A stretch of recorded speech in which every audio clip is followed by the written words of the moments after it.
Hidden Secrets, Blackmoore Sisters Cozy Mystery Series, Book 9. Written by Leighann Dobbs. Narrated by Hollis McCarthy. Chapter 1.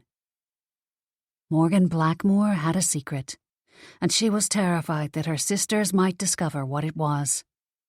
For the first time in her life, Morgan felt isolated, her dark thoughts eating away at her and driving her to retreat from the people who were closest to her. As she looked out the window of the old family cottage that she and her sister Fiona now used as their shop, Sticks and Stones, her thoughts were bleak, like the early winter that had descended upon their seaside town of Noquit, Maine. Normally, being here at the cottage made Morgan happy, but not today. Set off the beaten path, the cottage was nestled in a forest filled with old gnarled trees and wildlife. If she walked to the back edge of the property, she could see the Atlantic Ocean. The briny smell sometimes wafted into the cottage itself, and Morgan swore that she could occasionally hear the waves crashing amidst the creaking of the old pine floors and the sounds of the cottage settling. Inside, it was largely the way it had been when they were kids. Same lovingly worn floors, same beadboard walls, even much of the same furniture. They'd made a few changes to make it suitable for a shop. Morgan had set one side up to mix her herbs, Fiona the other to fashion her healing gemstone jewelry. A large counter made from old scarred wood ran along Morgan's side of the shop with an old-fashioned cash register to ring up purchases. The holidays were fast approaching, so right now the place was decorated with lots of red bows, holly, and pine garlands, the fresh scent of which tickled Morgan's nose and complemented the gentle fall of powdery snow that dusted the branches of the pines surrounding the cottage. Morgan turned away from the window and attempted to focus on her work. A new batch of herbs had just arrived, and she wanted to put them away in her antique apothecary chest for easy access. Currently, the bags and boxes were scattered across the big counter, where she usually mixed her poultices and ground her ingredients with the large stone mortar and pestle nearby. Across the room, Fiona tinkered away at her long work table, using her jeweler's tools to fashion moonstones into a new bracelet. Her long red curls hung down, pooling on the table, as she bent over to work the jewels. Her sister's incessant humming of holiday tunes would normally be welcome in early December, but today it only put Morgan further on edge. With a sigh, she stuffed the new ingredients into the chest, then got to work mixing a fresh batch of a general healing ointment. As she blended together aloe vera, peppermint, thyme, and rosemary, she did her best not to worry, all the while casting furtive glances at Fiona to try to deduce if her sister suspected her secret.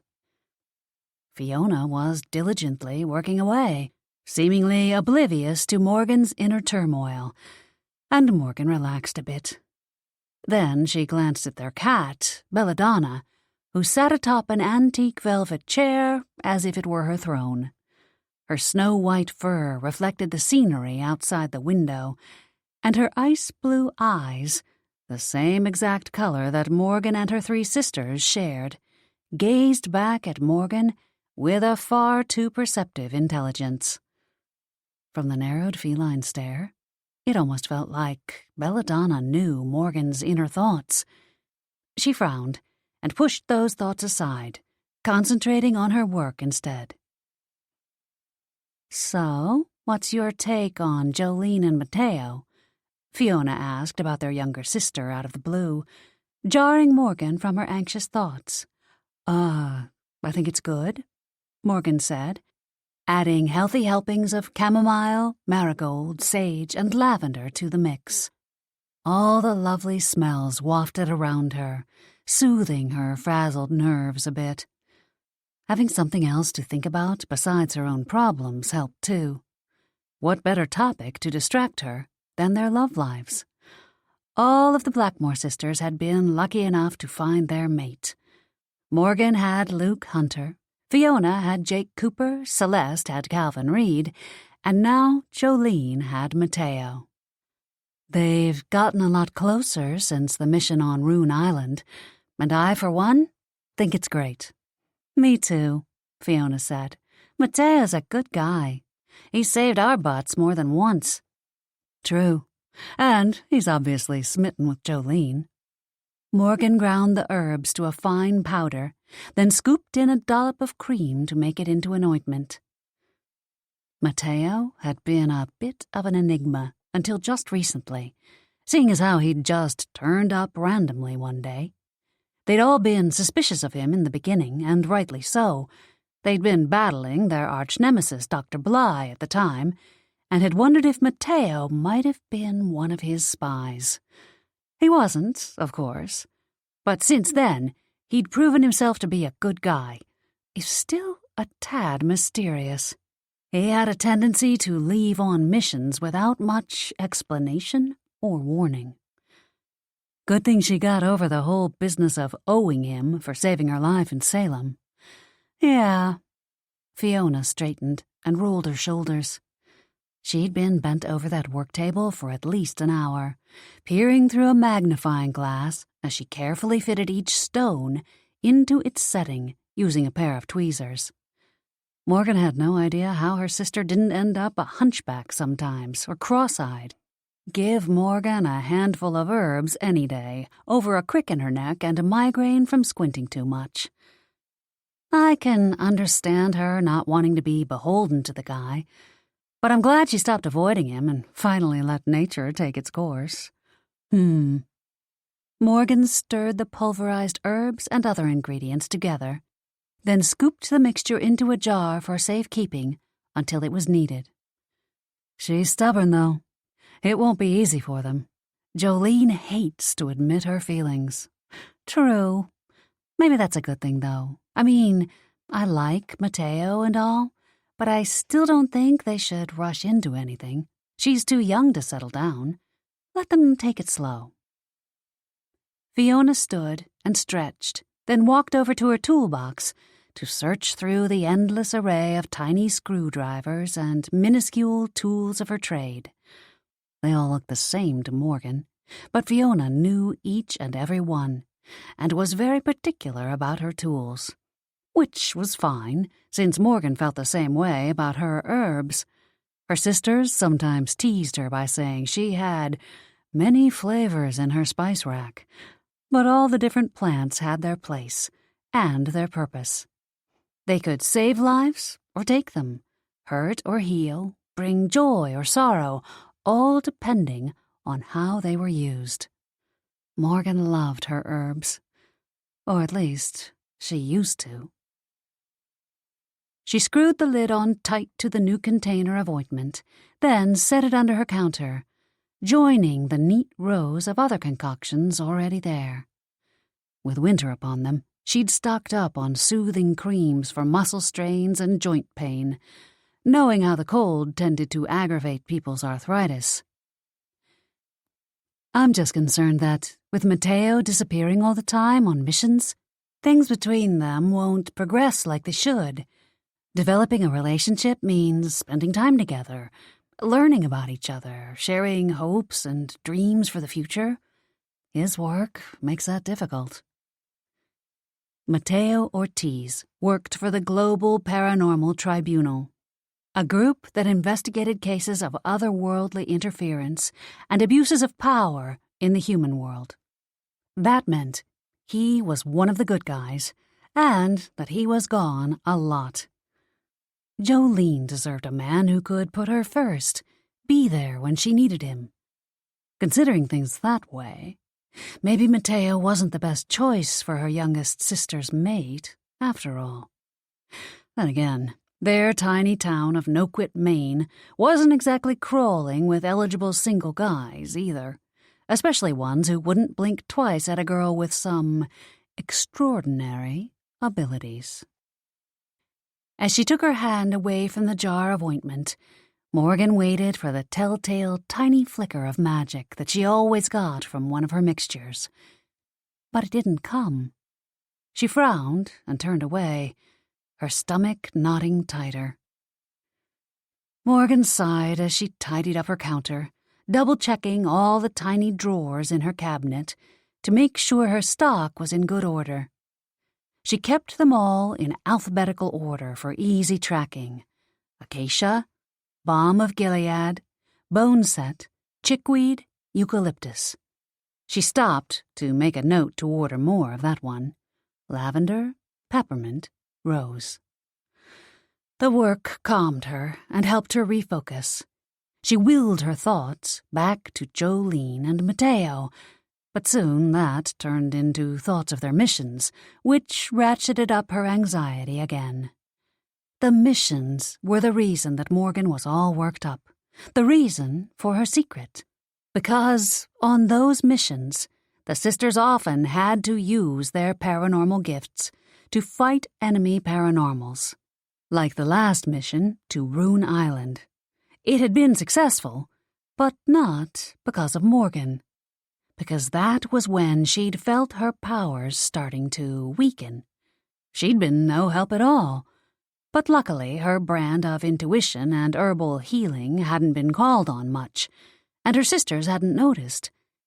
At the time, she'd hoped it was just temporary, like a cold or the flu, and her powers would return. But that was months ago, and if anything, she felt even less powerful now. Please don't let it be permanent. She closed her eyes and whispered the silent prayer to the heavens. Her sisters depended on her when they were called into danger to help the world of the paranormals. They worked as a 4-person team, and her gift of intuition was critical in helping them anticipate the enemy's next move. The last thing she wanted was to put them in any danger. And if her sisters found out, she was terrified they'd be disappointed in her. She was the oldest and should set an example, be a leader. Without her gifts, she couldn't do either. Worse, she never wanted to be labeled the useless one. She still had a lot of years left. 35 was hardly decrepit, but still. With a 14-year gap between her and Jolene, she sometimes felt more like a surrogate mother than a sister. Belladonna jumped down off the chair and wandered over to Morgan, twining about her ankles and sticking close to her side. The cat had been doing that a lot lately, which was strange, almost like she was trying to tell Morgan something or comfort her in her time of need. Like the feline knew there was something wrong with her, that something was happening inside Morgan, something bad. Or maybe Belladonna was scared Morgan would screw up and wanted to be there to pick up the slack. Whatever it was, she'd always secretly suspected that there was more to Belladonna than just a normal house cat. It couldn't be just coincidence that the cat shared the exact same eye color as the sisters, right? Morgan finished making her list of supplies for reorder, and then began straightening the display shelves in the store. With winter on their doorstep, they didn't get as many patrons as they did in the busy summer tourist season, but still, people depended on her remedies for all sorts of things. She and Fiona had built a reputation in the natural healing community because their products were extremely powerful due to their unique gifts. Even people who didn't believe in paranormal powers made special trips to their store. People came from far and wide to purchase her herbal wares because of their potency. Of course, now that her gifts were gone, who knew how potent they'd be? As she fiddled with jars and polished the display cases where Fiona's jewelry sparkled in the front windows, Morgan couldn't help wishing she had someone to talk to about all this. But she couldn't risk telling anyone. If word got back to her sisters, that would not be good. Sure, they would be kind and understanding, but Morgan wouldn't be able to stand the looks of pity that would inevitably come. In her desperation to find out what was wrong, she'd even tried visiting the local paranormal healer, Clementine Vega, sneaking out of the shop the day before when Fiona had had a morning appointment. Morgan was just about to go in the back to get another couple of jars for new ointments for one of the displays when the front door of the shop opened and in walked Sheriff Donna White, a tall, sturdy woman. She was scowling as usual from beneath the brim of her hat. At least she was marginally better than the last sheriff they'd had, though. Sheriff Overton had had a vendetta against the Blackmoore sisters, for reasons unknown, but as far as Morgan knew, Donna White had no beef with them. Until today, apparently, if her dour expression was any indication. "What can we do for you today, Sheriff?" Fiona asked, looking up from her work. "I think you know," Sheriff White said, tone as brisk as the freezing air outside. Fiona gave her a flat look, her tone snarky. "Sorry. Nope.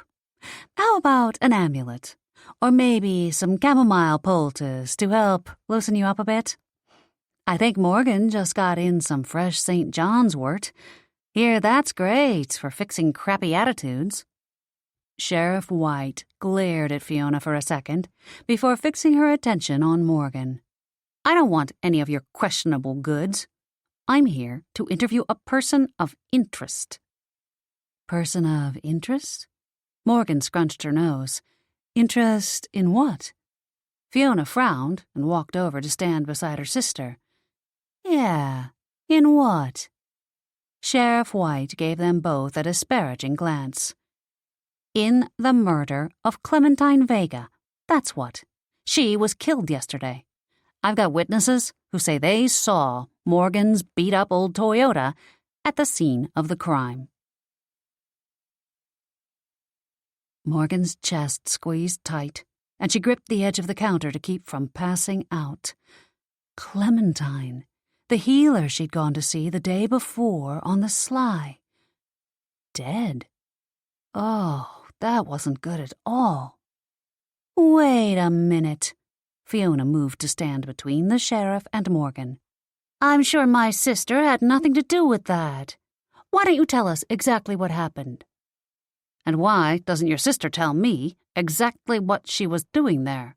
Sheriff White countered. "She wasn't there," Fiona said before Morgan could answer. "She was here at the shop all day, working." She turned and glanced over her shoulder at Morgan. "Right?" Stuck between a rock and a hard place, Morgan nodded.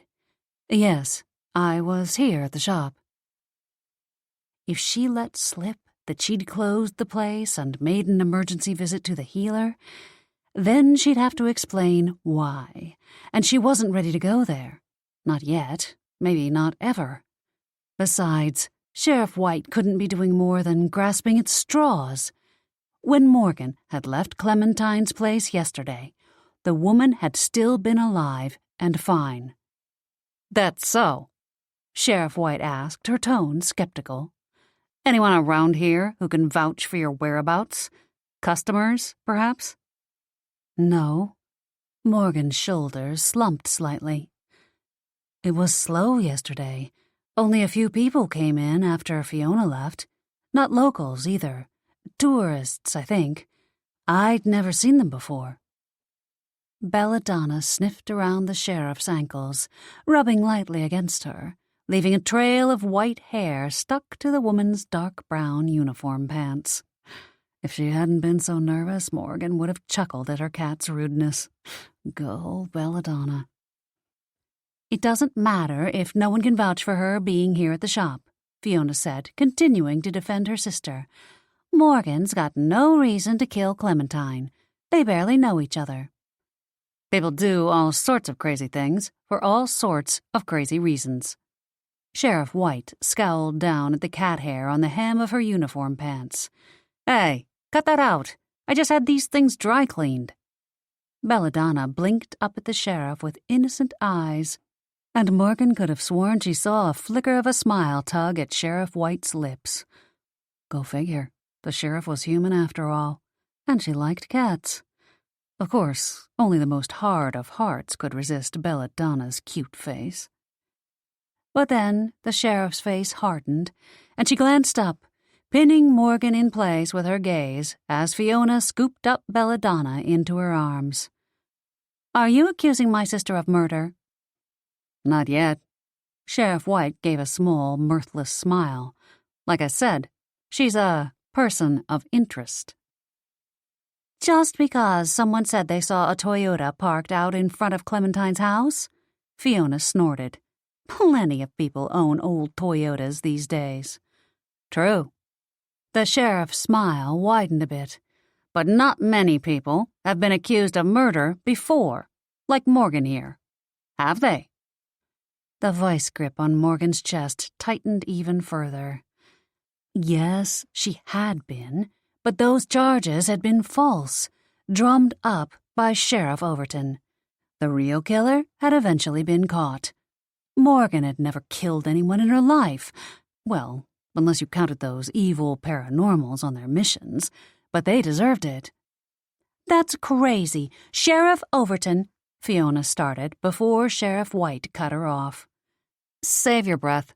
I checked the records and I know what happened back then. But I still say, you girls aren't as innocent as you seem. I intend to prove that for myself." "You can't prove anything. And maybe you should have looked a little harder," Fiona continued, not backing down an inch. "Morgan didn't kill anyone.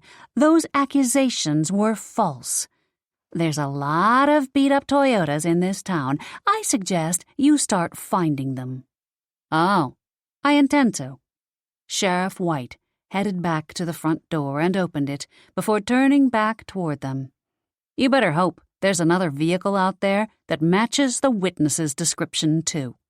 Because this won't be like the last time you were accused, Morgan Blackmoore."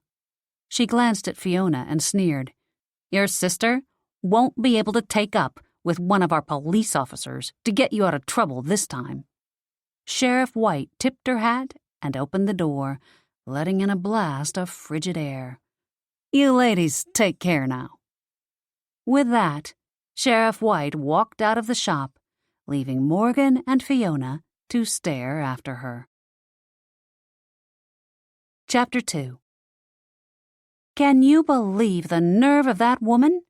Just because I date Jake does not mean that's why Morgan wasn't charged with murder, Fiona said, her tone indignant. The Blackmoores had congregated in the cozy sitting room off the kitchen after dinner that night. A fire crackled in the old brick fireplace, which was about the only indication that the house was 3 centuries old. Though most of the house had its original antique charm and was loaded with furniture from generations past, Morgan's mother Joanna had decorated this room in a more beach modern decor. Overstuffed furniture, sky blue throw pillows, and muted colors made it cozy and comfortable. Giant starfish and other sea-themed accents made it reminiscent of summer. A stark contrast to the howling wind and snow swirling against the window panes. Sounded like another nor'easter was blowing in. The beams in the 300-year-old roof creaked under the onslaught. One of the hazards of living on a cliff above the Atlantic Ocean in Maine, the weather could be harsh in winter. "I'm beginning to think the new sheriff's no improvement at all over the last one," Celeste said from where she was sitting on the sofa beside their mother. Her short blonde hair was still damp from having spent the afternoon outside shoveling, and her cheeks were red. Her ice-blue eyes flashed with agreement at Fiona's indignation. "Yeah, we need to watch her," Jolene said, curled in her overstuffed chair, her long brown hair cascading over one shoulder, thick, pink, fuzzy socks on her feet. "This tea is delicious, dear. their mother said to Morgan, her amber eyes sparkling. She was the only Blackmoore without blue eyes, as those came from the girl's father's side. There was no evidence of the white in her long ebony hair that had been there when they'd first recovered her from a remote island, after she'd been presumed dead for years. The time at home, here in Noquit, had restored her energy and her zest for life. "Blackberry, yes?" "Yes," Morgan said, taking a sip from her own mug. The fruity fragrance wafted around her, helping to soothe her frayed nerves. She tried to focus on the conversation, but her attention kept straying to Belladonna, who'd continued to watch her with an accusing glare. "I picked the berries from the garden last summer and dried them for the tea. I'm glad you like it." Despite the bright, fruity flavor on her tongue, Morgan's stomach still knotted with guilt over how she'd lied to Fiona and Sheriff White earlier. She wished they would change the subject so she didn't have to continue to do more of the same to the rest of her family. But no such luck. Morgan snuggled down beneath her blanket and consoled herself with the knowledge that she couldn't dare tell them the truth, that she had been at Clementine Vega's yesterday. Besides, the time for confession had passed, walking right out the door with Sheriff White earlier. If she changed her story now, it would only make things worse. Best to let everything blow over, which it would, once the real killer was found. "Poor, poor Clementine," their mother said, shaking her head. "Such an awful thing." Celeste said.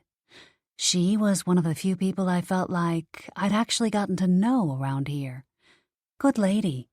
Fun tarot readings." "Yeah," Morgan said, hoping her response would deflect attention away from her. In truth, Clementine Vega was one of the more welcoming souls within the small paranormal circle in Noquit, Maine. They were a tight-knit community that kept to themselves for obvious reasons. The sisters hadn't even known there was such a community, much less who was in it. Newcomers were met with suspicion until they were proven worthy. And while the Blackmoore sisters weren't newcomers to the town, they had just started believing in their own powers, and therefore the paranormal community was just starting to reach out to them as equals. Morgan looked up to find everyone watching her expectantly. Shoot, they must have asked her something and she'd missed it. Unsure what to say, she went with the last known topic, Clementine. "It's too bad. She was the only magical healer in the county." To regular folks in town, Clementine Vega had appeared to be a 50-something fortune-teller and Reiki healer. To the paranormal community, however, she'd been the one they'd sought out to help them heal supernatural issues. Speaking of that, Celeste frowned. "You don't think this has anything to do with Dr. Bly, do you?" The sisters all exchanged a look. "Maybe we should look into that," Jolene suggested. Fiona shrugged. "Then again, it could just be a regular murder." "Yes, it probably is," Morgan agreed, perhaps too quickly in her haste to steer her siblings away from any paranormal involvement. The last thing she needed was for her sisters to look into the paranormal motives. Let the police handle it. People do get killed for regular reasons, too, and Clementine did readings for lots of people. "That's probably true, but one can never be too careful when it comes to Bly," Joanna chimed in. "The guys should be here soon. Maybe they'll know something about what happened to Clementine." The guys consisted of Luke, Mateo, and Jake. Jake Cooper was Fiona's boyfriend and used to work for the sheriff's department, thus Sheriff White's snide comment earlier. Now he ran the local detective agency where Jolene worked. Calvin Reed, Celeste's boyfriend, was the fourth member of the guys, and he was an antiques dealer and ran the local pawn shop. He wouldn't be there that night, though, since he was out of town on a buying trip. Luke Hunter was Morgan's boyfriend, and he worked for the same secret government agency that hired the sisters to help fight in their paranormal battles. Funny how that had worked out. They'd dated in high school years earlier, and then he'd gone off to the military, and she'd stayed home in Noquit. They hadn't seen each other again until he'd returned to town to try and recruit Morgan and her sisters for his government agency because of their skills. Now, she and Luke were right back where they'd left off prior to their high school breakup. Well, if you didn't count all the magical gifts that Morgan hadn't known she'd had back then, and the fact that they were both quite a bit older and a whole lot wiser. Still, if the paranormal community was involved in Clementine's murder, Luke would know about it. And if a paranormal was responsible, then hopefully he and his agency would soon unmask the true killer, and everyone would forget about Sheriff White's witness statements saying that Morgan's truck had been seen at Clementine's house. Paranormal involvement was a double-edged sword, though, given that if there were supernatural shenanigans at play, then the sisters might end up corralled into the fight against the bad guys, and with Morgan's powers still on the fritz, she might not be able to help.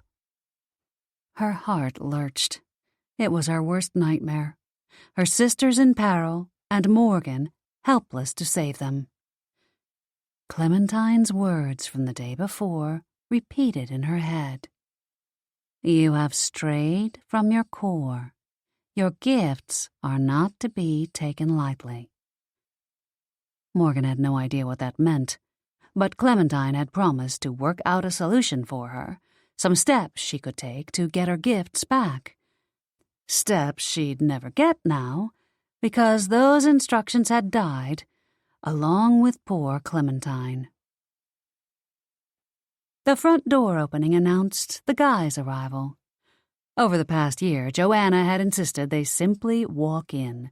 They visited often enough, and Joanna was probably sick of having to answer the door every time they came over. Morgan heard the rustle of coats being hung on the coat rack and the thudding of boots being placed in the boot tray, and then Luke and Jake appeared in the doorway. Hey, everyone, Jake said as he took a seat beside Fiona. Luke shook the snow from his hair, his cheeks and nose red from the cold. He sat on the arm of Morgan's chair, leaning in to give her a quick kiss before glancing over at Jolene. Mateo's finishing up a phone call. He'll be in a sec. Jolene shrugged, pretending like she didn't care, as she started picking up the mugs and small plates they'd used for snacks to take into the kitchen.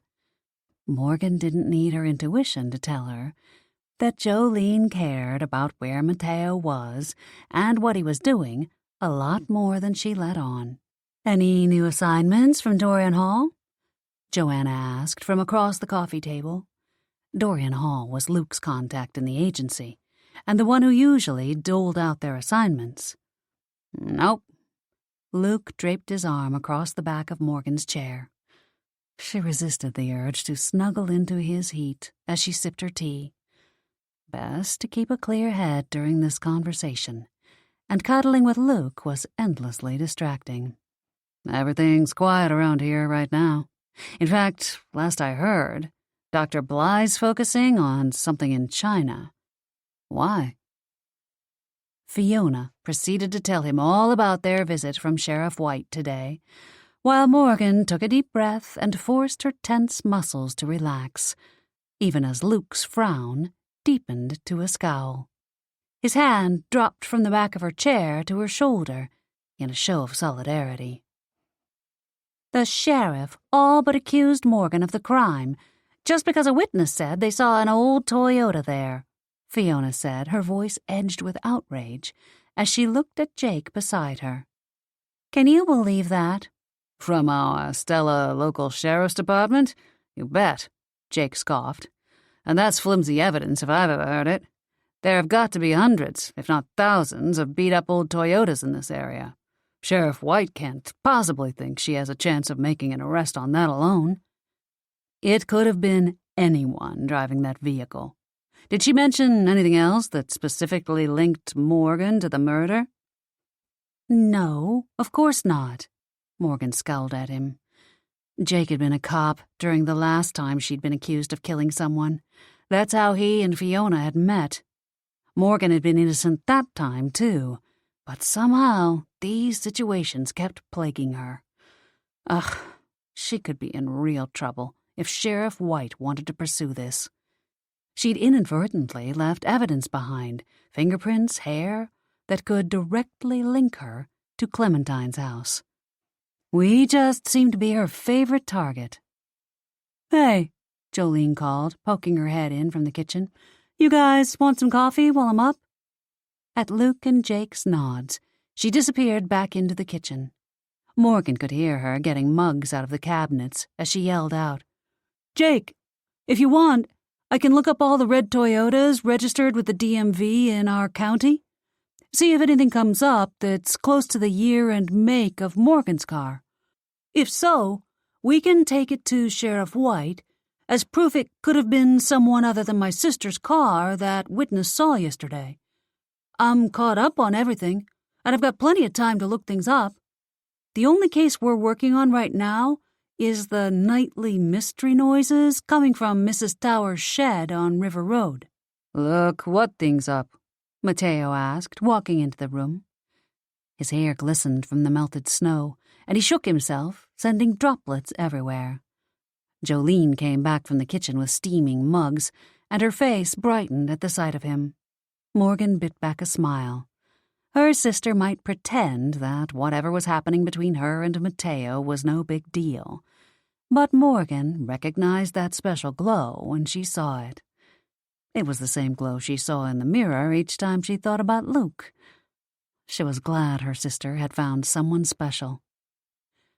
Jolene proceeded to fill Mateo in on what had happened to Clementine and the sheriff's visit to Sticks and Stones earlier, as she handed out the coffee, then went back to get Mateo a mug. Wow, I don't know if I would write this off as a normal killing so fast, Mateo said, his expression concerned as he took the mug from Jolene. The fact Clementine was paranormal means we can't rule out one of our own killing her. Maybe not Dr. Bly since he's in China, but someone else. His absence shouldn't lull us into a false sense of security. We still need to be vigilant about what happens here in Noquit. I think it's better that you girls be prepared, just in case, Joanna said, and it won't hurt to have Jolene do a bit of recon. Jake nodded. Fine. Maybe we can go out to Clementine's place tomorrow and look around. Between Jolene's gifts with auras and Morgan's intuition, they should be able to sense any lingering, evil, paranormal energy there. That way, we'll know what we're up against. I'll make sure to find out when the police will be done. I'm down for that, Jolene said eagerly. Me too. Morgan forced a smile. Fat lot of good her intuition would do her, but of course she couldn't let her sisters know that. If they wanted to check out Clementine's, she'd have to go along and pretend like she just wasn't feeling any vibes. Hopefully, no enemy paranormals would be there, because the last thing she needed was to end up in some sort of fight. And hopefully they'd go during the day. Less chance of danger then, right? Let's do it. Cool. Jake pulled Fiona closer to his side. I'll check with my old contacts at the sheriff's department first thing in the morning and see what I can find out about when the crime scene will be cleared. Safer for us to check it out when we know we won't be caught breaking in by the cops. That probably wouldn't help Morgan any. I'll let everyone know. Let me just see if I can delay my next trip as well, Mateo said, pulling out his cell phone and typing in a text. I was supposed to leave for China in the morning for a recon mission on what Bly's been up to over there. Oh, I hope you can. In the meantime, we'll do what we can to get ready here. Jolene clutched the obsidian amulet around her neck. It was identical to the one each of the Blackmoore sisters wore. They had been made by Fiona and imbued with magic to ward off evil energy. Jolene frowned at Morgan. "Where's your amulet?" Reflexively, her hand went to her neck as her stomach went into freefall. Oh, no. How could she have forgotten? A jolt of panic zinged through Morgan. She'd taken it off yesterday, per Clementine's request, and put it in a dish of Himalayan sea salt to soak during her appointment. The cleansing was supposedly part of the process of reconnecting with her gifts. She was supposed to pick it up tomorrow. Her mind raced along with her pulse. She had to get it back before her sisters saw it. They'd recognize it right away. She forced out another lie. I must have forgotten to put it back on after my shower. It's still upstairs." Jolene and the others gave her an odd look, but thankfully let it drop. Things were going from bad to worse. Now, Morgan not only had to figure out what was wrong with her gifts and a way to get them back, she also had to find a way to get her amulet before her sisters went in there and saw it, or the sheriff picked it up as more evidence that Morgan had committed the crime. Well, there was only one way to do that. She was going to have to break into Clementine's before her sisters did. Chapter 3. In a daze, Morgan followed Jolene back into the kitchen to help divide up the dinner leftovers for the guys, while their group continued to discuss the absurdity of Sheriff White thinking Morgan's car had been at Clementine's place. She felt hot and sick and jumpy as all get out. At least, if she kept busy, the guilt wasn't quite so overwhelming. She divided up the food silently, her mind whirling on how she could get into Clementine's place before everyone else and avoid the police if it was an ongoing crime scene. "Hey," Fiona said, sticking her head into the kitchen and scaring Morgan half to death. "Jake and I are going to take off. We're meeting some friends in town." "Okay," Jolene said, handing her sister Jake's bag of goodies. "Be careful out there. The roads are probably bad." "And I'm going to the family library to practice," Celeste said. "Put Cal's stuff in the fridge. I'll give it to him tomorrow when he gets back." "Done," Jolene said. "Have fun practicing." Morgan stared after Celeste as she headed into the hallway on her way to the south side of the house, where the library was. She hadn't paid much attention before, but now that she thought about it, Celeste was always hanging out in the family library, meditating and doing yoga.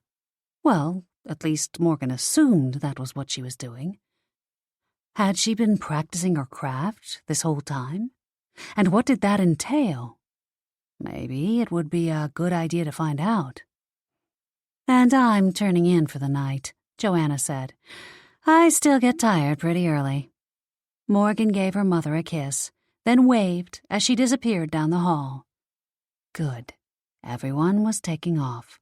Morgan wanted to check out what Celeste was up to, and she needed time alone to formulate her plan. Now, if she could just figure out how to get rid of Luke. Mateo wandered into the kitchen and started digging through his food for a snack. Morgan took that as her cue to leave and headed back into the living room, where Luke now sat alone.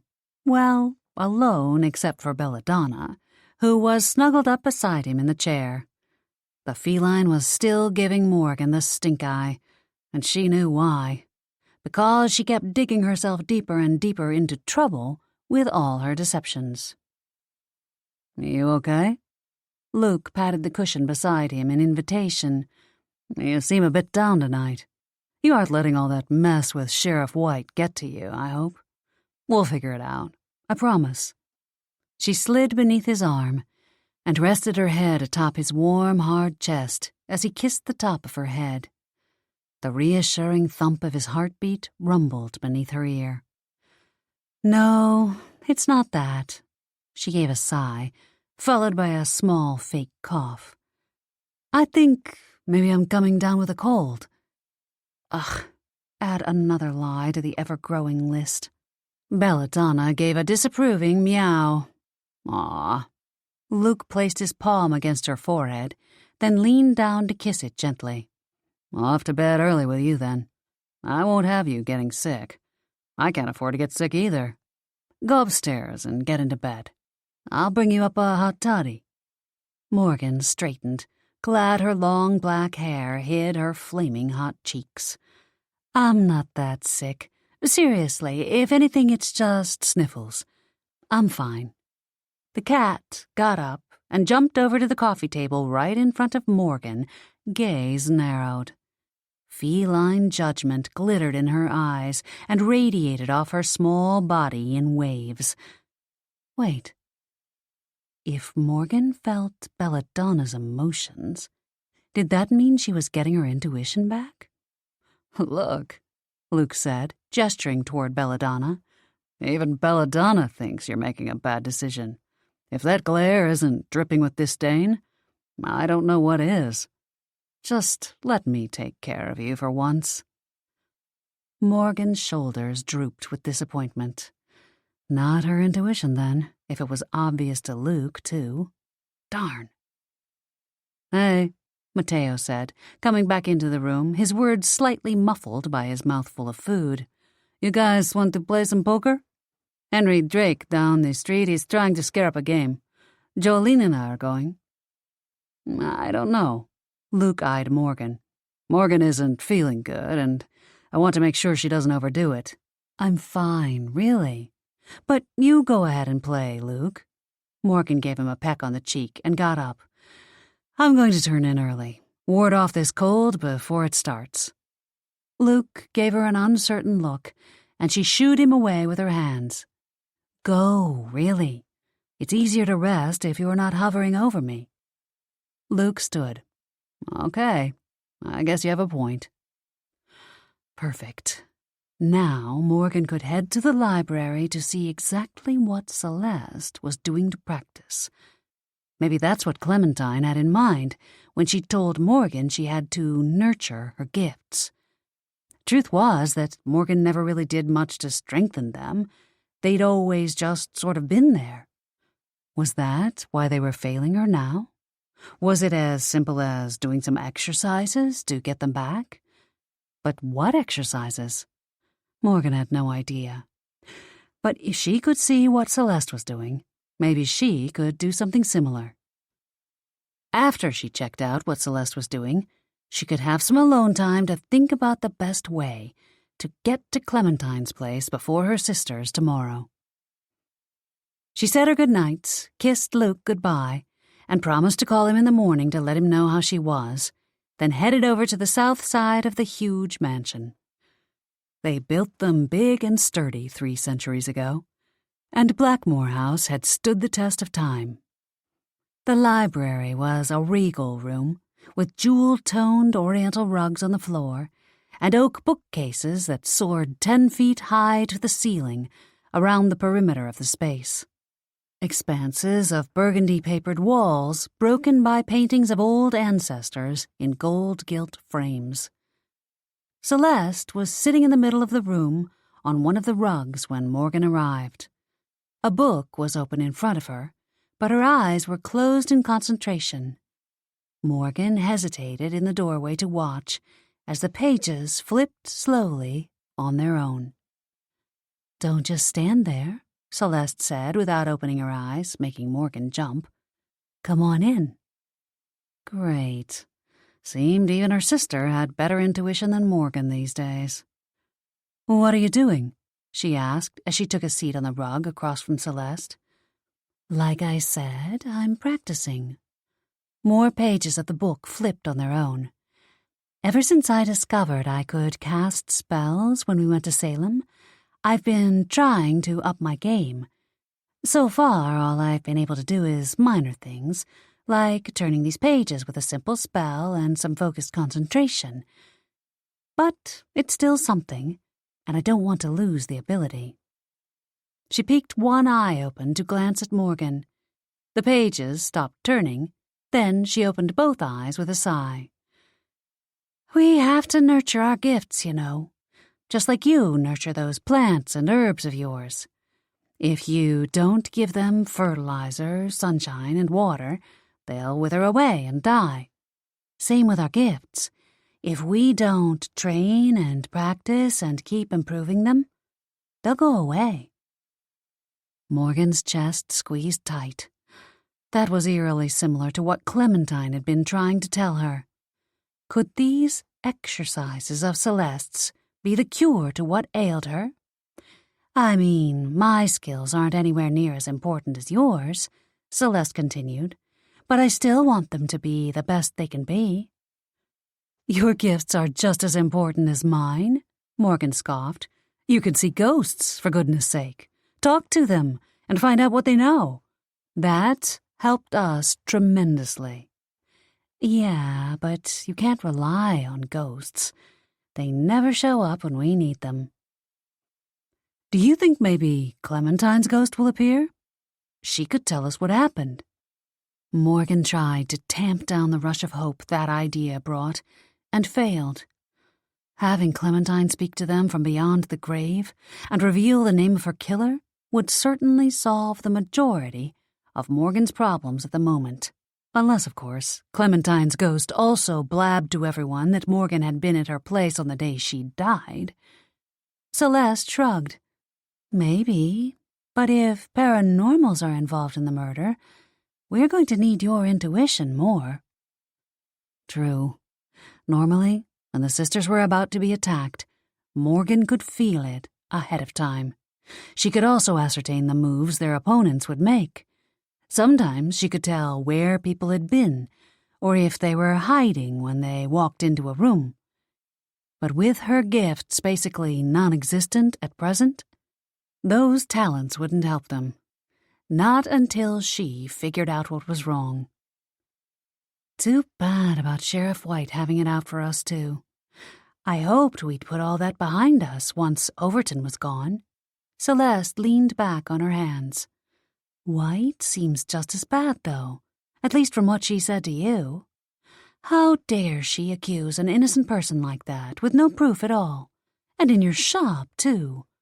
Good thing no customers were in there. Could be bad for business.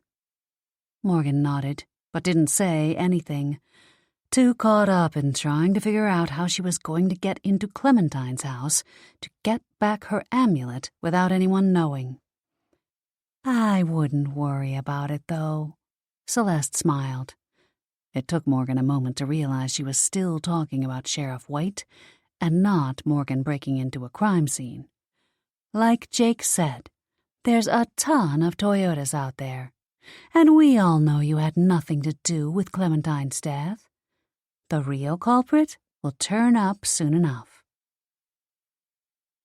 Her sister sat forward again and closed her eyes to concentrate on her practicing, and Morgan stared at the book.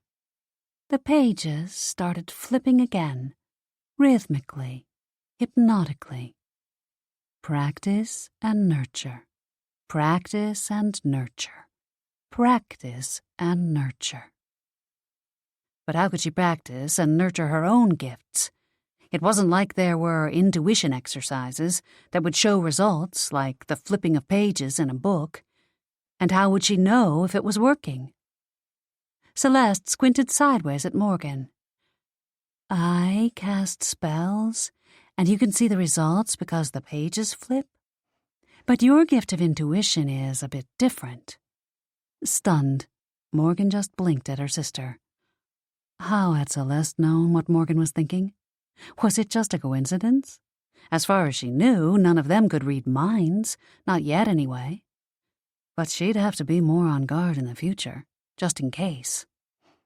Like with your herbs, Celeste continued, her blonde hair glistening gold in the candlelight. You can make your concoctions and test them out on your clients and see the results. Intuition is a way different animal. I guess it's not as easy for you to practice, is it? Morgan shook her head.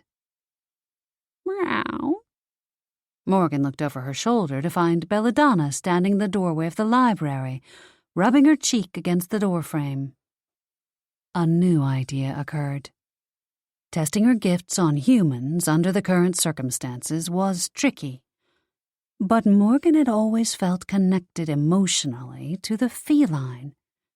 Perhaps she could use the cat to test out her intuition.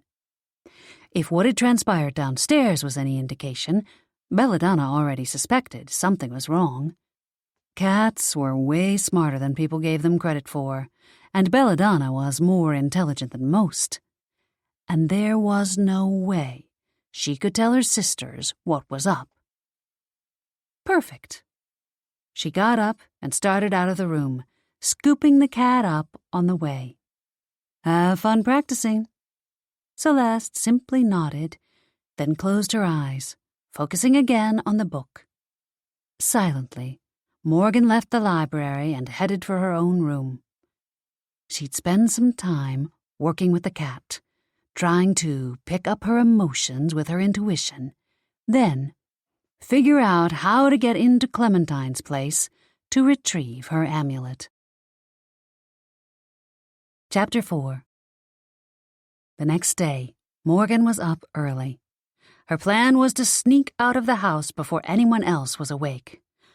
She hoped to get to Clementine's place before the police started their day, and before her sisters arrived. Plus, she was scheduled to work at Sticks and Stones first thing, and Fiona would get suspicious if she showed up late. Just to be on the safe side, she left a note in the kitchen telling Fiona she was stopping to pick up coffees on the way to work. Then she slipped outside and hurried to her truck. She parked a few blocks away from Clementine's house, not wanting any nosy neighbors to spot her there again. Morgan climbed out and turned to lock the doors, only to hear a loud meow from inside the vehicle. Great. Belladonna had snuck into the car again. There was no time to take her back to the house now, and it wouldn't have done any good anyway. The cat never stayed where she was supposed to. It was too cold to leave her in the car, so Morgan had no choice but to unlock the door and let her come along. On second thought, it could turn out to be a good thing, she supposed. Given her lack of intuition, the feline senses could be helpful. She reached in and pulled out the cat, tucking her safely inside her coat for warmth, then locked up and headed toward Clementine's place. Police tape still covered the doors and windows from what she could see from the road, but there weren't any officers in sight, thank goodness. Several rows of footprints tracked through the snow. Morgan double-checked to make sure no one was around, then carefully picked her way through the existing tracks to avoid leaving any new footprints for the cops to find. The street was quiet, especially this early, and Clementine's house was set away from the others anyway. The sun had barely started to rise, the sky streaked with bands of red and gold near the horizon. Her breath frosted on the wind, and Belladonna squirmed inside her down coat. Maybe she should consider taking the cat more places in winter. She was hot in there, like a little mini space heater. In fact, she'd not noticed the other day, but there really were no other houses in the vicinity besides Clementine's. A gigantic oak tree and some smaller elms stood to the far left of the lot, and Morgan could see a small red ranch house a little ways away. Oh, right, that was Alma Myers's place. Honestly, in the summer, with all the leaves on the trees, the other house probably wouldn't be visible at all. But now, with the limbs bare, the nearest neighbor would have a limited view of Clementine's property. The windows of Alma's house were dark, though, from what Morgan could see, meaning she was either still asleep or not home. Good. And it wasn't like she had a choice about breaking and entering or not. She had to get her amulet back, especially since her sisters were planning on coming here. Traipsing through the snow along the side of the house to the rear yard, Morgan hesitated at the back door. If Celeste was here, she could unlock it with one of her spells, but even when they were working properly, Morgan's gifts didn't include that kind of magic. Good thing Jolene had taught her how to pick a lock the old-fashioned way. Another bonus of working at a PI's office. Morgan crouched and pulled out the small leather pouch that Jolene had given her, with everything she needed to break any type of lock. She pulled off her gloves, blowing on her fingers to keep them warm and flexible, before picking up the tiny, delicate tools. Belladonna meowed from inside her coat, poking her head out the top of the zipper to watch. The last thing she needed was her fingerprints on the door, so easy did it, even if her prints were probably all over the house already. Thoughts of Sheriff White pulling up to the front of the Blackmoore house, lights blazing to arrest Morgan, flashed through her head. Nope, not going there. She forced herself to concentrate on picking the lock instead. Given that the temperature had dropped to almost 0 last night, she and Belladonna would get frostbite if they stayed out here much longer. Morgan blew on her stiff fingers again, then got to work, slipping 2 picks into the lock to align the tumblers just so. A few clicks later, and she smiled as the door creaked open. She packed up her tools and pulled her gloves back on before heading inside and quietly closing the door behind her. The quiet stillness inside the house was a bit creepy. So different from the lively surroundings of the day before, when she'd had her appointment with Clementine. Then there'd been soothing New Age music playing in the background, and sweet patchouli incense burning. Candles had been lit, and bright winter sunshine had filled the place. And Clementine had still been alive.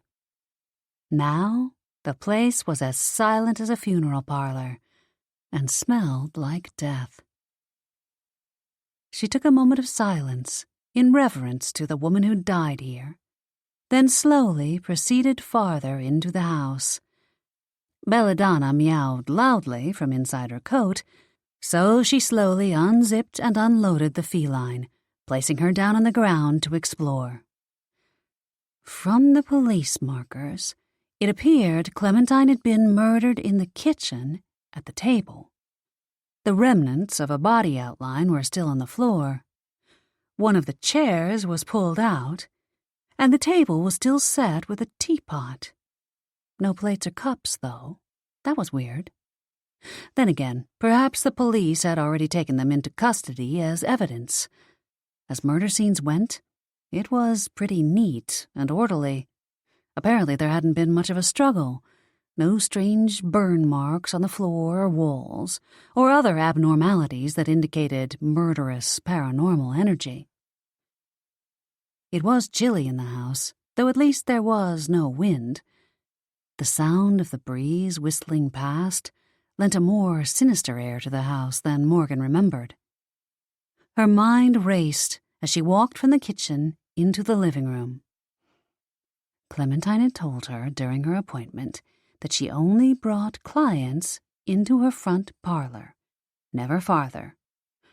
Could that mean the killer was someone Clementine knew, then? The fact she'd been murdered in the kitchen certainly suggested that. As Morgan peered around the place, she tried to summon her intuition to divine a solution, but got nothing. Belladonna trotted past Morgan's booted feet, sniffing everything and watching Morgan carefully. The wind howled louder outside and spurred her onward. There was no time to inspect the rest of the house now. She needed to get her amulet from the parlor and get out of here. She crept into the front room and opened the glass door cabinet where Clementine kept her dishes of sea salt. There it was. Morgan's heart leapt at the sight of her black obsidian stone resting inside a purple dish. Beside the dish, with her amulet, were a set of china teacups. Clementine had used one of them to read Morgan's tea leaves the day before. The pattern matched the teapot in the kitchen. 2 of the cups, Morgan noticed, were set rim side down, their handles perfectly aligned. A third one sat with them, rim side up. Odd that one would be different. Then again, she didn't know Clementine that well. Just because Morgan was a neatnik who liked everything in order didn't mean everyone else was like that too. Maybe Clementine just didn't care, or maybe she'd been in a hurry. Or perhaps she'd been drinking tea with her assailant in the kitchen, and the police had put the cups back after processing them.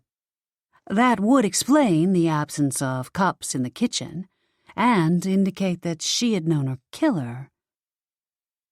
Shoving her thoughts about the teacups aside, Morgan grabbed her amulet and put it on, then hurried back to the kitchen where Belladonna was now meowing loudly. "What's the matter?" Morgan whispered as she came around the corner to find the cat batting at something with her paw. No, don't touch anything, Belladonna. We shouldn't disturb things." She didn't want to mess with anything at the crime scene. The police weren't done yet, at least according to the tape still covering the doors and windows. If she got caught tampering with the crime scene, Sheriff White would have a field day. Plus, most likely, they'd photographed the area too, and would know if anything had been tampered with. When Belladonna continued to bat whatever she'd found around with her paw, Morgan bent down and picked her up, then noticed the object that the cat had seemed fascinated with. It appeared to be a small scrap of paper. Morgan picked it up and found it was thicker stock, almost like a business card, slightly laminated, with pretty blue and purple colors on one side, but no writing. Weird. There was no police marker near the paper, so it didn't appear to have been catalogued by the police. Had Belladonna brought it to Morgan as a clue? She chuckled at her own silliness. Of course not. That wasn't possible, right? Then again, it wouldn't be the first time Belladonna had helped them out with a clue. Maybe she should take it more seriously. As she inspected the tiny piece of paper more closely, a creak issued from the floorboards near the front door. Morgan's heart clogged her throat. Someone else was here. She scooped up the cat and stuffed the scrap of paper into her pocket. She was just turning to escape out the back door when a figure appeared in the kitchen doorway. Chapter 5. "Morgan? What are you doing here?" Mateo whispered, walking into the kitchen with a confused expression. "Where's your car?" An odd mix of relief and alarm washed over her. Yes, it was Mateo, her friend and her sister's boyfriend, not some deranged killer. But also, crap, it was Mateo. She'd have to explain to him why she was here, and her mind whirled, trying to come up with a plausible excuse for why she hadn't waited for the others. I couldn't sleep, so I thought I'd get a head start." She shrugged, hoping it looked nonchalant. "Besides, since I'm the one on Sheriff White's person of interest list, I wanted to see for myself what was in here." Lame. Hey, wait. Why was Mateo here without the others? Last night, it sounded like they were all going to come together, but she was sure no one else was in the house besides Mateo and herself. "And what exactly are you doing here?" Mateo reached over to stroke Belladonna's head, and she nuzzled against his hand. He smiled at the fluffy white cat. "I talked to the tribunal about Clementine to see if they knew any paranormal reasons why someone might want her dead. They don't think the murderer has any paranormal motives, though, so we still have no clue what's going on." The cat purred loudly, while Mateo scratched behind her ears. Morgan didn't miss the fact that Mateo had neatly avoided her question, or the way he was avoiding eye contact. He straightened and narrowed his gaze on her. "I thought you were coming later with your sisters." Morgan fiddled with the hem of her scarf and tapped her booted toe against the floor, her chin raised defiantly. "I thought the same thing about you." "I had to change my plans," he said, looking away. "Got an appointment later." Huh. Well, you really didn't need to come at all, honestly. Morgan exhaled slowly, forcing her tense muscles to relax, reminding herself that Matteo was on their side now, even if they'd had their doubts about him in the beginning. My sisters and I can more than handle a simple recon mission to a crime scene. They stood in awkward silence for a moment. Wait a minute. Morgan squinted at him, frowning. You were checking this place out on the sly, weren't you? Making sure there were no traps set for us. Did the tribunal send you here? What's going on, Matteo? He gave her a sheepish look. No, I came on my own. He sighed. Okay, fine. Yes, I just wanted to make sure things were safe before you and your sisters came in here. Is that so bad? Jolene won't like it. In fact, she's going to be pissed, Morgan said, shaking her head. Her sister had resented him enough at first for saving her, when Jolene had felt perfectly capable of saving herself. Thankfully, she'd gotten over it. No sense rocking the boat again now. She's independent to a fault. Not any more pissed than she will be when she finds out you came here alone, to nose around without them, he countered, raising a brow. Ugh, the guy had a point. Eyeing each other, they stood with their arms crossed. Finally, Morgan said, Fine. I won't tell if you won't. Deal. Matteo gave a curt nod. We'll keep this little visit between us. Fresh guilt swamped Morgan's already frazzled nerves. Add another person to her list. She hated lying to Matteo and everyone else, but she couldn't tell them what was really going on. So, did you find anything? Matteo asked, breaking her out of her thoughts. No. She fiddled with the scarf around her neck, confirming the amulet was still in its place, then patted her pocket where the scrap of paper was hidden. What would I find? I mean, with your intuition. He gave her some serious side-eye. Any gut feelings about what went down in here? Oh, no.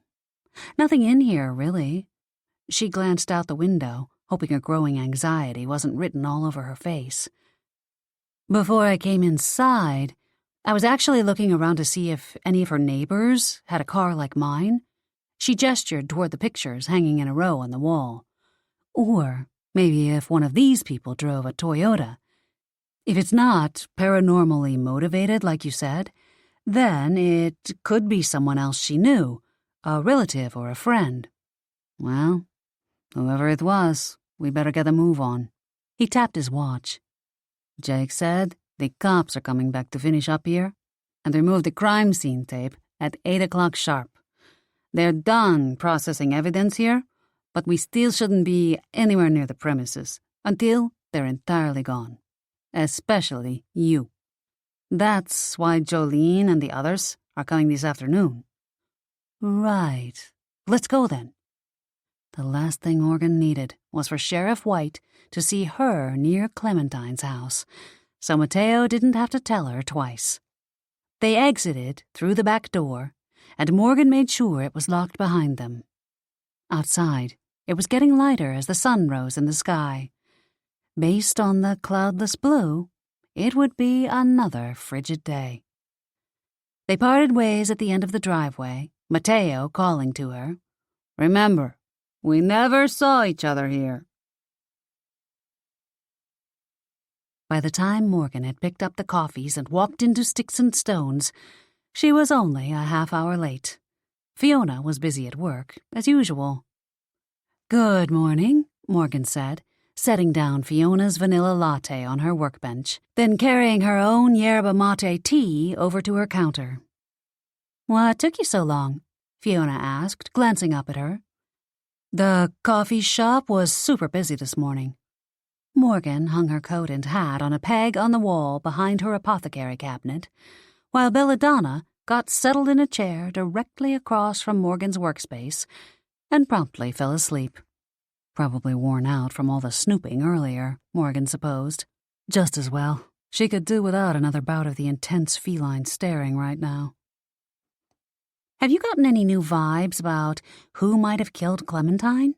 Fiona asked as Morgan got out her supplies to mix her herbs for the day. Fiona was still working on her moonstone bracelet from the day before. "I know we talked about it, and he's supposed to be in China, but I still think Dr. Bly could have something to do with it."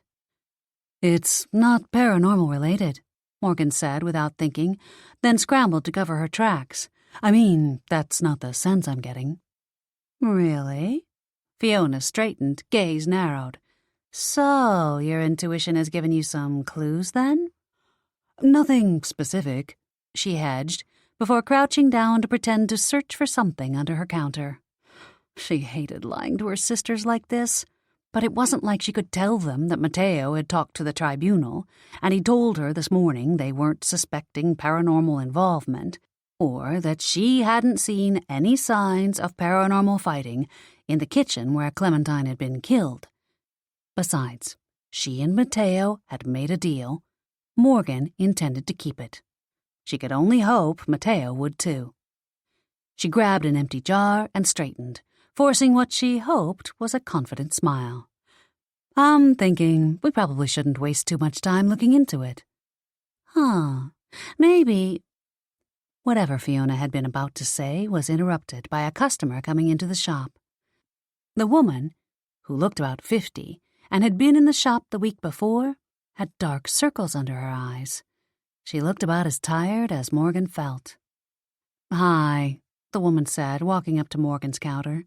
"Remember me? I bought a bag of chamomile tea from you last week to help me sleep, but it's not working." "Oh, dear. I'm so sorry."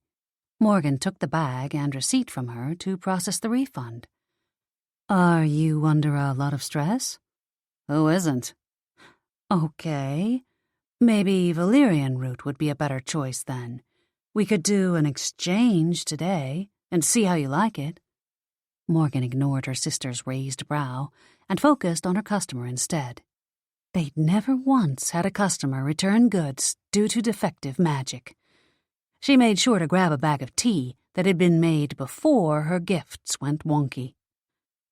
"If you're still not satisfied at that time, then we can process your refund."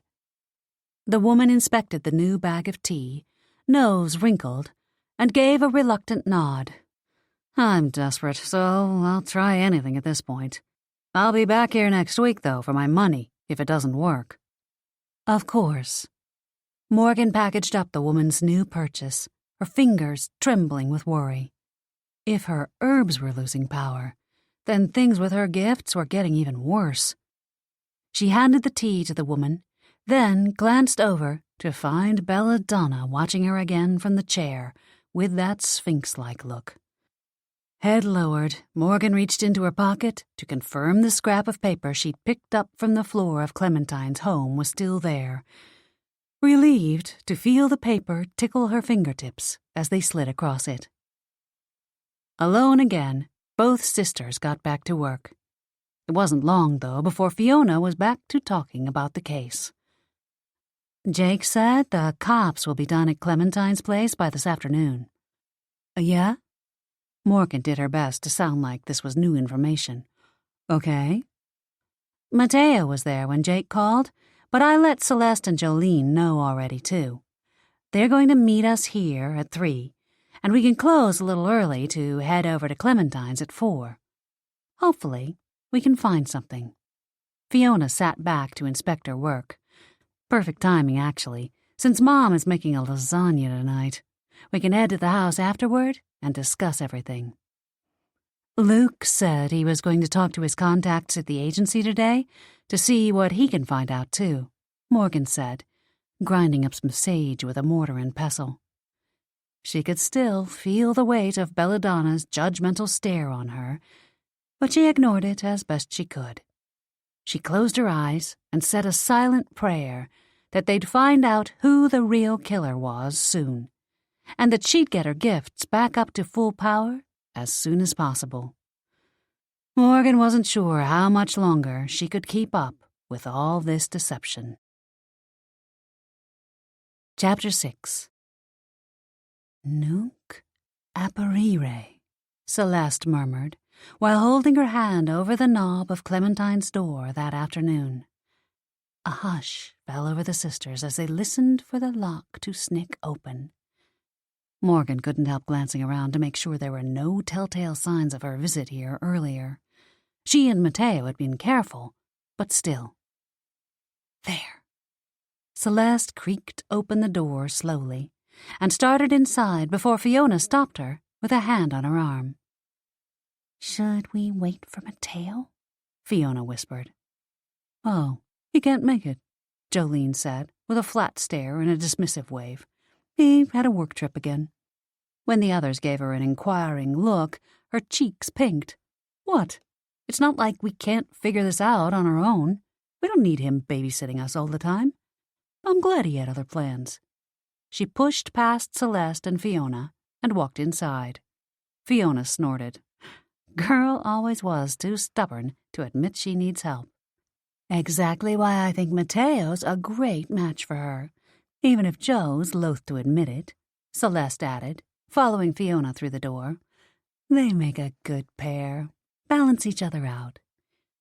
Morgan was just glad the attention was on someone other than her, not to mention the fact that perhaps Matteo wasn't as chill about all of Jolene's antics as he let on. If her sister found out he'd been here scoping out the place earlier, she'd go ballistic. One more reason to keep quiet about it all. She reached inside her coat to fiddle with her amulet, then followed the others inside. After closing the door behind them, they focused their attention on the kitchen, since it was obvious that's where Clementine had been killed. The police tape was gone, as were the yellow markers on the floor, but there was still a layer of print dust on everything, and the room smelled of antiseptic and a slight hint of death that no amount of cleaner would remove. Morgan shut her eyes, desperately trying to summon her intuition. It would be so helpful right about now, and would solve all of her problems. But she got nothing back, not even a frisson of power. Head lowered, she blinked back the sting of tears. What if she was permanently broken? What if her gifts never returned? What would she do with her life if she was just another ordinary person? "I'm picking up some auras and energy, but it's scattered," Jolene said, jarring Morgan from her morose thoughts. "Feels like two paranormals, but from the vibes I'm getting, neither meant Clementine any ill will. Morgan, what have you got?" The sisters turned to her for confirmation, and her stomach dropped to her toes. In the past, she'd have been ready with helpful information, eager to solve the mystery. Now she just felt ashamed and sad. With everyone counting on her, though, Morgan needed to say something.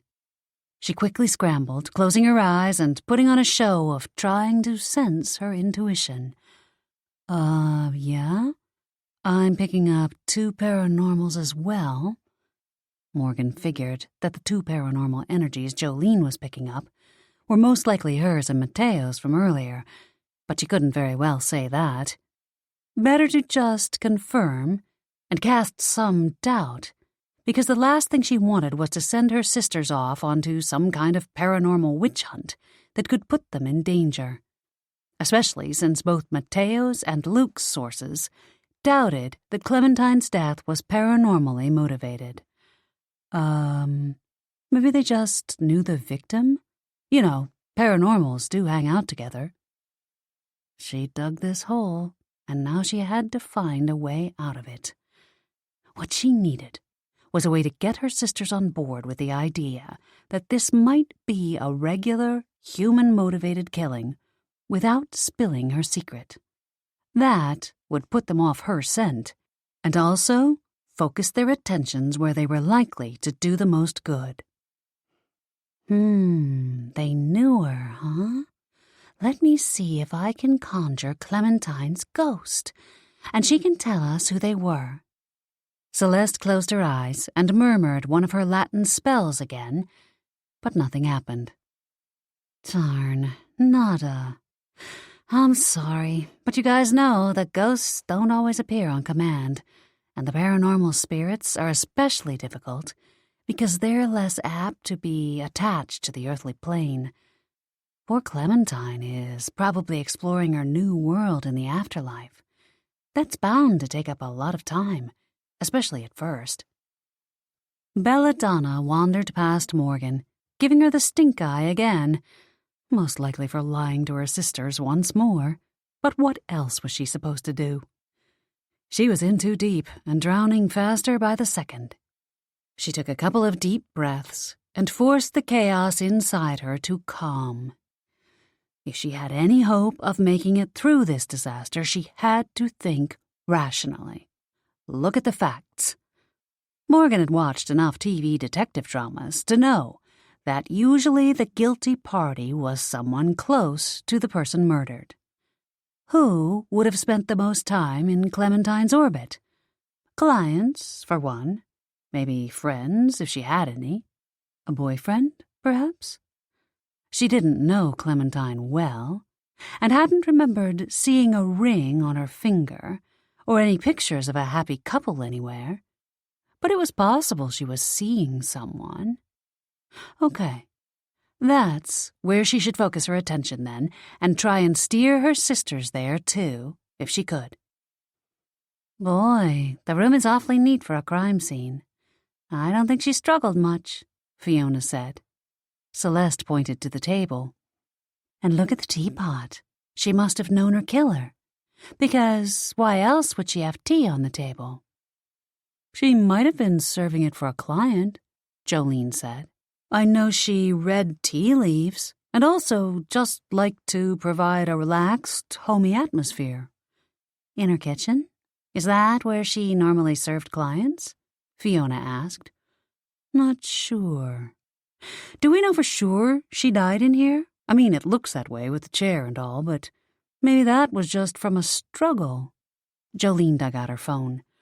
I'll text Jake and see if he can get us a crime scene picture from one of his contacts. It's a long shot, but what the heck? It would help to know just how Clementine's body was found. Morgan bit her tongue. She knew exactly where the body had been, because she'd seen the remnants of the outline. That was gone now, though, and she couldn't very well tell her sister she'd been here before the police cleaned up. She also knew that Clementine normally served tea to clients in the parlor, but how could she tell her sisters that? This meant, more than ever, that Clementine knew who had done this to her. They proceeded out of the kitchen and into the living room, and then the front parlor. Jolene and Celeste even checked out the upstairs and the attic, while Fiona and Morgan stayed on the first floor. But nothing. There were no more clues, no more energy, paranormal or otherwise. Well, I think from the fact that there wasn't a lot of physical damage to the house or its furnishings, we can deduce that there was no violent fight or struggle. Seems to point to her knowing her attacker as well, Jolene said. She'd recently taken several courses in investigating crime scenes for her job at Jake's PI firm, in hopes of one day maybe getting out from behind her desk and assisting him on cases. Based on what we saw in the kitchen, maybe Clementine and her mystery guest argued, and the killer caught her by surprise with the attack.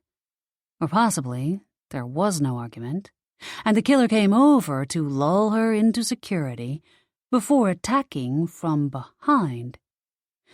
If they used some kind of magic on her to restrain her, it wouldn't have been hard to do her in then.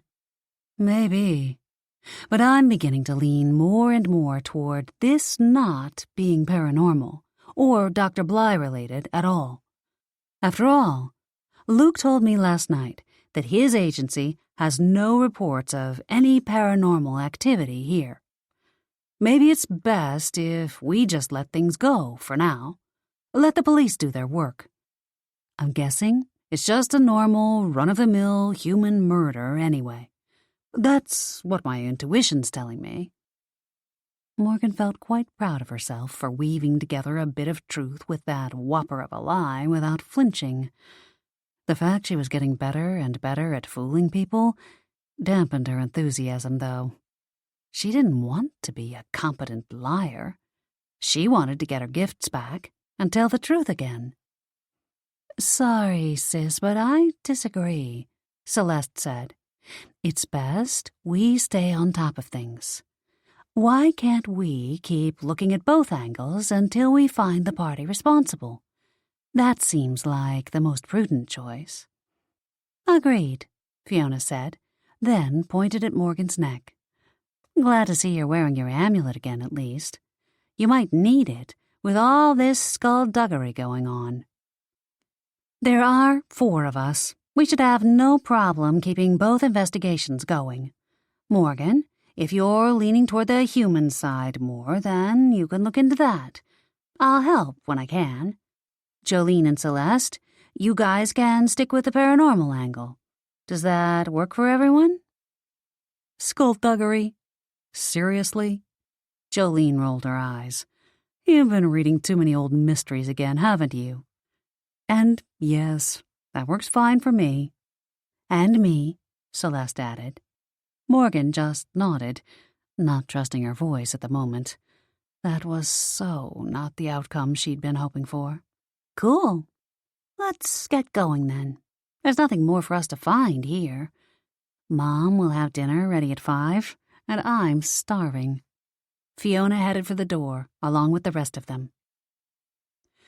As Morgan closed Clementine's door behind her once more, her determination grew. Whatever was causing her intuition to fail, she needed to find out, and fast, before her sisters got into trouble sticking their noses where they didn't belong. She shoved her hands in her pockets and kept her head down as she trudged through the snow once more, the persistent wind making her eyes water. They'd almost reached Celeste's vehicle when a woman in her mid-50s hailed them. It was Alma Myers, the neighbor who lived closest to Clementine, just beyond the big oak tree. Morgan shuffled her feet to keep warm as she studied the woman. Alma and Clementine couldn't have been more opposite as far as physical characteristics. Where Clementine had been hefty, Alma was bird-like, thin, petite, and frail-looking. Where Clementine had dark hair and Mediterranean olive skin and features, Alma had platinum blonde hair and icy green eyes. "What are you Blackmoores doing here?" Alma asked, making her way over to them, scowling. "We just came by to pay our respects to Clementine. We usually stop by the deceased's home to sort of pay homage to them," Jolene said before anyone else could come up with a suitable excuse. Maybe Morgan wasn't the only accomplished liar in the family. "We didn't mean to disturb you." Alma harumphed. "Everyone disturbs me these days." She waved her hand toward Clementine's property. "First, the police were here, traipsing all over the place and tracking snow everywhere, dirtying it up with mud and exhaust. I tried to keep an eye on things, keep them from making a mess of Clementine's property, even though she's dead. I hate it when things are messy." Morgan's ears perked up at that. "You said you kept an eye on things here? Were you and Clementine close? Did you happen to see anything odd the day she died? Did she have any close friends that stopped by to see her regularly?" "No. I wasn't home when it happened. I was at the church bake sale. We were acquaintances, yes. Being neighbors, you learn stuff about people. I wouldn't say we were friends, though. In fact, I don't remember her having any close friends. Lots of clients, though. Otherwise, Clementine kept to herself." She rubbed her eyes with shaking hands, visibly upset.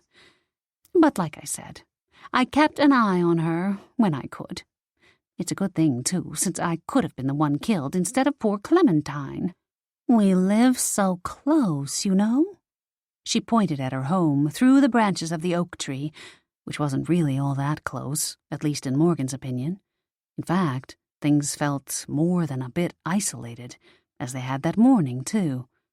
Alma continued, "And if there's some maniac on the loose, killing innocent women, I need to know about it. I could be next." Fiona put her arm around the smaller woman's shoulders, her tone soothing. "At this point, I think you're safe, Alma. The police haven't mentioned a maniac at all. If you're that concerned, you should talk to Sheriff White about it." "I did, thank you very much." Alma gave Fiona a withering stare.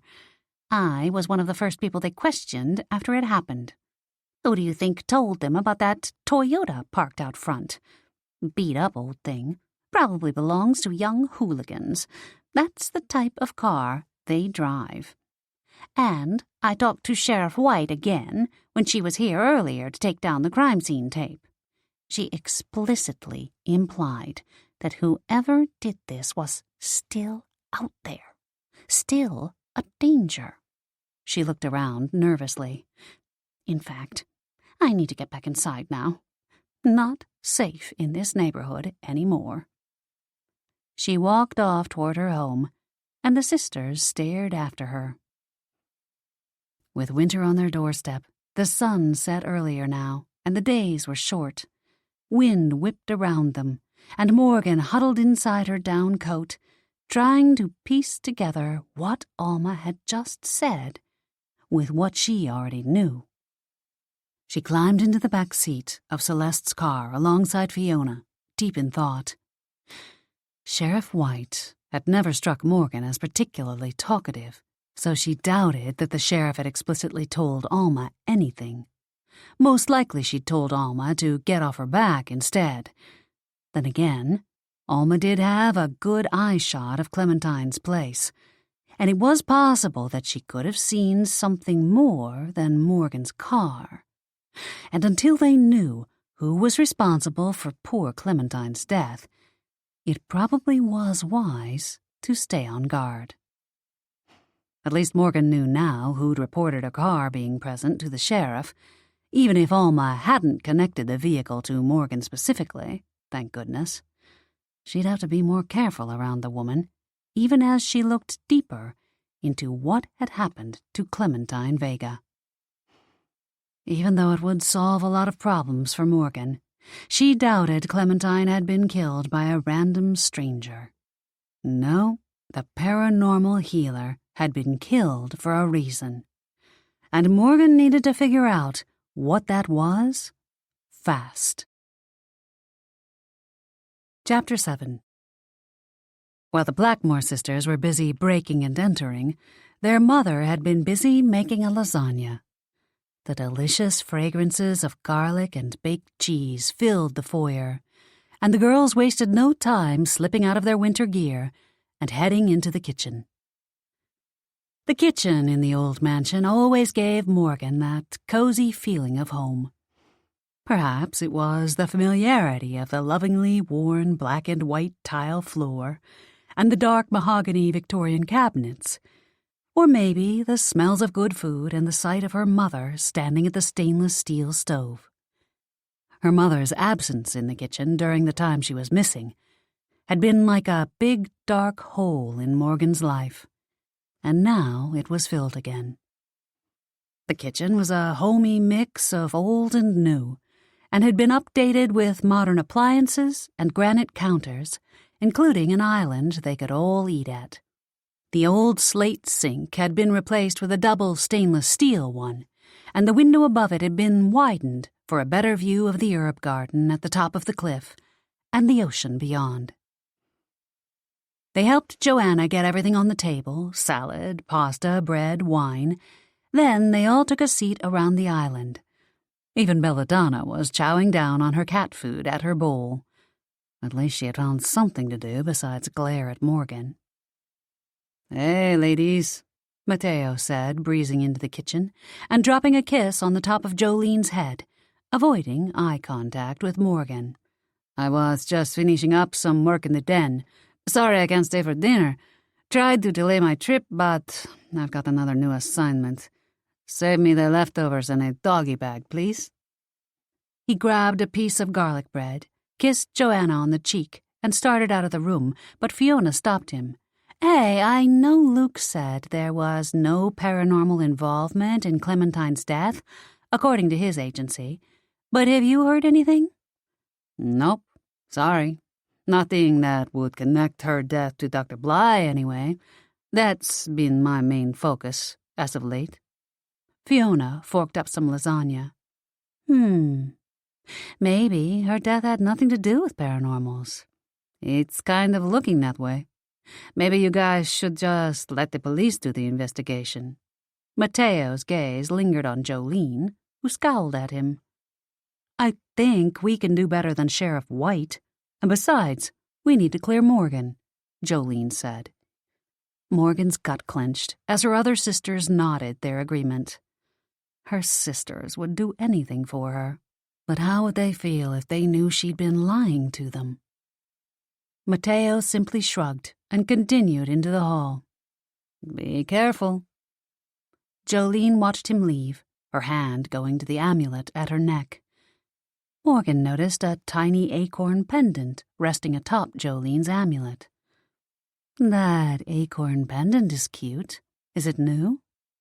Anything to change the subject. Jolene looked down at the pendants. "I found it in my jacket pocket after we left Rune Island. I had Fiona make it into a necklace for me as a commemoration of our trip. Pretty, huh?" Morgan reached out to inspect the necklace further. "It is. Nice job, Fiona." As she sat back, she noticed Celeste had a small, knowing smile on her face. Did she know that Morgan was feigning interest to change the subject? Or was there more to that pretty acorn pendant than met the eye? Maybe more practicing of spells on her sister's part. And if that were the case, she ventured to guess the spell had something to do with Mateo. Out in the hallway, she heard the front door opening and the sounds of Luke and Cal taking off their coats and saying hello and goodbye in passing to Mateo. A few seconds later, they came into the kitchen. Luke gave Morgan a quick kiss, then filled his plate with food. "This looks great, Joanna." "Thanks." Joanna smiled at Luke. She'd known him since they were kids, and he was almost like a son to her. In fact, Joanna was close to all their boyfriends, especially Mateo, because Mateo had helped her when she was a captive of Dr. Bly. "So, what happened today at Clementine's?" Luke asked. Morgan filled him in on their visit to Clementine's house earlier, leaving out the part about her morning snooping with Mateo, of course. "What about you? Talked to Dorian Hall yet?" "I did," Luke said around a bite of garlic bread. "But still nothing yet. No new assignment or anything concerning what happened to Clementine." "That's odd," Celeste said. "Yep," Fiona agreed. "It does seem like her death isn't paranormally motivated." Morgan just nibbled on her lasagna, glad that it appeared as if they wouldn't have to battle some unknown paranormal enemy. Hopefully, this would be a simple case of human malevolence. She needed to steer clear of paranormal altercations, at least until she got her gifts back. "Sorry I'm late." Jake appeared in the kitchen doorway, then pulled up a chair beside Fiona at the island. "Got busy doing some research at the office and lost track of the time." He served himself a plate of lasagna and salad, then reached for the bread basket. "Found out some interesting information, though. Did you guys know there was a professional rivalry happening between Clementine and Rose DeJarmo?" "The fortune teller?" Fiona asked. "Yep." Jake swallowed a bite of salad. "Seems they got into it a while back, and the police were called." "When was this?" Celeste asked. "I don't remember it." "Last year." He leaned an elbow on the table as he chewed, his expression contemplative. "I'm wondering if maybe their rivalry went beyond professional differences and finally boiled over into violence. Wouldn't be the first time one person took out their competition permanently." "Yikes," Fiona said. Hard to imagine sweet Clementine getting brutal with anyone. Or Rose DeJarmo, for that matter. She's got to be, 60? Age shouldn't matter, Joanna said. Look at what Dr. Bly did. True, Morgan said, then turned to Jake. What about your contacts at the sheriff's department? Did you have a chance to talk to them yet about the case? I did, but unfortunately there wasn't much new information there either. I did find out from the ME, though, that Clementine died from a blow to the head, and that there was a weird mark on her wrist that happened right around the time she died. Weird mark? Luke asked, raising a brow. Like what? A tattoo? Morgan looked at her sisters. When someone died of paranormal means, it left a mark on the body like a burn. Despite what Luke and his agency said, if the killer had been a paranormal, then it was entirely possible they'd killed Clementine by magical means, then hit her over the head to try and disguise the real method of murder. Not sure. Sheriff White thought maybe it had been caused by handcuffs, but none were found at the scene. Jake finished his first slice of garlic bread, then reached for a second. The ME also said that Clementine was killed in the afternoon, but her body wasn't discovered until the next morning, when a client came for an appointment. She lived alone.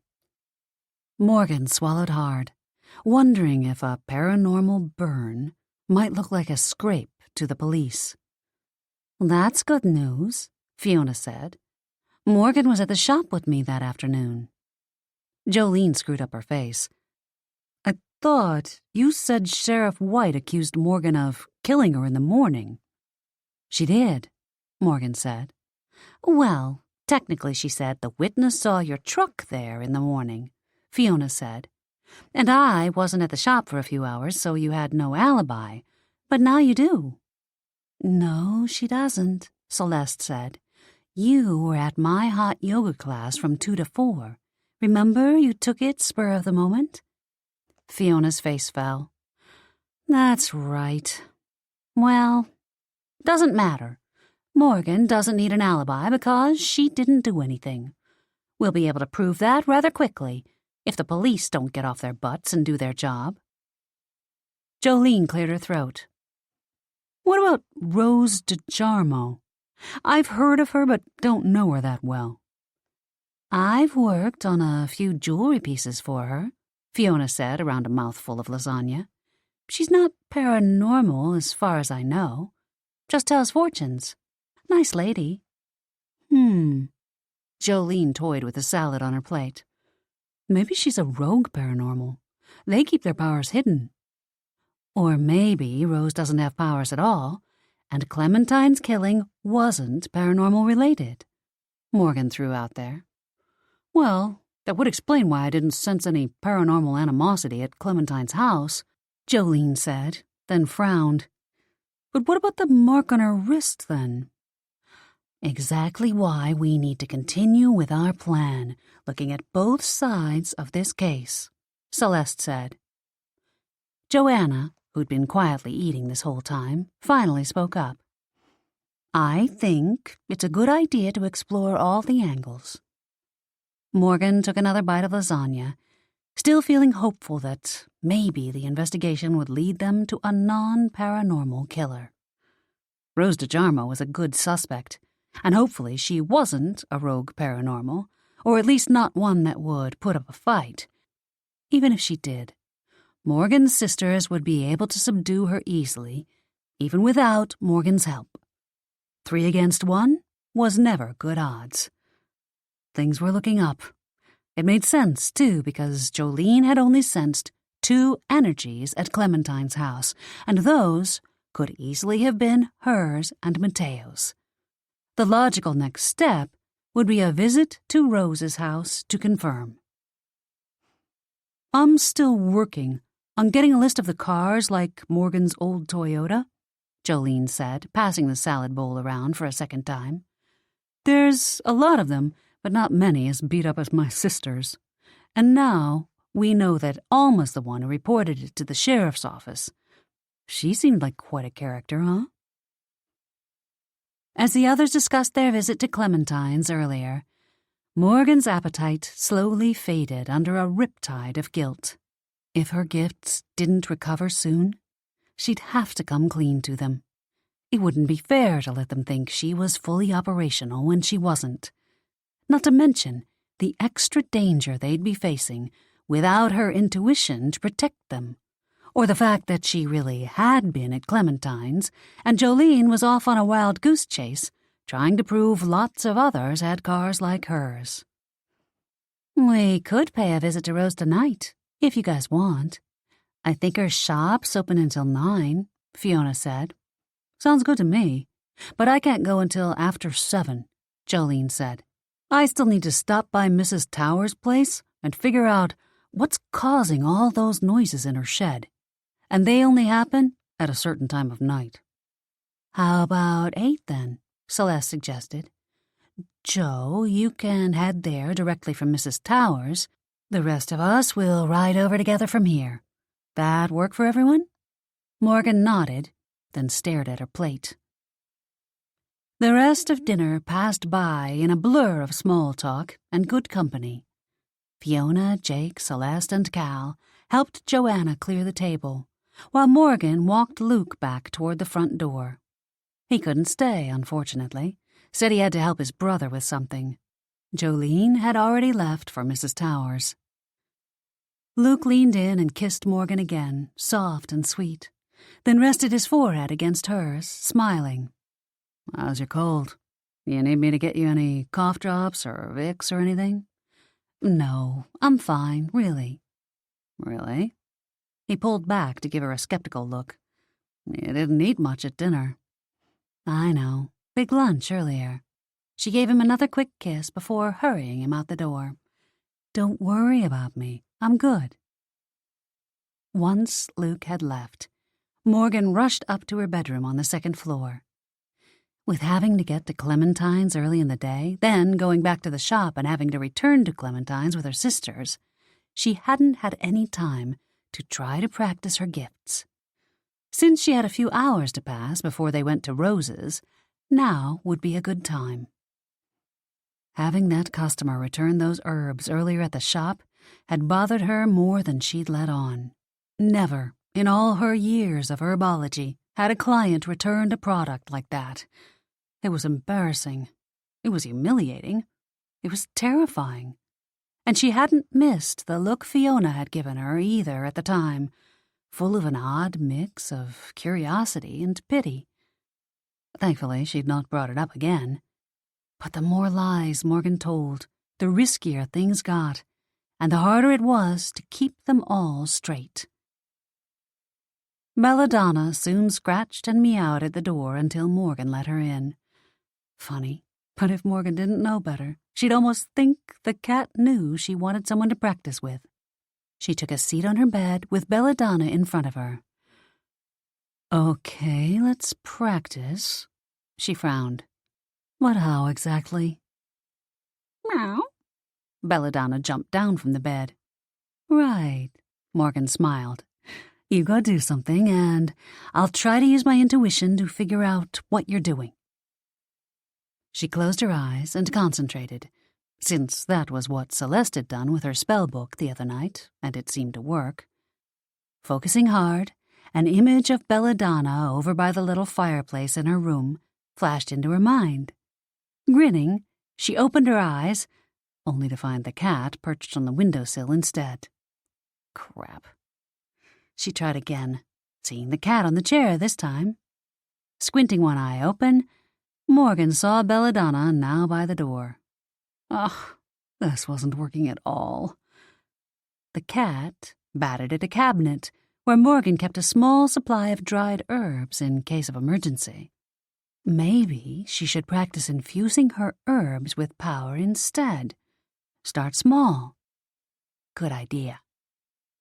She pulled out some horsetail and mint, then began mixing. Horsetail was a diuretic, so she focused on increasing its potency. That would be pretty harmless, and she could test it out on her sisters without them noticing a thing. Chapter 8. "See, I told you her shop was open tonight," Fiona said as they approached the door of the home where Rose DeJarmo lived and operated her fortune-telling business, Forever Fortunes.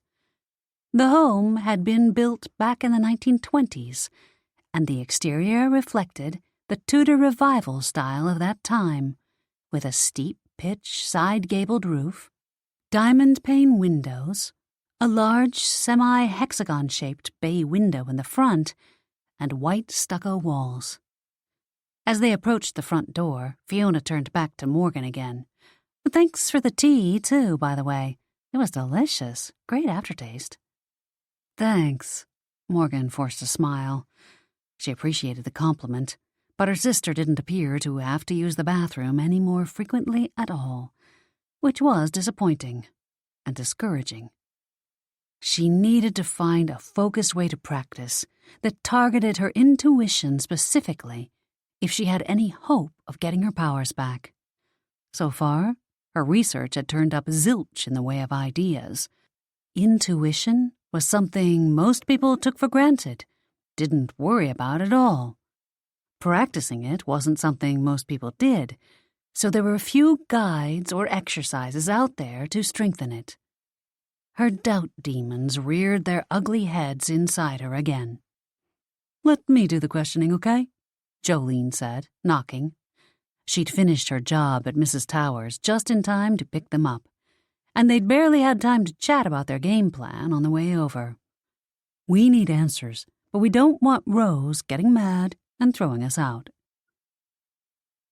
The door opened to reveal a short, stout Italian woman in her mid-60s, with salt and pepper hair that stood out around her head in curly disarray. She obviously hadn't been expecting company tonight, if her surprised expression and wrinkled, flowered housecoat and slippers were any indication. "May I help you?" she asked, her tone holding just a hint of Brooklyn. Rose flipped on the porch light, then squinted. "Wait a minute. You're the Blackmoore girls, right?" "We are," Jolene said, flashing a polite smile. "We wondered if we might talk to you for a moment, Ms. DeJarmo." "Oh, well, I suppose." She stepped aside to open the door fully and gestured them inside. "You'll have to excuse the mess. I wasn't planning on having people over this evening, and didn't have any clients scheduled. Please, call me Rose." Morgan took off her coat once they were indoors and handed it to Rose, then scanned the living room area where Rose conducted her readings. Pretty much what she'd expected a fortune-teller's space to look like. All the furniture was draped in purple velvet slipcovers, with lots of crystal balls scattered about. There were tarot cards, too, strewn over the cushions of a couch and stacked on top of the tables. Decks and decks of them. They seemed somehow familiar, but Morgan couldn't place from where. "Can I get you ladies something to drink?" Rose walked toward a doorway across the room. Behind her, Morgan could see a bright yellow and white kitchen. "I've just made a fresh pot of tea, or I have coffee, too." No, that's fine, thank you. Our sister Morgan just made us all tea before we left home," Fiona said, earning her a sharp look from Jolene, who probably thought that not accepting the tea was impolite.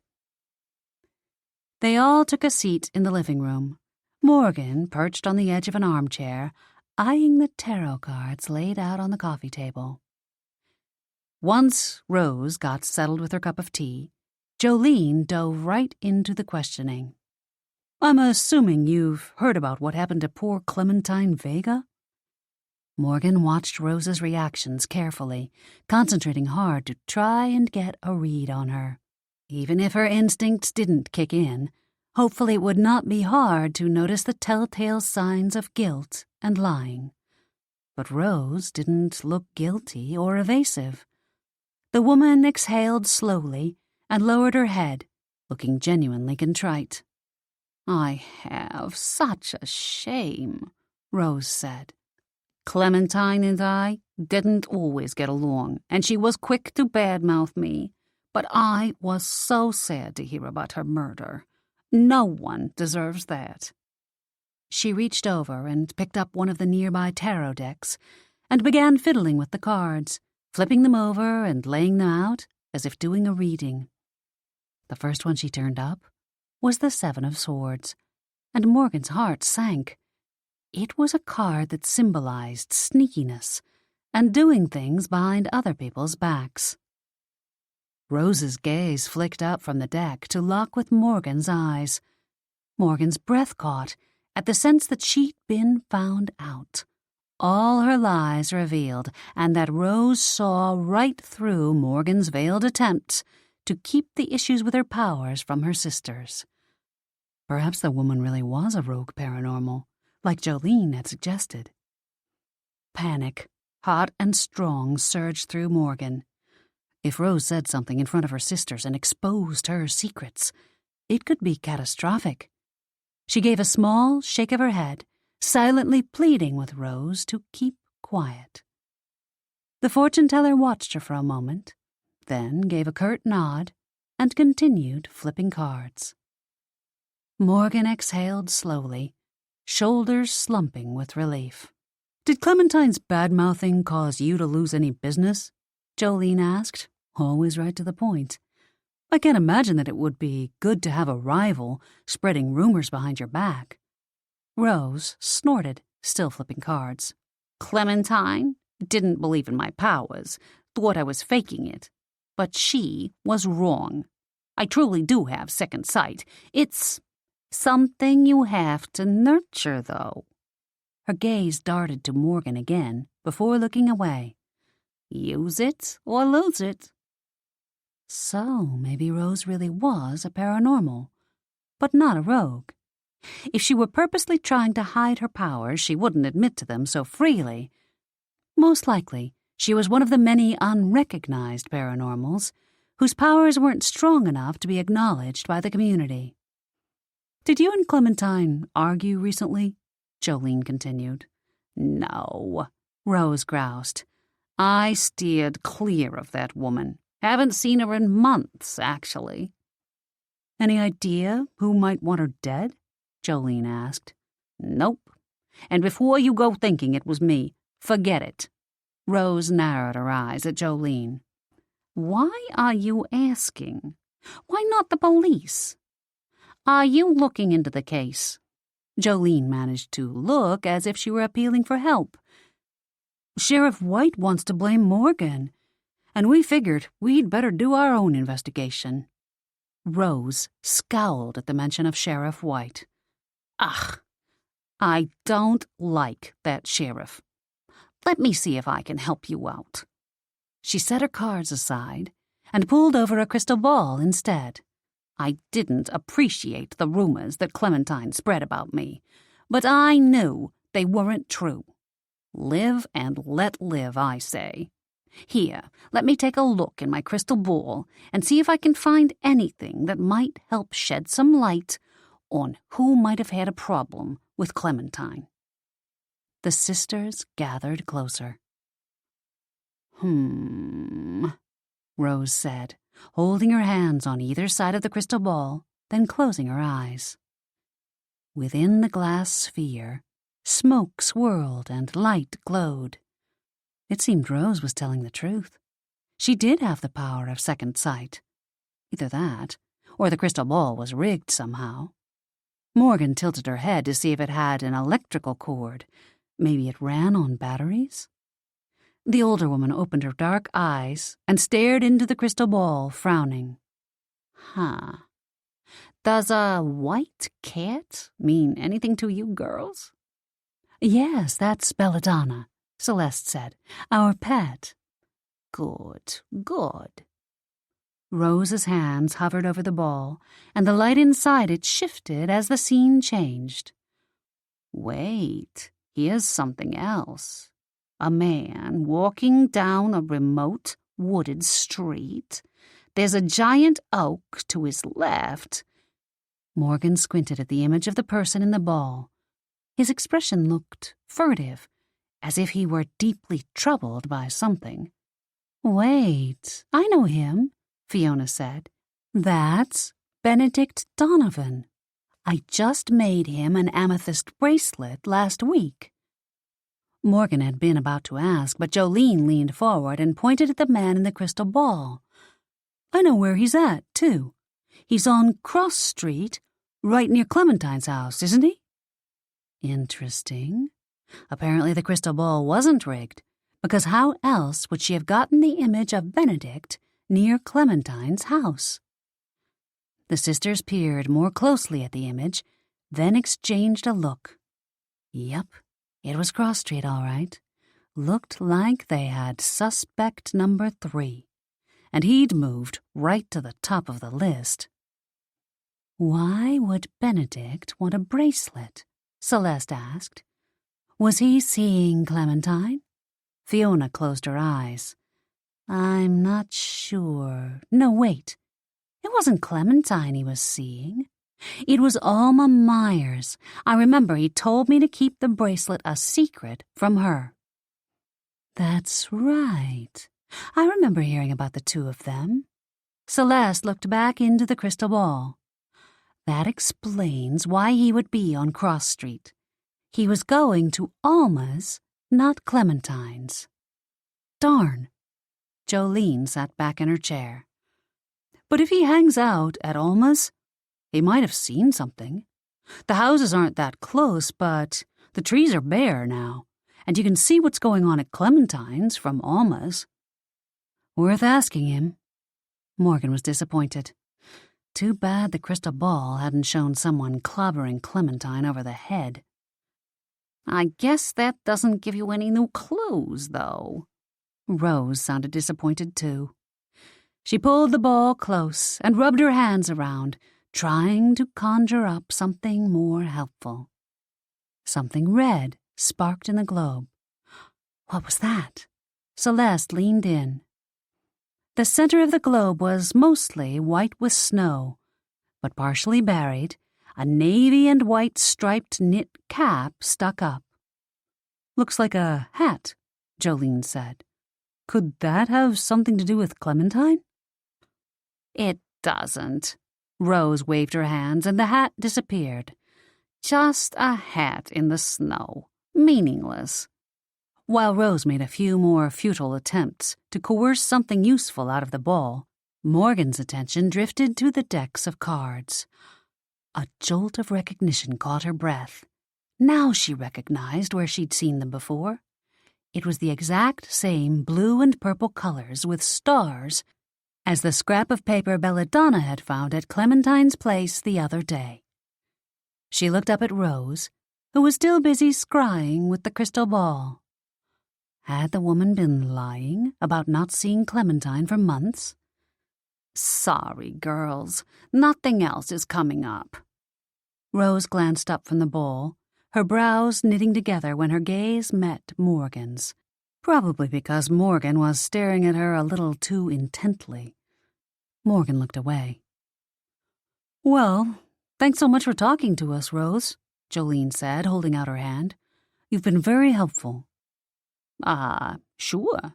Rose went to stand. "Don't get up," Fiona said as they all got up and started toward the door. "We'll show ourselves out. Have a nice evening." Once back at the curb, Celeste couldn't stop talking about what they'd seen. That can't be a coincidence. Benedict Donovan on Clementine Street. Yes, but don't forget we also learned that Rose really does have paranormal abilities, Fiona added. And if so, she might have shown Benedict Donovan in there to throw us off track. We did tell her we were investigating the murder. Maybe we shouldn't have tipped our hand. And that hat, do you really think it's meaningless? Celeste asked. Maybe she was trying to throw us off track. I don't think she was trying to throw us off track. I think Rose was being honest with us. Jolene unlocked the car. Her aura was purple, not brown like it would have been if she'd been lying. Her second sight abilities were true, too, as we all saw, but they aren't very strong.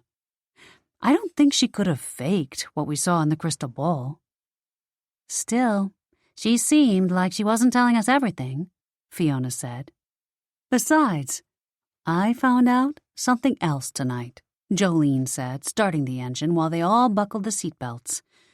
Mrs. Towers' house is on the river behind Noquit Beach.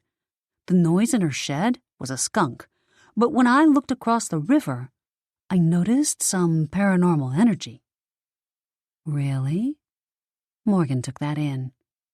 In truth, Noquit Beach was more like a sandbar, with the ocean on one side and the tidal river on the other. If Jolene had noticed paranormal energy, then someone must have been digging there around low tide. Someone paranormal. Luke didn't say anything about any activity over there. Neither did Mateo, Jolene said. But that doesn't mean someone isn't doing it without the various agencies being aware of it. They have ways to mask themselves. Jake didn't mention anything either, Fiona added. That pretty much exhausted their usual channels for intel. Do you think there's more rogue paras in town? Maybe they had something to do with Clementine's murder. Another avenue to check into, for sure, Jolene agreed. Hey, Fiona, you said you made a bracelet for Benedict? Celeste said. Do you have his address on file? Probably. I'd have to look when I get into the shop tomorrow. Fiona gripped the back of the front seat as Jolene accelerated away from the curb. It's too late to pop in on him tonight now, anyway. Besides, I don't know him that well. It would be awkward. As they drove on, Morgan felt more and more restless. First was the whole tarot card thing. Why had a scrap of one been at Clementine's house? Had Rose been there? She wanted to share that with her sisters and get their opinions on it, but couldn't because then she'd have to tell them about all the rest. Then there was the fact her tea did not seem to be working on them. Not at all. So depressing. Giving a last-ditch effort, she blurted out, "Doesn't anyone have to go to the bathroom?" "No." Fiona gave her a funny look. "Do you?" "No." Morgan sighed and leaned her head against the car window, defeated. "Whatever." Fiona gave a dismissive wave. "I have an idea. How about tomorrow I call Benedict and pretend I found some stones that match his bracelet perfectly, and ask him if he'd like me to make a set of earrings to go with the bracelet." "Do you actually have some?" Jolene asked, glancing at her sister in the rearview mirror. "I do," Fiona grinned. "It's a great excuse to get him back into the shop where we can talk to him about why he was on Clementine's street. I mean, who could resist my pretty amethysts?" "True," Jolene smiled. "Also, we should probably prepare for a paranormal battle just in case. If nothing turns up with this Benedict guy, we can check out the energy I detected down by the beach." Morgan's spirits sank further. This was the worst possible time for a battle, at least for her. She'd be no help at all. But Morgan knew talking to Benedict would only be a temporary reprieve. Once her sisters got their minds set on something, it was hard to dissuade them. She needed to find out more about Clementine's murder and hopefully prove it didn't have anything to do with the paranormal energy Jolene had seen on the beach. And her best lead was the tarot card, which meant she'd have to find a way to go back to Rose's without her sisters knowing, so she could find out exactly what this tarot card connection was about. Chapter 9. The next morning, Fiona called Benedict Donovan as soon as she and Morgan arrived at Sticks and Stones. He seemed a bit reluctant to come in, but she finally persuaded him to come and look at the stones. Celeste and Jolene had conveniently dropped by to be there when they talked to the man as well, and were busy perusing the new selection of herbs Morgan had gotten in the other day, when the bell over the door rang signaling Benedict's arrival. He walked in, frowning, looking a bit out of sorts. An unassuming-looking man, Benedict had brown hair and brown eyes, glasses, and a medium build, and was maybe in his late 50s. Overall, pretty ordinary. "Ah, Mr. Donovan, welcome back to Sticks and Stones," Fiona said, a bit too loud and cheerful, to let the others know the game was on.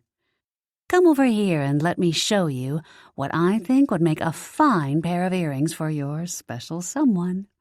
Ladies, perhaps you'd like to see them as well."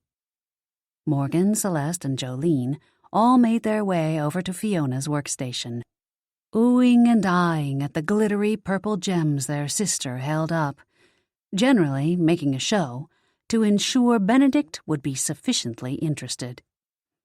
"Have you met my sisters, Mr. Donovan?" Fiona asked, making the introductions. "Morgan works here as well, running the apothecary. Jolene is an administrative assistant at a local private investigation firm, and Celeste owns the local yoga studio." Right. Yes, of course. Very nice to meet you all." Benedict smiled at each of them, then glanced through the front windows, as if making sure he wasn't being watched. Please forgive me, ladies, but I must ask you to keep silent about this." "Really?" Jolene raised a brow at him. "Why? Have you been naughty, Mr. Donovan?" "No," the guy blushed. "It's just that no one can know I'm here today. The bracelet is a surprise, and I wouldn't want word getting out." "Of course." Fiona made a lip-zipping gesture. "We are always very discreet here." "You're dating Alma Myers, aren't you?" Morgan asked. Benedict gnawed on his bottom lip and blushed. "Why, yes. Do you know her? Please, don't mention this." He gestured to the stones with shaky hands. "I might have met her in passing.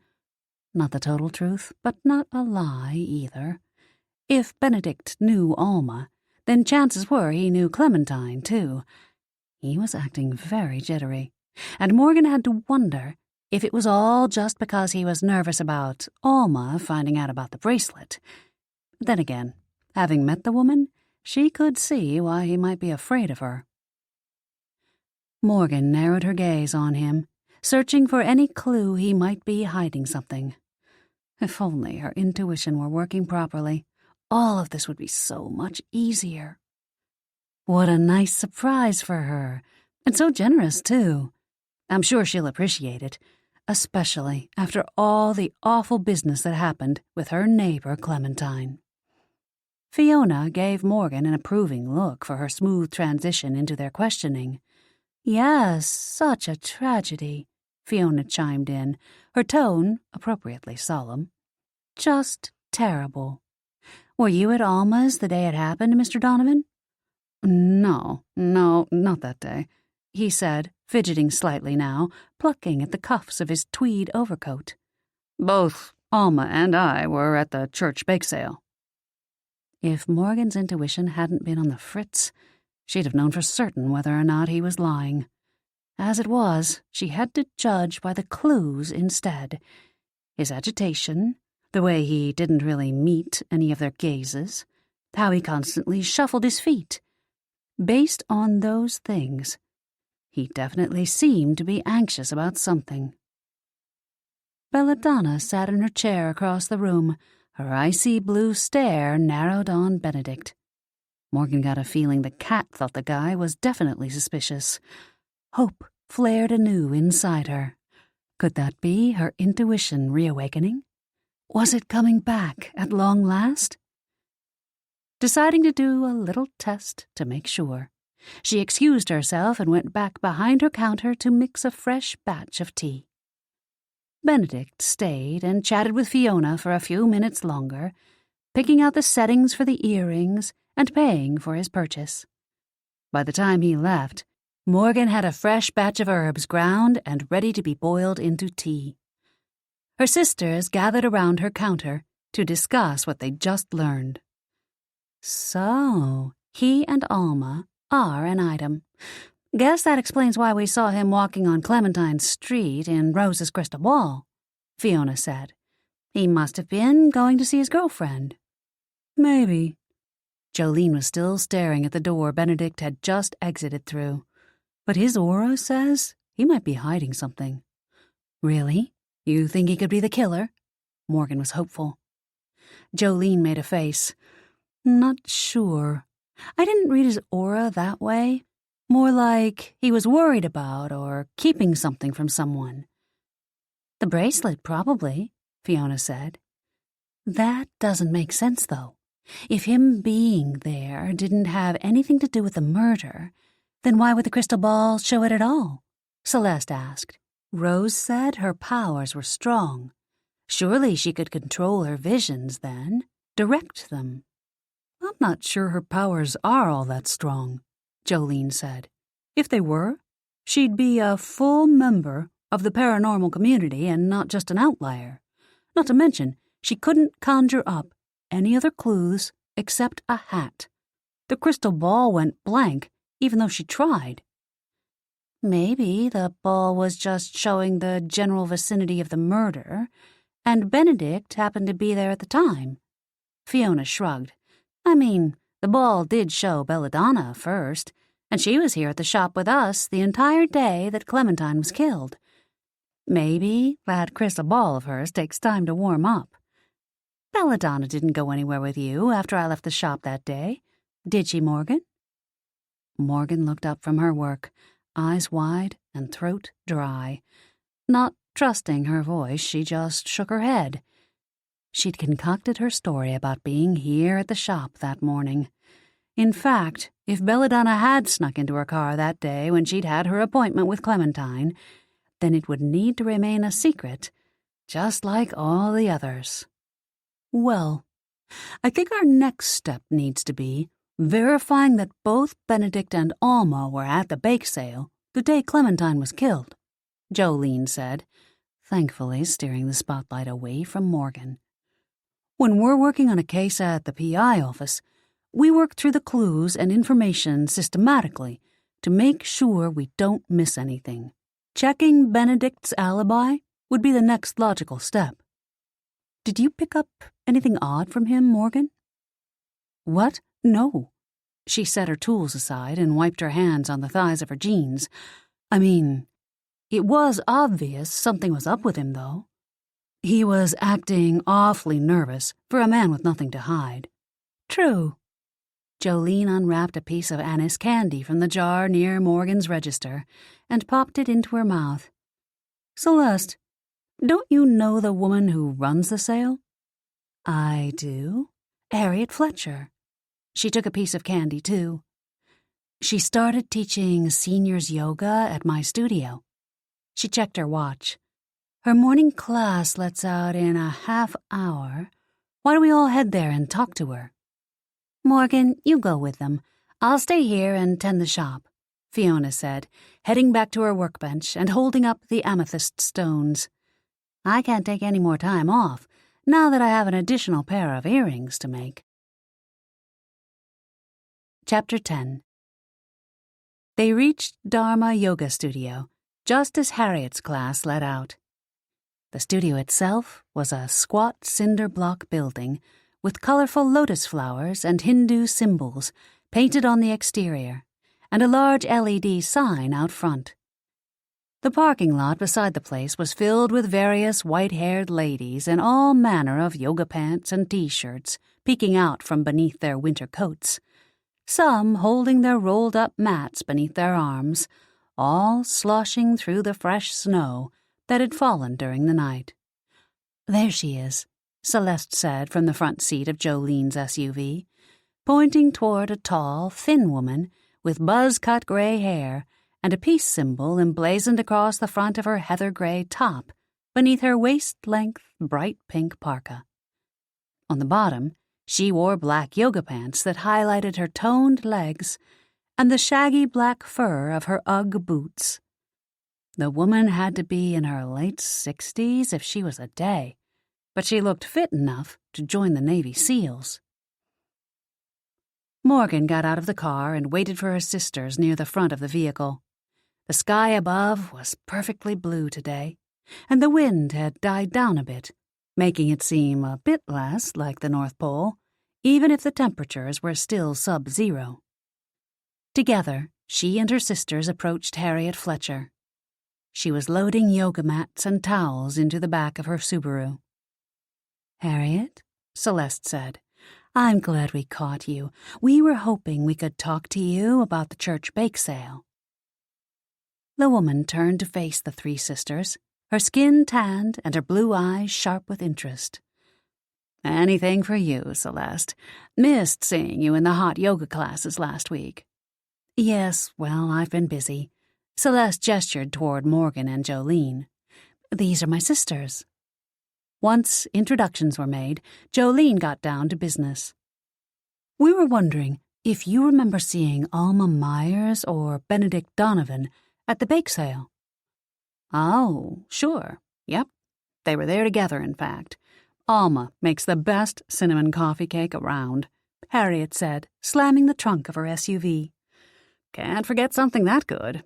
Seriously, it's to die for.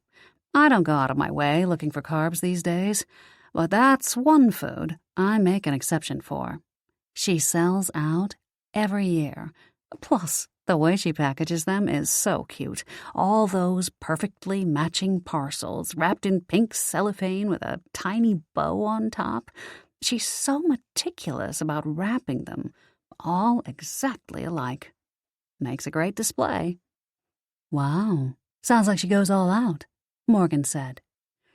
"Do you happen to remember exactly what time you saw them that day?" "Oh, gosh. I was so busy trying to keep everything organized and running smoothly." Harriet frowned and pursed her lips. "Sorry, no. The bake sale is always super busy and chaotic. I know I saw them right when the sales started, so that would have been a bit after noon. And she was there when I made a second round about an hour later. Alma had a line at her booth and was trying to handle all those people by herself." "Where was Benedict?" Celeste asked, frowning. "You said they were there together, right? Didn't he help her run her booth?" "You'd think he would, huh? That's a good question."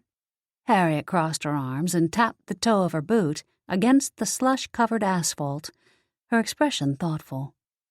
"You know, now that I think about it, maybe I did only see Alma that day." She crossed her arms and sighed. "No, that's not true either, because I distinctly remember the two of them having a tiff. Maybe that's why she was working her booth alone then. They fought when he stormed off. I suppose she took off after him a bit later, because I noticed her booth was empty. They must have made up, because they were together again by the end of the sale."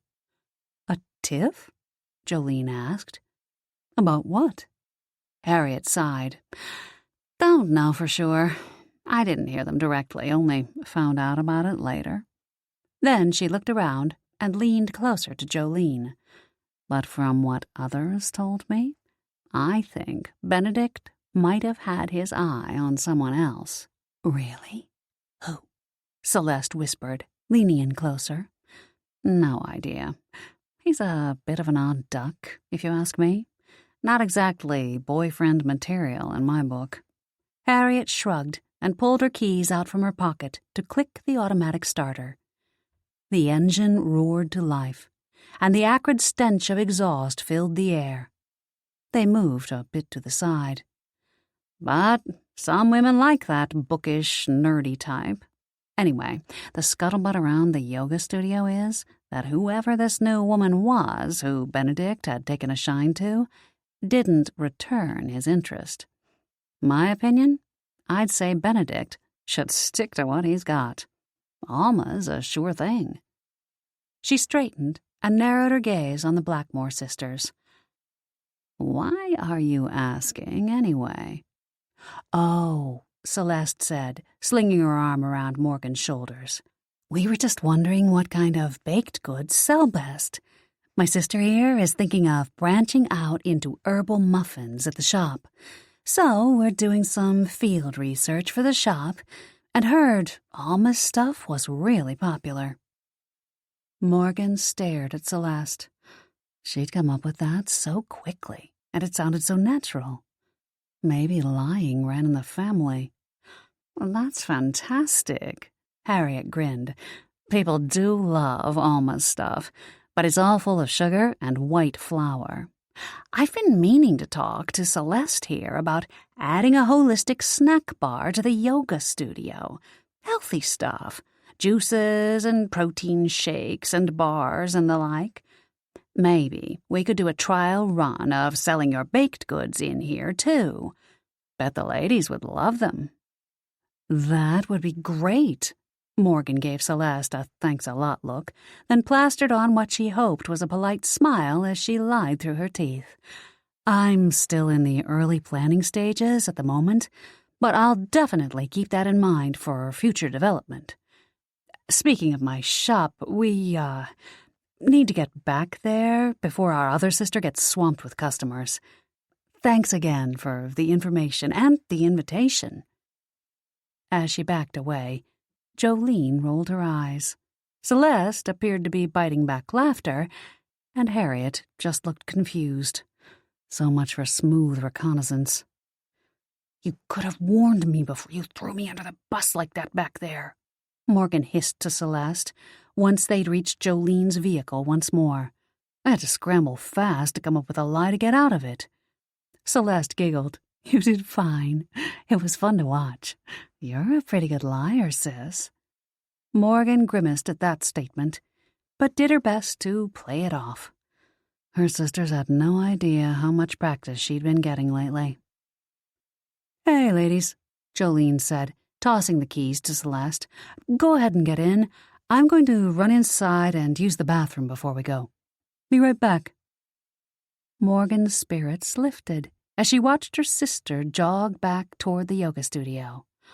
Maybe her herbal tea had finally worked and her gifts were returning at last.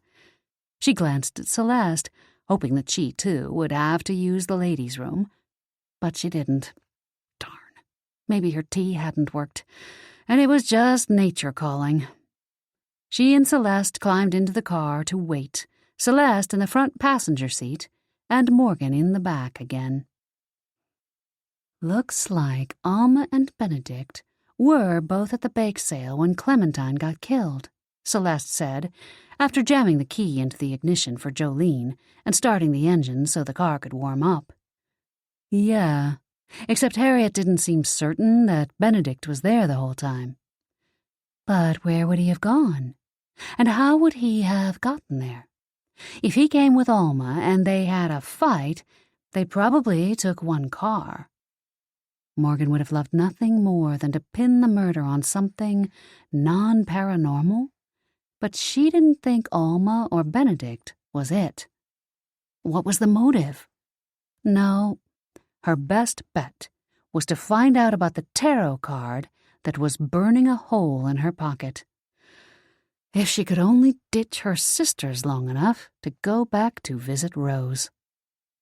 Jolene got into the car a few minutes later, and they headed back towards Sticks and Stones, discussing the case and the new information. Alma and Benedict were at the bake sale, just like they said, so that's one thing off our checklist. Jolene tilted her head sideways. Well, Harriet did say she was fuzzy on the timing. Yeah, Morgan agreed, but what motive would they have? I know. Celeste turned in her seat to look at Morgan. Harriet said rumor had it that Benedict had his eye on someone else. Maybe the person he had his eye on was Clementine. Then why kill her? Morgan asked. Harriet also said the rumor was that the woman did not return his feelings, Jolene said. Morgan pressed her lips together, trying to picture nerdy Benedict Donovan killing someone because they didn't return his affections. Really? You think Benedict would kill someone because they turned him down for a date? Yeah, hard to picture that. Jolene tapped her fingers on the steering wheel. Though that would explain why he was shown in the crystal ball. I'm not so sure Rose's crystal ball powers are that good. Celeste faced forward again. You know, there's one thing we haven't taken into account yet in all this, Jolene said. What's that? Morgan asked, her pulse kicking higher. The mark the ME found on Clementine's wrist. Jolene slowed for a red light, and Morgan exhaled slowly. We didn't get a chance to see it, but it could be from paranormal activity. Do you think Jake could get a photo from the cops? Celeste suggested. I doubt they'd just hand that over, Morgan said. Besides, we don't want Jolene to get into trouble. Given I'm not exactly Sheriff White's favorite person, we should probably avoid the cops as much as possible right now. I can ask him anyway. Won't hurt anything, Jolene said. Thanks for thinking of me, though. Besides, Sheriff White hasn't been back to follow up on her accusation since that first day, right? And she hasn't charged you with anything else either. That tells me she doesn't have a leg to stand on. We know you didn't do anything, so I doubt they have any evidence to support her theory. Maybe they even dropped their investigation into you. I hope so, Morgan sighed, not believing it for a second. When Sheriff White got her teeth into something, she was like a poodle with a ham roast. What about your Toyota search? Anything turn up there? Several cars showed up like yours in the area. I'm narrowing it down to see if any of the owners have any paranormal inclinations, or knew Clementine, or had connections to her business. It takes a while, though. Jolene signaled to turn onto the street where the shop was located. But if Sheriff White isn't accusing you of anything anymore, then maybe I should let that go and focus on the beach energy instead. That could be related. We should look at all angles, though I'm not sure it's smart to start something with strangers, especially paranormal ones. Morgan straightened, clasping her hands in her lap to keep them from shaking. We've got enough trouble to deal with as it is. That's exactly why I think I should switch my research time over from the cars to these other two avenues instead. Jolene parked her SUV in front of Sticks and Stones and cut the engine. There are only so many hours in the day, and this way, I can do a little background checking on possible paranormal suspects before we engage. I mean, we did sense 2 paranormals at Clementine's, even though we didn't sense any bad intent. At Morgan's sharp look, she amended her statement. Fine, if we engage. What's got you so spooked these days, sis? She met Morgan's gaze in the rearview mirror. Everything okay? Everything's fine, I'm just being practical. Morgan used the excuse of getting out of the car to avoid eye contact with Jolene. She really was being practical. They had no reason to think that paranormal energy down at the beach was related to Clementine's death, and it didn't make sense to go stirring things up. It didn't help that she couldn't tell her the 2 paranormals she sensed were herself and Mateo. Thanks for the ride. I'll see you guys later. Jolene, still behind the wheel, yelled out of Celeste's open door. I've got some work left to do back at the office for Jake on the new PI case we're working. If I've got time, I'm going to check on the tide charts to see when low tide is tonight. I'm thinking it's at 6:30. If so, we should meet up again on the beach and check out the spot where I sensed that energy. See what they were digging for. Meet in the beach parking lot at 6? Looked like Jolene was going to pursue this no matter what. Morgan didn't dare protest too much. I don't know. I just got back and... Fiona came out of the shop and crossed the porch, then walked over to where they were standing near the car, cutting Morgan off. What's going on? Find out anything interesting from Harriet?" Jolene relayed what they'd learned and her plans for the meet-up later. "Sounds good to me," Fiona said. "Things have been beyond slow here at the shop since you guys left. And I got all caught up and even made those earrings for Benedict. Of course, now that we know he has another lady in mind, it makes me wonder who those earrings really are for." Jolene smirked. "Yeah, no wonder he wanted you to keep it on the down low. Might not be for Alma." Fiona nodded. "Anyway, I think we can close up early with no problem at all." "Well, I'll have to see if I can arrange something," Celeste said. "I'm supposed to teach a yoga class then." "Hopefully, we can all make it. We can investigate that energy and put that theory to bed once and for all." "Fiona and Morgan, I'll see you two at 6 then," Jolene said. Celeste shut the door, and Jolene drove off. As the three sisters walked back toward the shop entrance, Fiona watched Morgan carefully.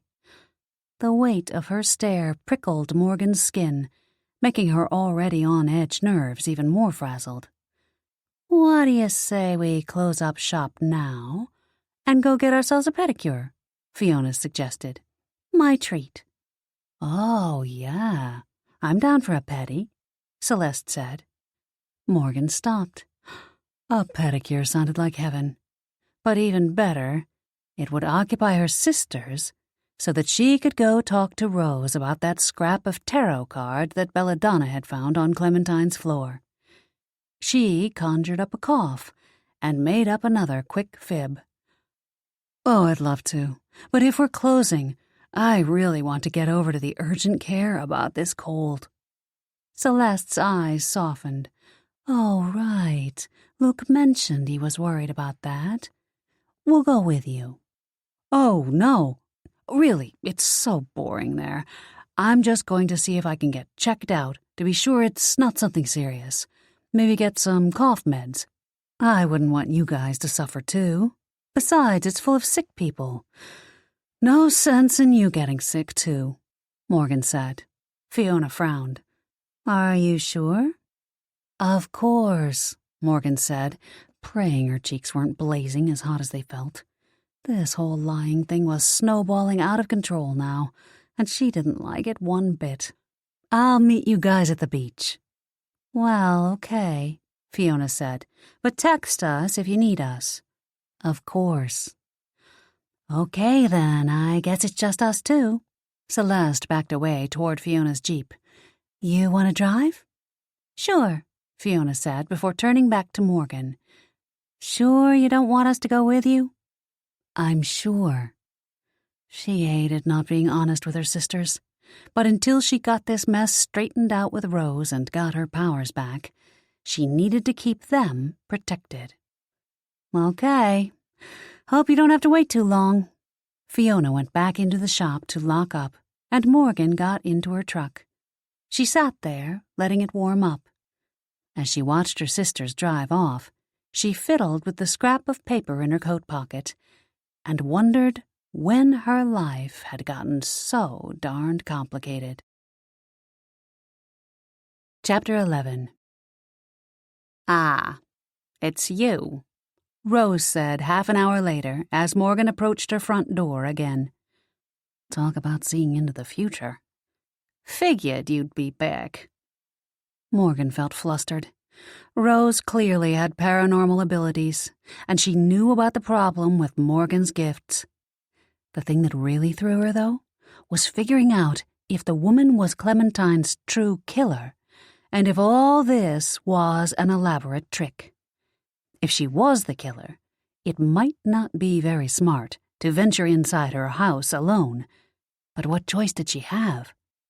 She couldn't tell her sisters she'd found a scrap of paper that matched the tarot cards at Clementine's, so she had to check it out for herself. "Come in," Rose said, gesturing for Morgan to enter and stepping aside to allow her in.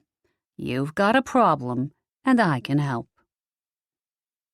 Morgan stood in the foyer, doing her best not to fidget, as Rose took her coat and hat.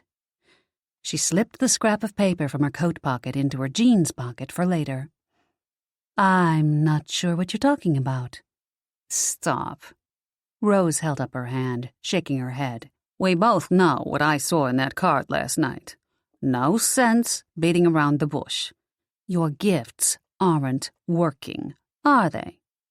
And I suspect your sisters don't have a clue. Stunned, all Morgan could do was nod.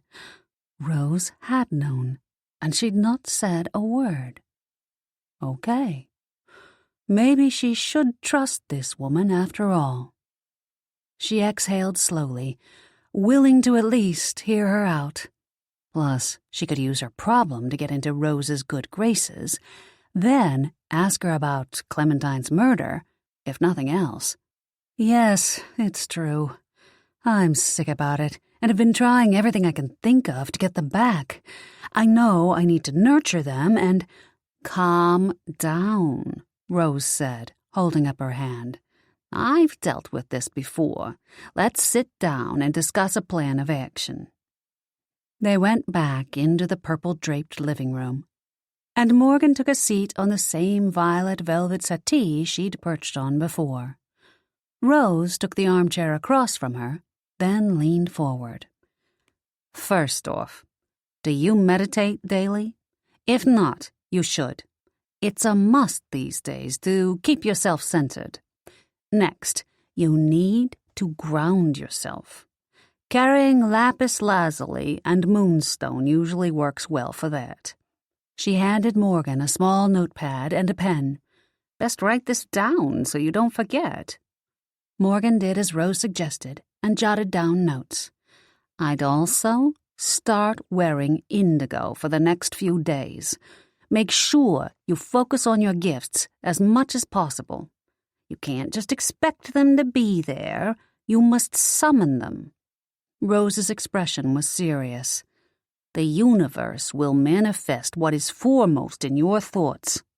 If you're walking around stewing about how your gifts aren't working all the time, then that's going to be your reality. It's the secret to everything.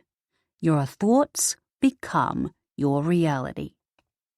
She sat back and clasped her hands atop her lap, switching directions entirely. Enough about that mumbo-jumbo. Let's get down to why you're really here. The abrupt shift in topic took Morgan by surprise, and she needed a moment to get her thoughts together. It was now or never. Might as well go for it. Besides, Rose had helped her. Would she do that if she were the killer? No. She'd probably try to get rid of Morgan as fast as she could.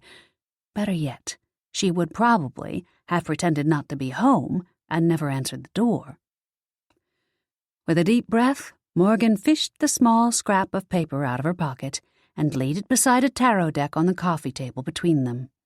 It was an exact match for the pattern on the back of Rose's cards. I found this at Clementine's house shortly after the murder. You told us before that you hadn't seen Clementine in a long time, but this proves otherwise. Rose's eyes narrowed. That doesn't prove anything. I wasn't lying. Lots of clients pass in and out of here every day. Any one of them could have taken a tarot card as a souvenir, or bought them. I sell the decks, along with the crystal balls. Darn, Morgan hadn't thought of that. Now she realized why there were so many packs of cards and crystal balls. That didn't help narrow things down at all. Anyone could have purchased a deck of tarot cards at any time. Okay, then. While she was here, she might as well ask about Benedict. He'd shown up in Rose's crystal ball last night. Maybe she knew more. What about Benedict Donovan? He appeared inside the crystal ball. Has he been here? Is he one of your clients? That man from the vision last night? Rose frowned, her dark brows knitting. No, he's not one of my clients. Rose's voice was uncertain. Morgan sat forward now, seizing on that new clue. But he has been here before? Sure. Rose smiled.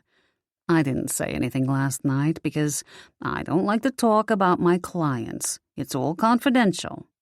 But that man was here before, with a woman who came in for a reading. She was his girlfriend." "Alma Myers?" Morgan asked. "Was that her name?" Rose frowned, concentrating. "Yep, that's the name I remember. She asked me to read her tarot cards and her palm.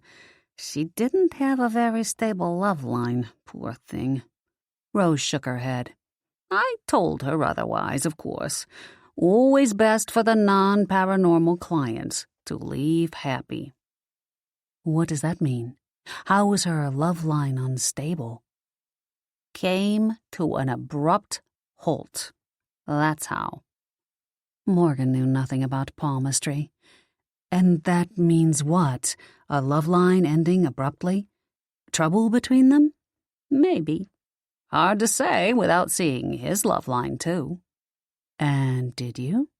"No. He refused, acted a bit indignant." Rose shrugged. "Some people get that way. But I can't figure a nerdy old guy like that for a killer." "Interesting." Morgan glanced at the crystal ball again, but it was frustratingly blank. So, Alma and Benedict were having issues, at least according to Harriet, and now Rose, too. And rumor had it that Benedict had his eye on a new woman. A new idea occurred to Morgan. Had Celeste's guess about that woman being Clementine been correct? That would explain why he'd looked so furtive in Rose's visions, if he was sneaking around behind Alma's back. Did he really kill her because she'd spurned his advances? But if he was sneaking over to her house to meet with her, didn't that mean he was expected, maybe even welcome? Morgan checked her watch. 5:45. Time to go if she was going to meet her sisters at the beach. She pushed to her feet and grabbed the scrap of paper from the cushion where she'd laid it and tucked it safely back in her pocket. "Well, thank you so much for your help, Rose. I'll start using these instructions you gave me as soon as I get home." "Good girl. You do as I say, and you'll be right as rain before you know it. Like I said, I've been through this with many a paranormal client before, and it always works out as it's supposed to in the end," Rose called from her chair in the living room. "Forgive me if I don't see you out, dear. Bad knees, you know." Morgan raced down to the curb and into her truck, feeling more optimistic than she had since this whole debacle started. In the dead of winter, the No-Quit Beach parking lot was always empty, so Morgan had no trouble finding a spot. She parked near the long rows of benches that faced the ocean and got out, her mind still whirling with what she'd learned at Rose's. Brisk, salt air stung her face as she walked over to join her sisters near the edge of the pavement. Jolene had been right. The tide was definitely out, the ocean floor exposed for what seemed like a mile in front of them. The distant crashing of waves still echoed through the fog, adding a haunted feel to the place. The forecasted snow had held off too, and the wind from the day before had left patches of sand visible beneath the previous day's dusting of snow as they walked out onto the beach. Down a bit was the walkway in the dunes over to the riverside. They crossed it, and Morgan was glad to find this area was better shielded and not so cold. Jolene guided them to a spot across from where Mrs. Towers' shed was located, on the other side of the river. Here, the river wasn't wide, maybe only 10 feet across, but miles of sandy riverbank were exposed, and rocks were piled up in various spots.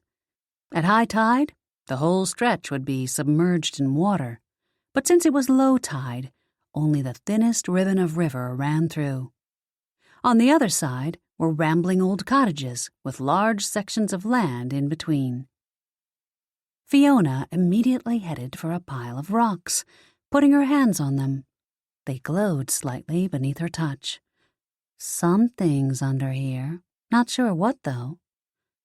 The sound of a car door slamming in the distance had them turning around.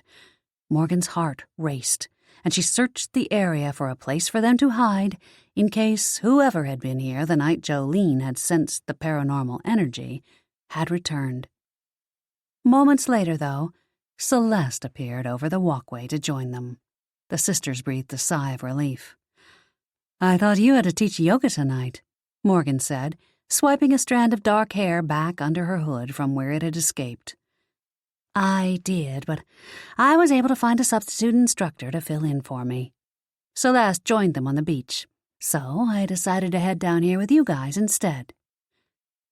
She'd no more than finished saying that when her eyes got that fuzzy, distant look they always did when she was channeling a spirit from the other side. Without another word to Morgan, Celeste wandered away toward the riverbank, her expression dazed. Morgan glanced over to see Jolene, with her eyes closed, concentrating on the energy field surrounding the place. Feeling guilty and left out, Morgan closed her eyes too, pretending to use her intuition to sense what was going on here. It's the secret to everything. Your thoughts become your reality. Rose's words from earlier swirled in her head. Morgan did her best to picture everything working perfectly in her mind. Her intuition strong and true, her instincts on point. But nothing happened. No telltale curl of energy in the pit of her stomach, no shiver of premonition over her skin. Nothing. Her spirits fell once more. You can't just expect them to be there. You must summon them now. Tears stung the backs of her eyes. What if she couldn't summon them any more? What if her gifts were gone for good? Finally, Jolene broke the tense silence. "I see paranormal energy starting here and going into the water that came by boat." Morgan opened her eyes reluctantly, blinking hard and swallowing around the lump in her throat. Her sisters were all looking to her for confirmation, and she didn't want to disappoint them, so she nodded and said, "Agreed." "This rock here is a marker, I'd guarantee it." Fiona pointed to the largest of the boulders stacked nearby. "It's really old. Could be a treasure marker." "Could be," Celeste said, walking back from the river's edge. "I just spoke to the ghost of an old pirate, Captain Brown, who buried some loot here a couple of centuries ago. He says people have been coming for it by boat and digging ever since. But they'll never get through, according to him, because it's buried too deep. The tide always comes back in before they can reach it and fills in the holes. In his day, the pirate said, the river didn't rise that high. That's how he managed to bury his treasure here. Just as well, since he said, folly will come to anyone who steals it." "That's great and all, sis, but what does that have to do with Clementine's murder?" Jolene asked. "Nothing that I can see," Fiona said, snorting. "Maybe Morgan was right, and this murder doesn't have any paranormal involvement. I did ask him if the people digging here were Clementine's killers, or if they knew anything about the murder, but he said he didn't think so. Said he never heard them talking about murdering anyone, only getting his riches. He also indicated that they weren't very, competent, though he used more colorful language." "So, incompetent paranormals." Jolene stared at the trail of paranormal energy that only she could see. "But would they be related to Clementine's murder?" Celeste asked. Jolene shrugged. "Maybe, maybe not. Didn't Alma say something about a bunch of hooligans? Maybe one of them wears a navy and white cap." "I think she only said that hooligans would drive a truck like Morgan's, not that they were at Clementine's," Celeste said. "Yeah, I guess we still have some investigating to do." "Well then," Morgan blew on her hands, chilled to the bone despite all her layers. "It's freezing out here. Can we maybe talk about this at home, where it's warm?" They walked back to their cars slowly, the sound of the returning ocean doing little to comfort Morgan's sadness. She feared no matter how much practicing and meditating and grounding of herself she did, no matter if she painted her whole body indigo and chanted under the full moon at midnight, her powers might never come back. And if they didn't, then what would she do? Chapter 12.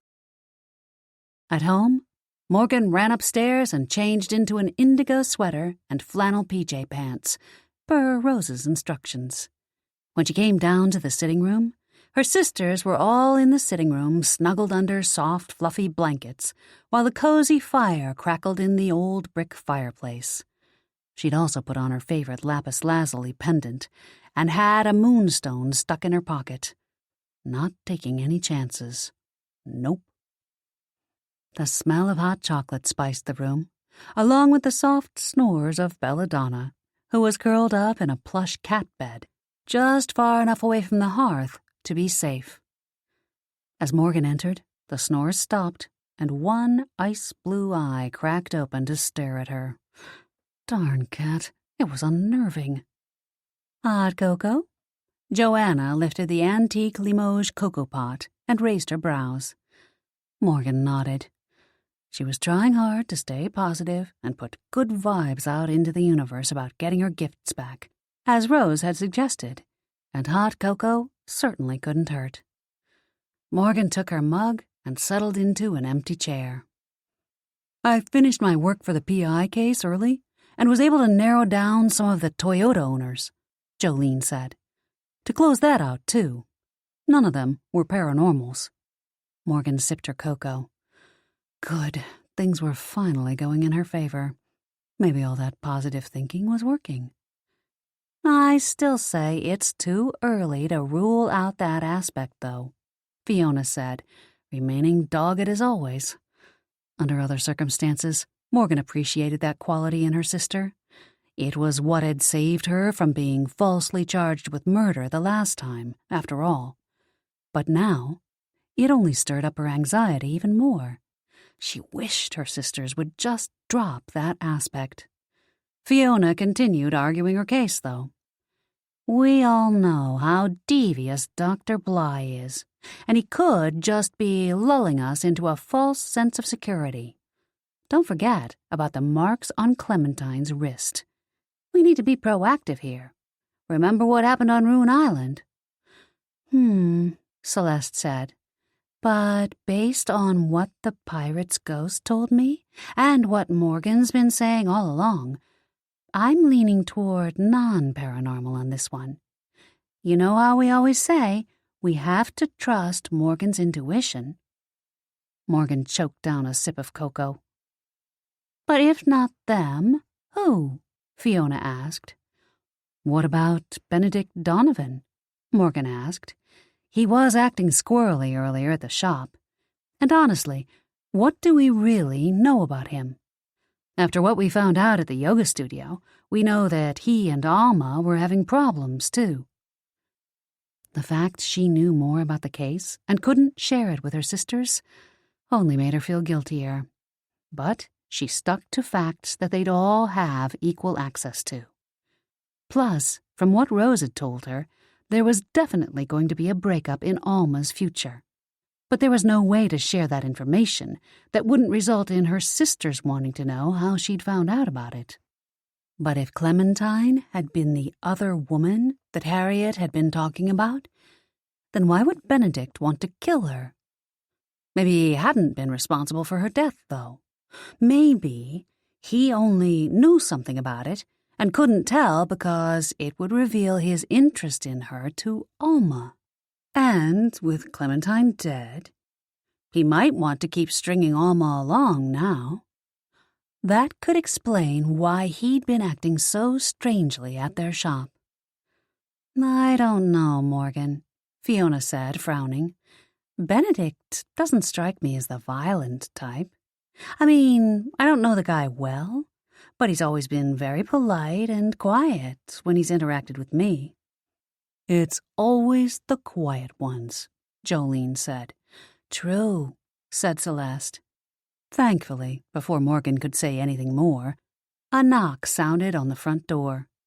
She tossed aside her blanket and padded down the hall, the hardwood floors cold beneath her feet, even through her heavy wool socks. Old mansions were beautiful, but not exactly great when it came to heating. She put on her best polite smile, which promptly fell when she opened the door and found Sheriff White standing on the front porch. Apparently she wasn't off the hook with the law just yet. "Ms. Blackmoore?" The sheriff pushed in past Morgan without waiting for an invitation. "I need a pair of your shoes." "Excuse me?" Morgan asked, blinking. "Why do you need my shoes?"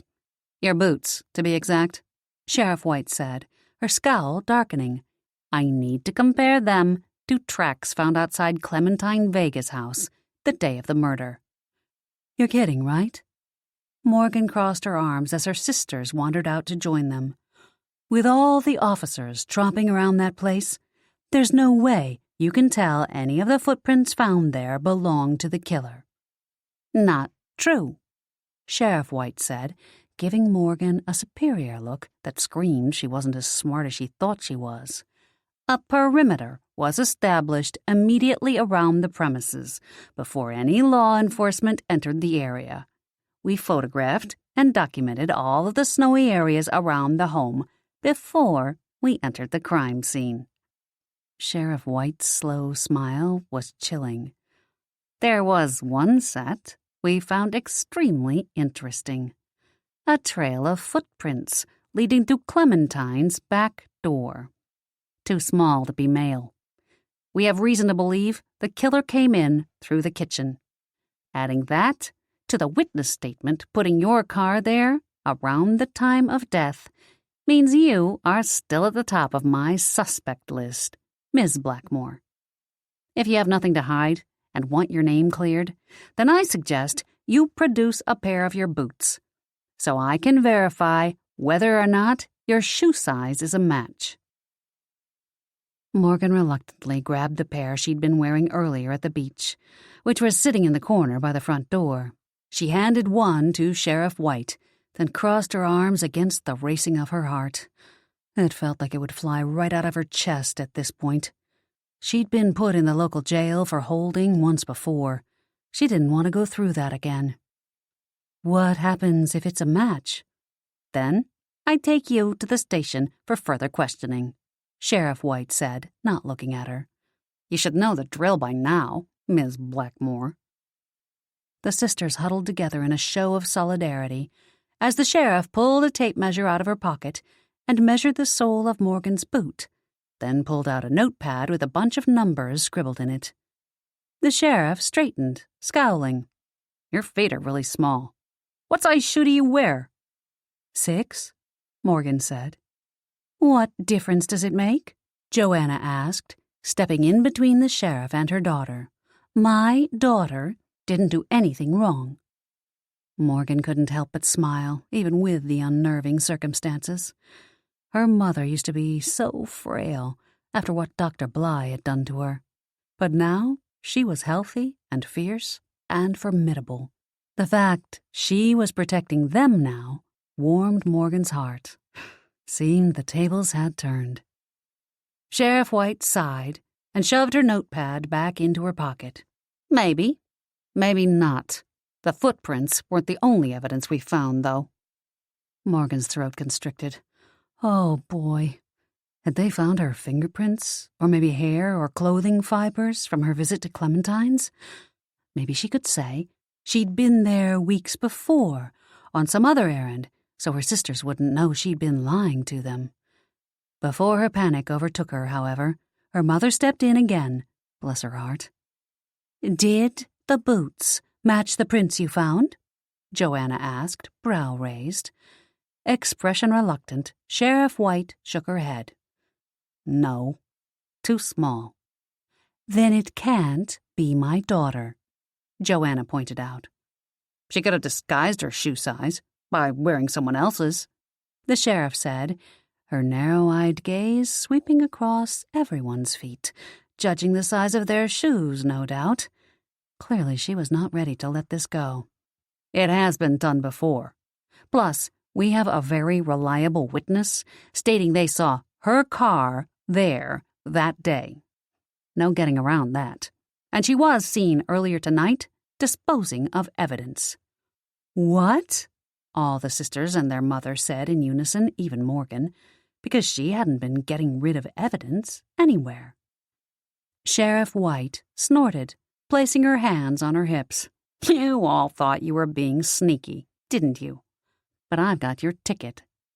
You were down by the beach, and there's only one reason a person would go down there in this kind of weather: to get rid of anything that makes them look guilty. If you helped your sister destroy evidence, that makes all of you accomplices too. That's ridiculous, Joanna said. My children would never do such a thing. You have no idea what we were doing down there, Celeste added. It's still a free country, isn't it? Maybe we like the ocean at wintertime. No one likes the ocean at wintertime, Sheriff White snorted. Keep talking, ladies. You're just digging the hole deeper. Morgan wanted to tell the sheriff exactly which hole she could stick her theories into, but refrained, given the circumstances. Tensions were running high enough as it was, and Sheriff White had no idea about the paranormals in her community. They couldn't mention the real reason they'd been at the beach, so they needed to bluff their way out of it. More lies. Ugh. What evidence? Fiona stepped forward, matching the sheriff's aggressive stance. If you're planning on pressing charges against my sister, we have a right to know. And we weren't getting rid of anything, Jolene shouted from the back of the group, her tone belligerent. Like Celeste said, we were just taking a walk. It's nice down there this time of year. Quiet. Last time I checked, communing with nature wasn't against the law, crappy weather or not. Not buying it, ladies, Sheriff White said, as a cacophony of arguing filled the hallway. I'm guessing the only thing you were communing with down there was your guilty conscience. Besides, Mary Claiborne saw you all from her house on the other side of the river. She said you were digging for something. Again, not true, Morgan said. We don't even own a shovel. She wasn't sure on that point, but it was too late to take it back now. Fine. You want to play hardball? I'm game. If you're so set on proving your innocence, then let me inspect the rest of the footwear in your closet for bigger shoes. That will settle this once and for all. No. Joanna stayed in front of her daughters, holding firm. Not without a search warrant. You have one? A small muscle ticked in Sheriff White's cheek as she glared at their mother. Silence descended, and the air was thick with tension. Finally, the sheriff ground out. No. Then I'd suggest you come back when you do, Joanna said, opening the door again. Until then, leave. Morgan didn't breathe, as the sheriff stared at them all for several silent moments. I'll be back, Sheriff White said, stomping out into the bitter cold once more. This isn't over yet. Have a wonderful evening, Joanna said, slamming the door, her tone suggesting the exact opposite. Good riddance. This is so insane, Jolene said, putting her arm around Morgan and walking her back toward the warm fire again. They can't treat you like that. We won't be intimidated. No, we won't.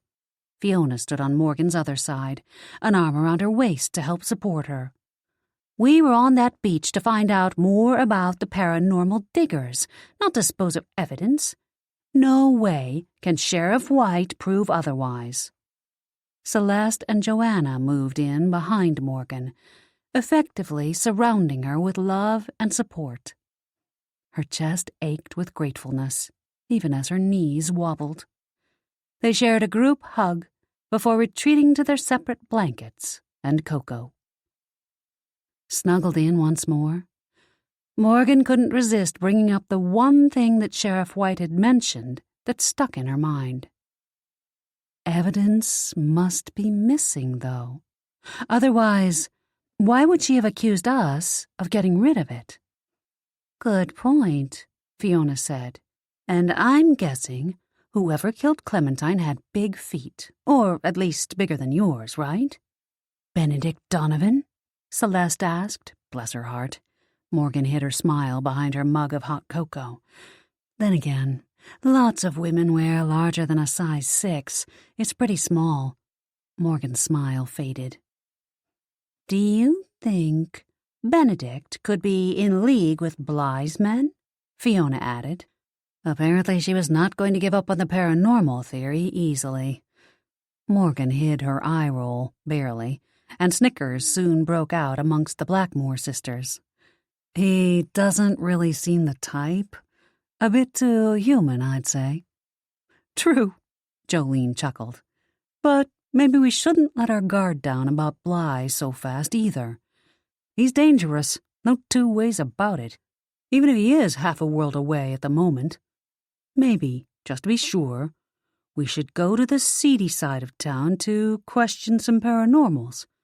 We can at least find out which ones were out there digging on the beach, and to make sure the two things really aren't related. Morgan's heart sank again, and she scrambled to redirect the conversation. She gave a huge yawn and made a show of being tired, which truthfully she kind of was, especially after Sheriff White's impromptu visit. How about we sleep on all this and talk again in the morning? It's late, and I, for one, am exhausted. Agreed, they all said in unison. They trundled up to bed after banking the fire and folding the blankets.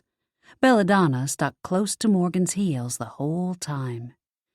Either the cat was trying to give her comfort because she sensed her inner turmoil, or she was just looking for more opportunities to glare at her. Probably the latter. Morgan knew she needed to do something fast, and she needed her intuition back to do it, especially if, by some long shot, her sisters were right and they were headed for a paranormal battle. She'd need all of her skills. But first, she still needed to do a little more checking on Benedict Donovan. As she climbed into bed, she concentrated on the positive and took heart from the fact that her tea seemed to have worked better today with Jolene. After all, she'd run to the bathroom after their conversation with Harriet earlier outside the yoga studio, even if nothing had happened with the rest of them. A little bit of progress was still moving forward, right? It was all so confusing. The universe attracts what you think to you. Don't be negative. Morgan remained awake, blinking up at the ceiling in the dark, with Belladonna curled around her feet atop the duvet. She didn't have time to waste. She had to do something tomorrow, before her sisters started poking around on the wrong side of town and got them mixed up in a paranormal war they had no business being in. Someone could get hurt, and it would all be Morgan's fault. Chapter 13. Early the next morning, Morgan dressed all in indigo again, this time a turtleneck and jeans, and put on her lapis pendant and moonstone bracelet, before pulling her long black hair into a ponytail. Dressed and ready, she assumed the lotus position in the middle of her bedroom floor and meditated, focusing her mind on the positive. Her tea had worked on Jolene the day before. It was small, but it was a step in the right direction. Belladonna purred from beside her, and a sudden image of the cat in the kitchen popped into her head. Hard to tell, though, if it was her intuition reawakening, or just a need for caffeine. Half an hour later, and meditation completed, Morgan headed downstairs to make coffee. the cat trotted along beside her into the kitchen, stopping near her food bowl. Mystery solved. What she'd seen in her bedroom must have been Belladonna's thoughts. The cat wanted food. Then again, the cat always wanted food. Belladonna stuck close to her ankles as she poured her cat food into a dish and then placed it on the floor. Her sisters wandered in one by one, each helping themselves to the fresh pot of coffee before gathering around the table. Except for Celeste, she was sticking with her wheatgrass concoction, for clarity, she'd said. Fiona had a bunch of pebbles in front of her, readying them for battle if needed. She ran her hands over the pebbles, and they glowed bright red like embers. I've been practicing a bit, and have been able to infuse emotional energy into the stones. She placed a pink stone on the counter, and it sparked brightly before quickly fizzling out. Fiona frowned. Okay, I guess that's still a work in progress. Morgan smiled, but her thoughts were on her own failing gifts. Apparently Fiona practiced things too. Was she the only one who had taken her talents for granted? Jolene spread out a map of the Noquit River. I printed this out at the office. I figure if the paranormals are coming to the river side of the beach by boat, it's got to be close by. Probably not from the ocean side either. It's too cold. It's December, Morgan said after she'd fixed her own mug of liquid energy and taken a seat at the bar across from Jolene. Most of the hotels are closed, so I think any strangers putting a boat in the water from one of their lots would be way too conspicuous. It must be one of the cottages farther down. That's what I was thinking, too. Jolene traced the length of the river with her finger. It was dotted with small cottages along a mile stretch before the river got too thin to be of interest. Some of these cottages are rented out for the winter. I want to do a drive-by later and see if there are any old red Toyota trucks like yours. Morgan's stomach swooped. Darn! Jolene was still trying to find that truck.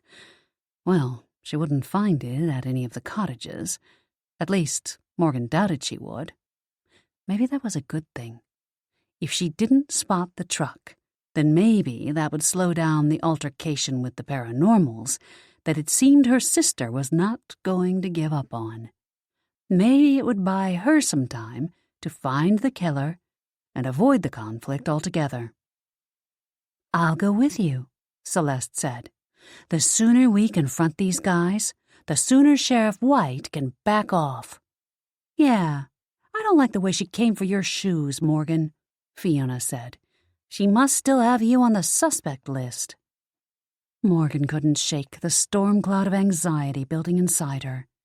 She needed to hurry up and figure out if Benedict Donovan was Clementine's killer before her sisters plunged them into a deadly paranormal confrontation, or Sheriff White arrested her.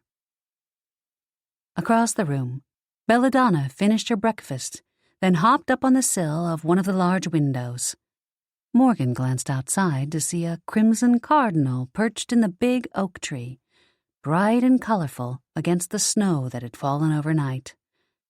The color reminded her of Alma's red ranch house down the way from Clementine's, which then led her to think of Alma, which led her to... Wait a minute. Perhaps she'd been approaching this all wrong. If Benedict was the killer, he sure as heck wouldn't come out and tell them. But there was one person who might know something. The person who was closest to him. Alma. She could go see Alma this morning on her way to the shop. She'd use picking up coffee as an excuse. Benedict had said he was at the bake sale at the time of the murder, but Harriet Fletcher had also said he stormed off after he and Alma had argued. She'd assumed he'd been in the building. But what if he hadn't? What if he'd left to kill Clementine? Perhaps Alma would be able to shed more light on the situation and help prove Benedict's guilt or innocence. Chapter 14. Just before 8 a.m., Morgan hurried through the snow on Cross Street again, past the big oak tree they'd seen that night in the crystal ball at Rose's. In the vision, the tree had been on Benedict's left, though, meaning he hadn't been going to Alma's. He must have been heading for Clementine's. Bingo. She was on the right track. She'd parked down the street because she knew Alma was the one who had told Sheriff White about her car. She didn't want Alma to recognize it. That might complicate things. But she also didn't have long. She'd told Fiona she was stopping for gas and then picking up coffee, and was expected at the shop. She couldn't delay. Morgan could see a light on, and someone moving around inside Alma's house. Good, the woman was up. Morgan headed up to Alma's door and knocked. The curtain on the side panel fluttered.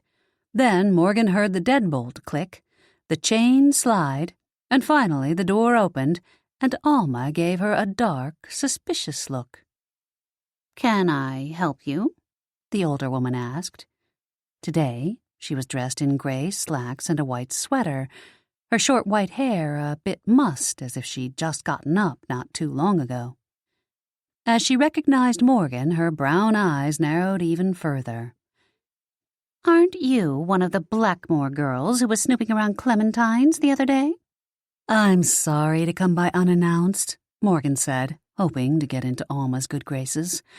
"I was hoping to talk to you a bit more about Clementine." "Clementine? Well, I don't know much about her, like I already told you." Alma's eyes widened. "Oh, dear. Has someone else been killed? I told you, it's not safe out." "No one's been killed," Morgan assured her and forced a polite smile. "I just have a few questions." After a moment, Alma stepped aside. "Well, hurry up then. You're letting all the heat out." She waved Morgan inside, then shut the door behind her and slid the deadbolt and chain into place. The interior of the house was quaint and charming, a sort of hodgepodge of antiques and knickknacks collected over the years. A cheery fire blazed in the fireplace, and the air smelled of cinnamon and baking bread. "I was just getting ready for breakfast. Can I get you some tea?" Alma asked, walking into the kitchen and leaving Morgan standing alone in the living room. The older woman kept wringing her hands as if she were flustered or nervous. "I do hope the killer isn't still in the neighborhood. You know, an old woman like myself isn't safe alone." "He won't be back, but it might help to catch him if you answer a few questions." Morgan pulled off her knit hat and tucked it into her pocket, then took a seat on a Victorian-style settee, the static in her hair crackling around her head. She unbuttoned her coat, but didn't take it off. The temperatures last night had dropped to sub-zero again. It would take a while for her to thaw. "What kinds of questions?" Alma asked from in the kitchen. "Oh, the usual stuff. Who you saw, if you saw anything unusual at Clementine's that week." Alma's reply was tinged with mistrust.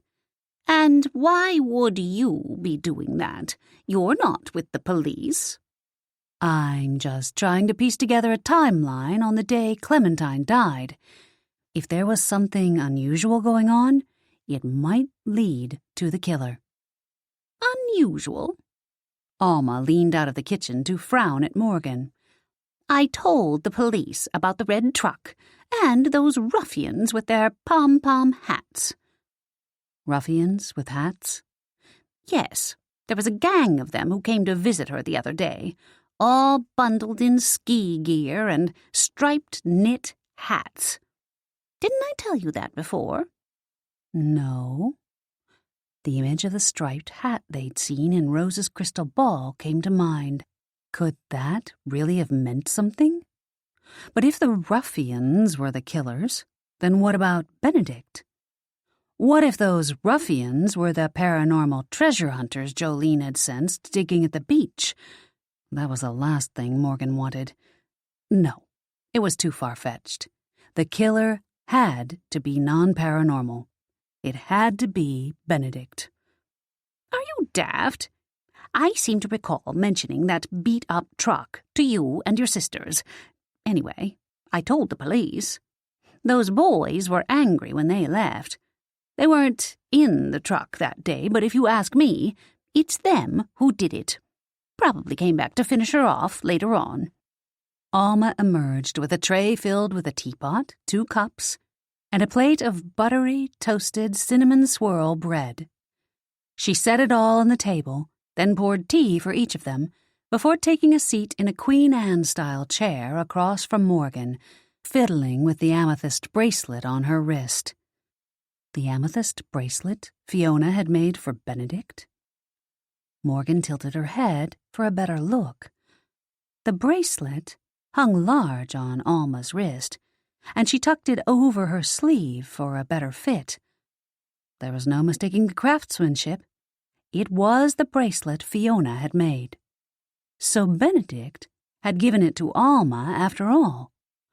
Did that mean they'd made up? Maybe, now that Clementine was out of the way, Benedict was making an extra effort to appease Alma. "Did you see them the day she died?" Morgan asked. This wasn't really going in the direction Morgan had hoped. Who were these ruffians? Was it another lead she should follow? How should I know? They were here. Now she's dead. Alma nibbled a piece of toast and fiddled with the bracelet again. Darn. Morgan would have to look into who these people were and why they'd left angry. How could she figure that out?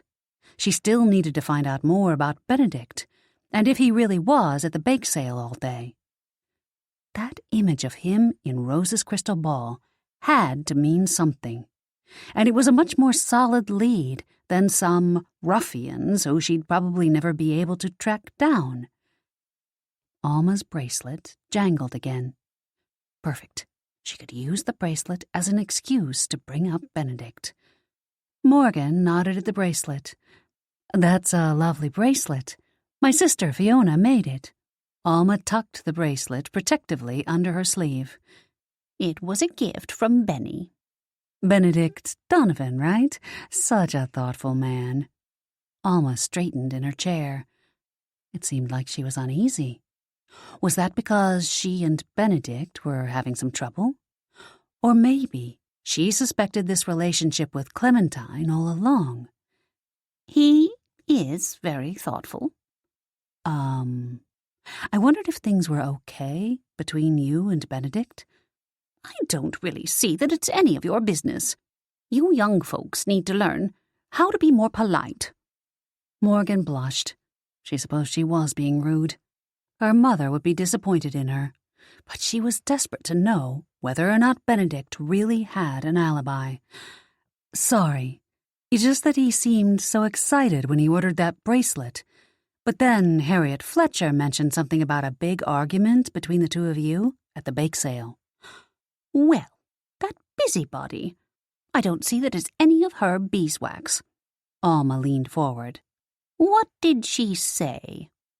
Morgan glanced out the window, wondering if she should tell Alma about the rumor of Benedict and another woman. Should she mention they thought it might be Clementine? The only suspicion of that was the image in Rose's crystal ball, and she doubted Alma would put stock in that. Though Alma had gone to see Rose herself. Probably best to be vague. Morgan felt bad spreading rumors, but if Benedict really was the killer, she would be doing Alma a favor. If she planted a seed of doubt, at least she could get Alma thinking about some of the discrepancies in Benedict's story.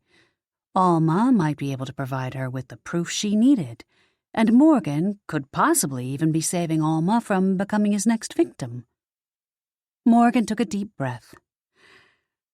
"She said something about a fight between you and Benedict over another woman." "Poppycock!" Alma straightened in her chair. Benny loves me." But her voice had an undertone of doubt. Something was up between the two of them, but Alma just didn't want to admit it to herself. Morgan had to make her see the light. Harriet said that Benedict stormed off, and you both were gone for a while. Did you have a fight and make up? Alma looked down and fiddled with her teacup. Morgan remained silent. She could tell Alma was wrestling with her own emotions, as if she suspected something but didn't want to believe her own thoughts. Wait, was she getting her intuition back? Or was she so desperate for Benedict to be the killer that she was seeing things that weren't there? "We did have a fight." Alma fidgeted with the bracelet. "And Benedict did storm off. Unusual for him. He's usually such an even-tempered man. Anyway, it was very disturbing to me, and I had to take some time to pull myself together." "That's understandable. And did you make up with him?" "Not until later that night." Alma glanced out the window. "I was in the ladies' room for a long time, and never saw him until it was time to leave." Bingo. Benedict wasn't with Alma that afternoon when Clementine was killed, which meant he likely had no alibi.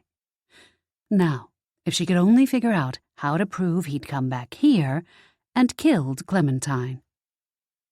"Did you say you left together?" Morgan asked. Alma nodded. "We drove to the sale together, and only had one car, so naturally we had to leave together. Luckily, we made up before that." "Did you go anywhere in the car in between?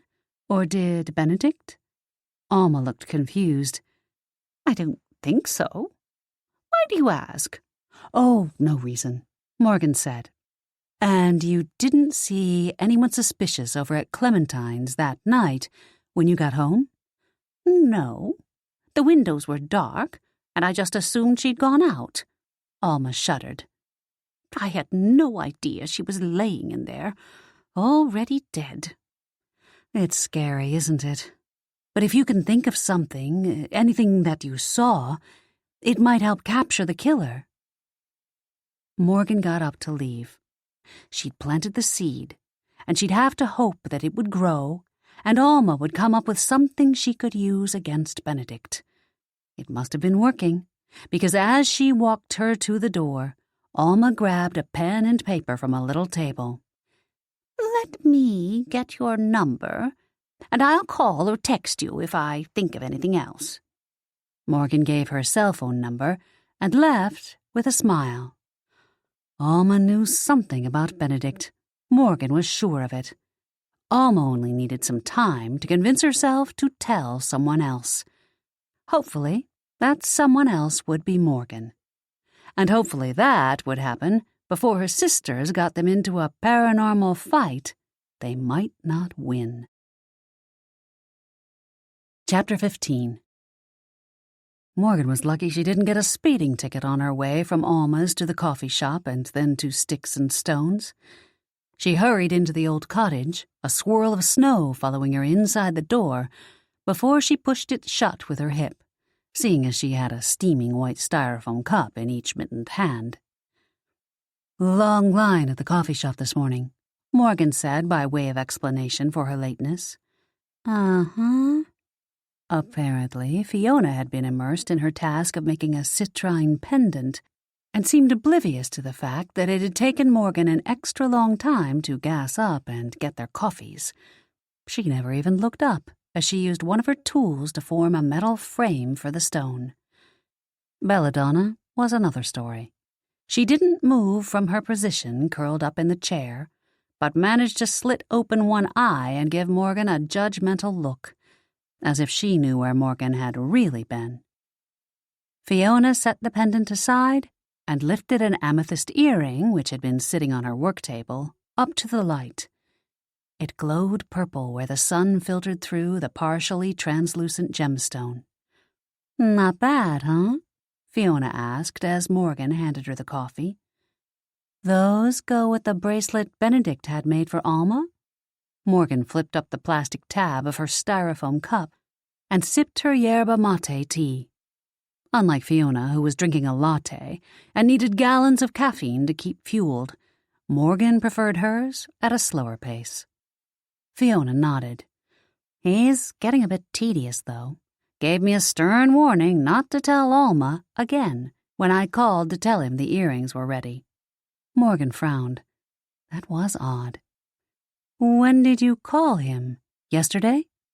Maybe Benedict had given her the bracelet this morning.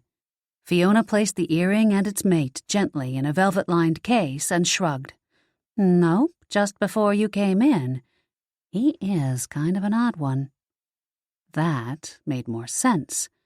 Fiona had called about the earrings, so Benedict probably meant not to tell Alma he had matching earrings for the bracelet, probably saving them for a gift of some sort.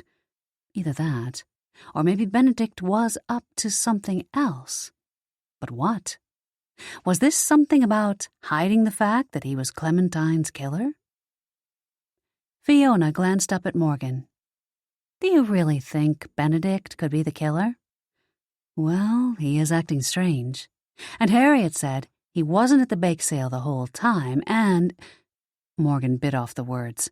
She couldn't tell Fiona that Alma had said she didn't see him after the fight. "Well, what did your intuition tell you?" Fiona persisted. Morgan turned away on the pretext of going back behind her counter, but the real truth was she was afraid Fiona read the truth on her face. The truth that her intuition was telling her bupkis. "My intuition says he's guilty of something," Morgan said. "Meow." Belladonna stirred in her chair, stretching her paws far out in front of her and humping her back, all the while staring at Morgan with those judgmental ice-blue eyes. Morgan spun around and got busy mixing up some herbal remedies. Thankfully, most of her requests this time of year included herbs like eucalyptus and chamomile for coughs and colds. Those would always work, no matter how dull her magic had become. As she worked, she glanced at her phone sitting on the counter. Maybe Alma would call or text. She was certain Alma had asked for her number because she was on the brink of something. If Alma didn't contact her soon, Morgan would have to figure out a way to trap Benedict into admitting he was the killer, or get some concrete evidence against him. The bells over the door tinkled as Jolene and Celeste swept in, stomping snow from their boots onto the mat in front of the door before tossing their coats onto one of several hooks hanging on the wall. Belladonna trotted over to wind around Celeste's ankles, and Celeste bent down to pet her. "Well, that was a bust."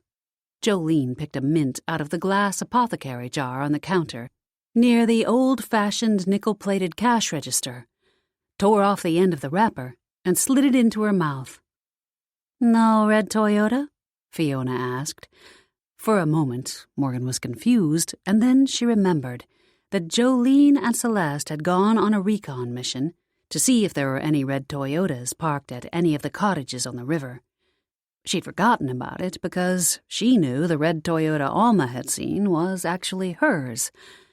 Hopefully, Alma hadn't seen her driving away in it today, though she thought she'd seen the curtain flutter in the window, as if Alma had been watching. Morgan hoped she'd parked far enough away that Alma wouldn't realize it was her pulling away in the truck. She supposed it didn't really matter what Alma thought. Sheriff White already thought it was Morgan's truck that had been there. "I suppose they could be out driving somewhere in the truck," Fiona said. "Or our treasure-digging paranormals are not staying in those cottages," Celeste said. "Or they're not the killer," Morgan added. Ding! Too bad it wasn't Morgan's phone, it was Jolene's, and she dug it out of her pocket and looked at the display. Then her face split into a smile. "Things are looking up. It's a message from Jake. He managed to get a picture of the crime scene from the police." They all gathered around. Pictured on her phone was Clementine's kitchen. Clementine's body lay on the floor, The chair tipped over just like Morgan had seen it, except the body hadn't been there when Morgan investigated. "Looks pretty similar to what we saw," Fiona said. "Still seems like she knew her killer. It looks like maybe they were even sitting at the table," Celeste added. "Whoever she was drinking with might have made an excuse to get up for something and then clobbered her from behind. I don't think they were necessarily sitting at the table. If they were paranormals, they could have lulled her into a false sense of security or messed around with her energy. Maybe she went into the kitchen to get the tea and had to sit down in the chair because they drained her energy. Then they came in and hit her in the head." Fiona tilted her head to get a better look at the photo on Jolene's phone. "Or maybe she wasn't even sitting in the chair. She could have been standing, preparing the tea, when they snuck in and clonked her on the back of the head or zapped her with paranormal energy. Maybe when she fell, she grabbed onto the chair and took it down with her." "Yeah, could be. Let's see if we could get a better look at the mark on her wrist." Jolene used her thumb and forefinger to zoom in on Clementine's wrist.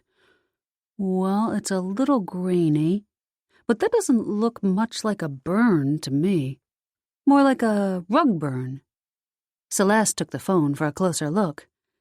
"And it's sharp, like a cut, not like paranormal energy."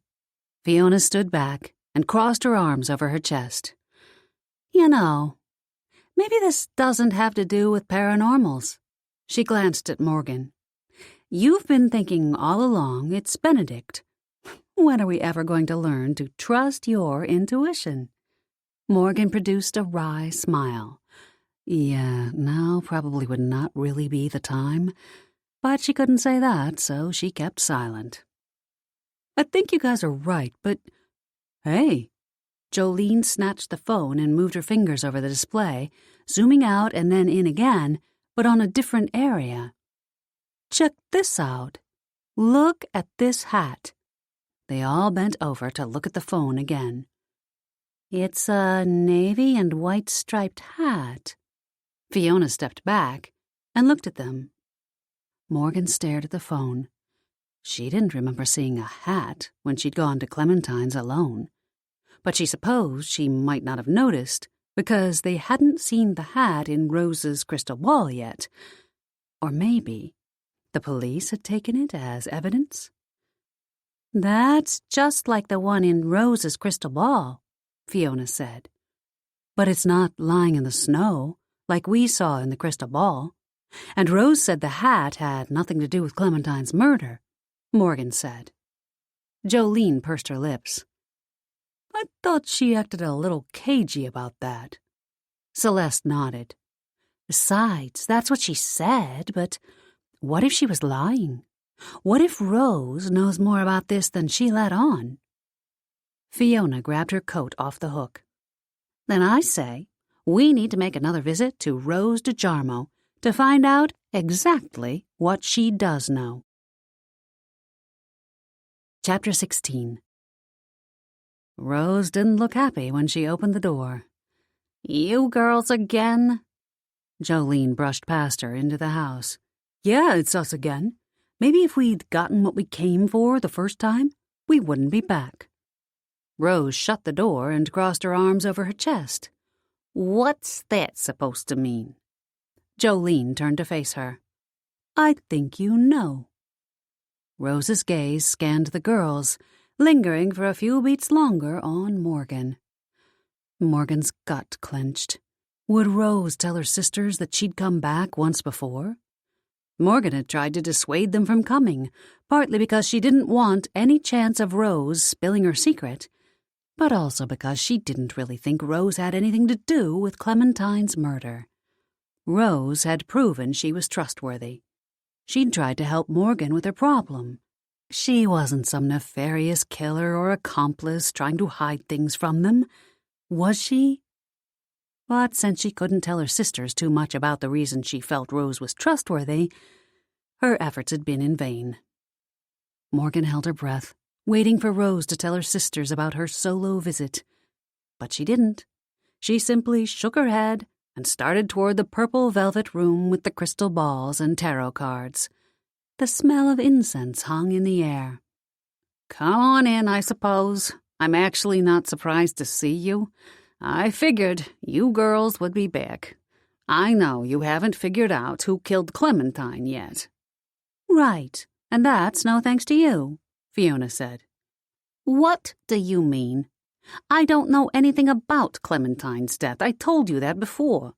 She gestured toward the crystal ball sitting on the table, and it glowed pink for a second. "I did my best to show you what came up in the crystal ball." Jolene's eyes narrowed. "Not everything." Rose looked genuinely confused. "What are you talking about? I showed you everything." "Maybe you showed us everything, but you might have tried to mislead us.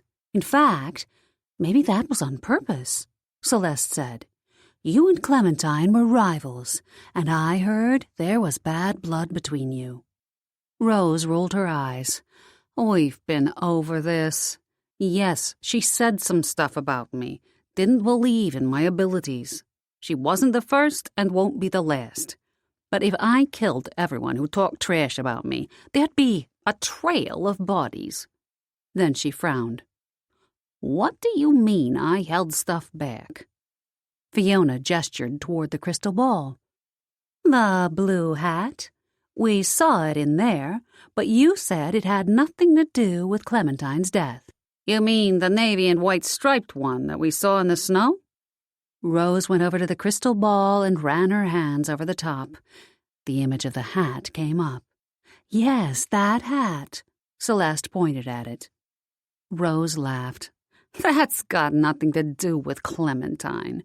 That's got to do with me. That hat belongs to a dumb paranormal kid who came by wanting information." She huffed. "Stupid kids these days think they can get something for nothing. Think everything is owed to them. Think it's easy to dig up a centuries-old treasure." Jolene and Celeste exchanged a glance. Morgan's gut clenched even tighter. The hat belonged to the paranormals who were digging up the treasure? Could this get any worse? Morgan glanced at the crystal ball again, wishing for another image of Benedict, preferably one of him hitting Clementine over the head in her kitchen. But the ball had gone dark. "You mean paranormals came here about a treasure?" Fiona asked. Rose nodded. "Yeah, they're not the brightest stars in the universe either. Wanted me to conjure up the location of some old treasure down at the beach." "And did you?" Celeste asked. Rose snorted. "You think I'm stupid? First of all, my gifts don't work that way. I can't just conjure up the location of a treasure. And second of all, I've talked to Captain Brown's ghost.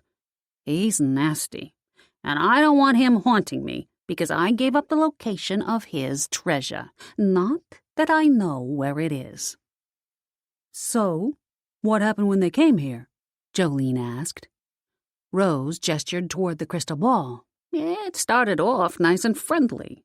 They pretended they wanted readings, but they didn't fool me. I sensed they had something on their minds. When I finally got it out of them, they demanded I show them where the treasure was." "But you didn't?" "Nope. Like I said, I don't know where it is and don't want to know. They got pretty mad about it. Made some idle threats, especially that one with the stupid striped hat. I wanted to yank that thing off his head. But I ended up getting out my broomstick and chasing them off." "They ran away afraid of a broomstick?" Rose nodded. "Yup. Told you they weren't too bright. Course, I might have put a few sparks on the stick and told them it was going to magically castrate them." Morgan's sisters glanced at each other. She wasn't sure if they believed Rose's story. Did she want them to? Why would Rose lie about the hat? She'd have no reason. But this didn't bode well for her. The last thing she wanted was for her sisters to go off on a hunt for these paranormals, even if they weren't very bright. And then what did they do? Fiona asked. How would I know? Maybe ran home to their mommies. Their paranormal powers were amateur at best. I guess they must not practice them often enough. Rose slid her eyes over to Morgan, and Morgan's heart leapt into her throat. Celeste put her hands on her hips and gazed down at the crystal ball. I bet they went to Clementine after they came here. That's why the hat was in the crystal ball. Rose made a face. Why would they go there? Clementine is a healer, not a visionary. Besides, the ball showed the hat in the snow. Could be anywhere. Yeah, but if they are as stupid as you say, they probably don't know the difference, Celeste said. Rose's brows shot up. Huh, you have a point. She glanced at the crystal ball. Maybe that vision did have something to do with Clementine. And if they were getting desperate to find that treasure, maybe they got a little angrier at Clementine's than they did here, Jolene added. But there was no sign of a struggle at Clementine's, Morgan said. That seemed to indicate it wasn't angry paranormals, didn't it? True. Maybe they picked up after her or something. But it's worth checking out, because if they were getting desperate, and they went to Clementine's, and Clementine didn't tell them where the treasure was, well then, Jolene held her hands up and shrugged. Maybe they got angry enough to knock her over the head and kill her. But the hat wasn't found in the snow. It was in her kitchen, Morgan pointed out. Rose glanced at the crystal ball, then back at Morgan. In her kitchen? Jolene nodded. We saw it in a photo of the crime scene. Why would the crystal ball show it in the snow? Rose shook her head. No idea on that one. But if you say it was in her kitchen, then I guess that proves those boys were in her house. Jolene glanced around at her sisters. Morgan didn't like the glint in her eye, indicating that Jolene's next step would be to confront these paranormals and see if they had killed Clementine. Okay. Thanks for seeing us. Jolene nodded at Rose and headed toward the door with the rest of them following. Morgan took up the rear, shooting Rose a slight nod of thanks on her way out. Rose hadn't told on her to her sisters, and for that she was grateful. She made a mental note to make an herbal concoction for Rose as a gift later on. When she joined her sisters on the street, they were excited, and Morgan's spirits fell even more. We need to find these paranormals now and question them. Fiona whipped open the passenger door of Jolene's SUV and jumped in. I agree. Jolene jumped in the driver's seat. But let's not be hasty. First, we need to get home and assemble some things, just in case a fight breaks out. You think we can trust her? Celeste looked back at Rose's house, from where she'd slid into the back seat next to Morgan. Probably. Fiona turned to look at Morgan. What do you think? Yep, I think we can definitely trust her, Morgan said. At least she knew she could trust Rose to keep her secret about her intuition. About other things, she wasn't so sure, but she was too busy trying to think of a way to get her sisters to delay the confrontation to think more about it. If only Alma would come through with something concrete. Good. Jolene pulled away from the curb. Now, if we can figure out where those paranormals are staying, it probably won't be hard to get the truth out of them. Especially if they are rank amateurs like Rose implied, Celeste added. Should be easy peasy with our combined skills. Jolene thrust her fist out, and the four of them did a four-way fist bump, while Morgan tried to hide her feelings of trepidation behind a wide smile that she prayed didn't look as fake as it felt. Chapter 17. By the time the sisters got home, Joanna was just taking a pot roast out of the oven. They filled her in while they helped her with the rest of the meal and put out place settings at the breakfast bar. "We better get a move on," Jolene said once the last of the dishes were in the dishwasher. "I want to get a confession out of these guys before Sheriff White finds more trumped-up evidence against Morgan." "Don't forget to use your new stones," Joanna called after Fiona as she rushed from the room. Morgan watched her mother absently while she desperately tried to figure out how to delay her sisters. For a woman who had once been held captive by an evil paranormal, Joanna was acting awfully calm, sitting at the breakfast bar, dunking a tea bag into a mug of steaming water. Joanna caught her look and smiled. "I don't think you girls have anything to worry about. If these paranormals aren't particularly skilled, as Rose suggested, then it should be easy. You girls have really been honing and practicing your skills. You're all so much stronger than even a year ago. I don't think too many could defeat you."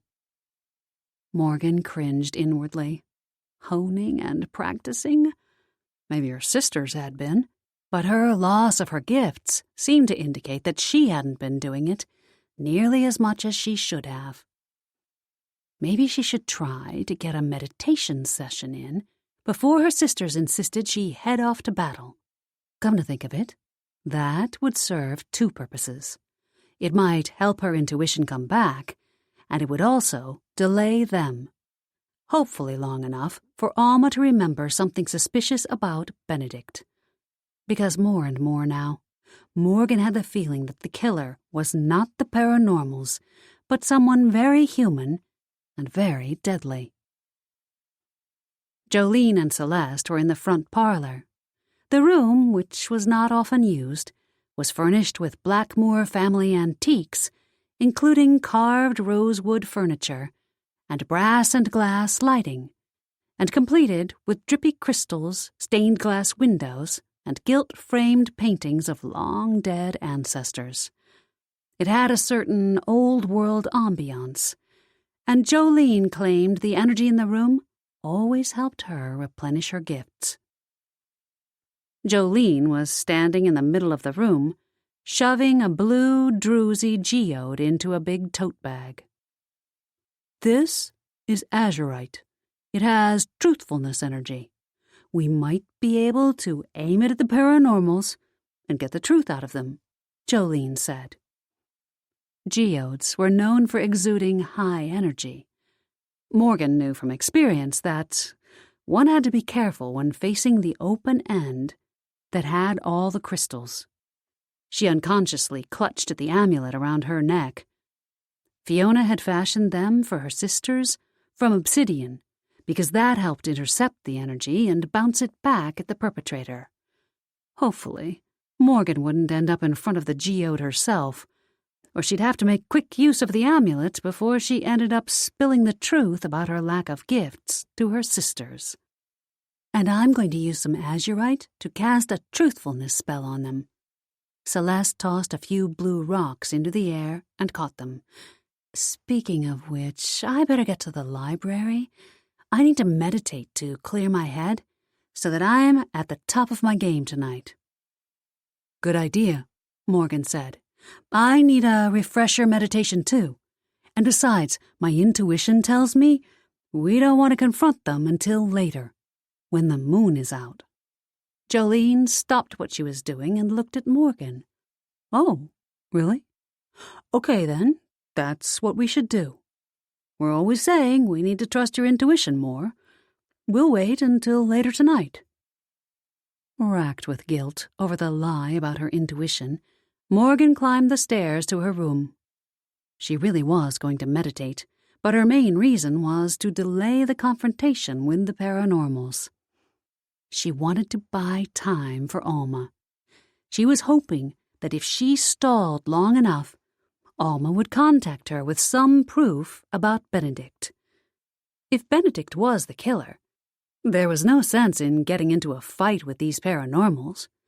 Even though, by all accounts, it seemed like her sisters could whip their butts without her, a confrontation might reveal to them that she was no longer in control of her gifts. While it appeared that her mother and her sisters were oblivious to the fact that her intuition had failed her, Belladonna, with her knowing looks and judgmental meows, wasn't quite so oblivious. Much to Morgan's dismay, the cat followed her up and would not be dissuaded from coming into the room. Oh, well, maybe Morgan could use her to test out whether or not her intuition was returning. Under the cat's watchful eye, Morgan settled cross-legged into the middle of her bed. Her hand brushed the moonstone that was in her pocket. She'd worn all indigo. She was prepared for nurturing her gifts as she closed her eyes and slowed her breathing. Now what to focus on? Oh, right, Belladonna. She would focus her mind on predicting what Belladonna would do next. That sort of prediction was the part of her intuition that helped the most when confronting enemy paranormals, being able to sense their next move so they could take evasive measures. Not that Belladonna was the enemy, though from the cat's constant annoying furtive glances, Morgan was starting to think of her as the enemy. Breathe. Clear your mind. In, out. Suddenly, Morgan got a funny feeling deep in her chest. In her mind's eye, she saw an image of Belladonna sitting on one of the shelves, on the left side of the built-in bookcases that flanked the fireplace. Meow. Morgan's eyes flew open, searching the left side of the fireplace. Darn, no cat. Meow. Her eyes tracked to the sound. Belladonna was lying on one of the shelves on the right side, her tail dangling over the edge, lazily swishing back and forth. Just like Morgan had seen in her mind's eye, except on the wrong side. Did that mean her gifts were partially coming back?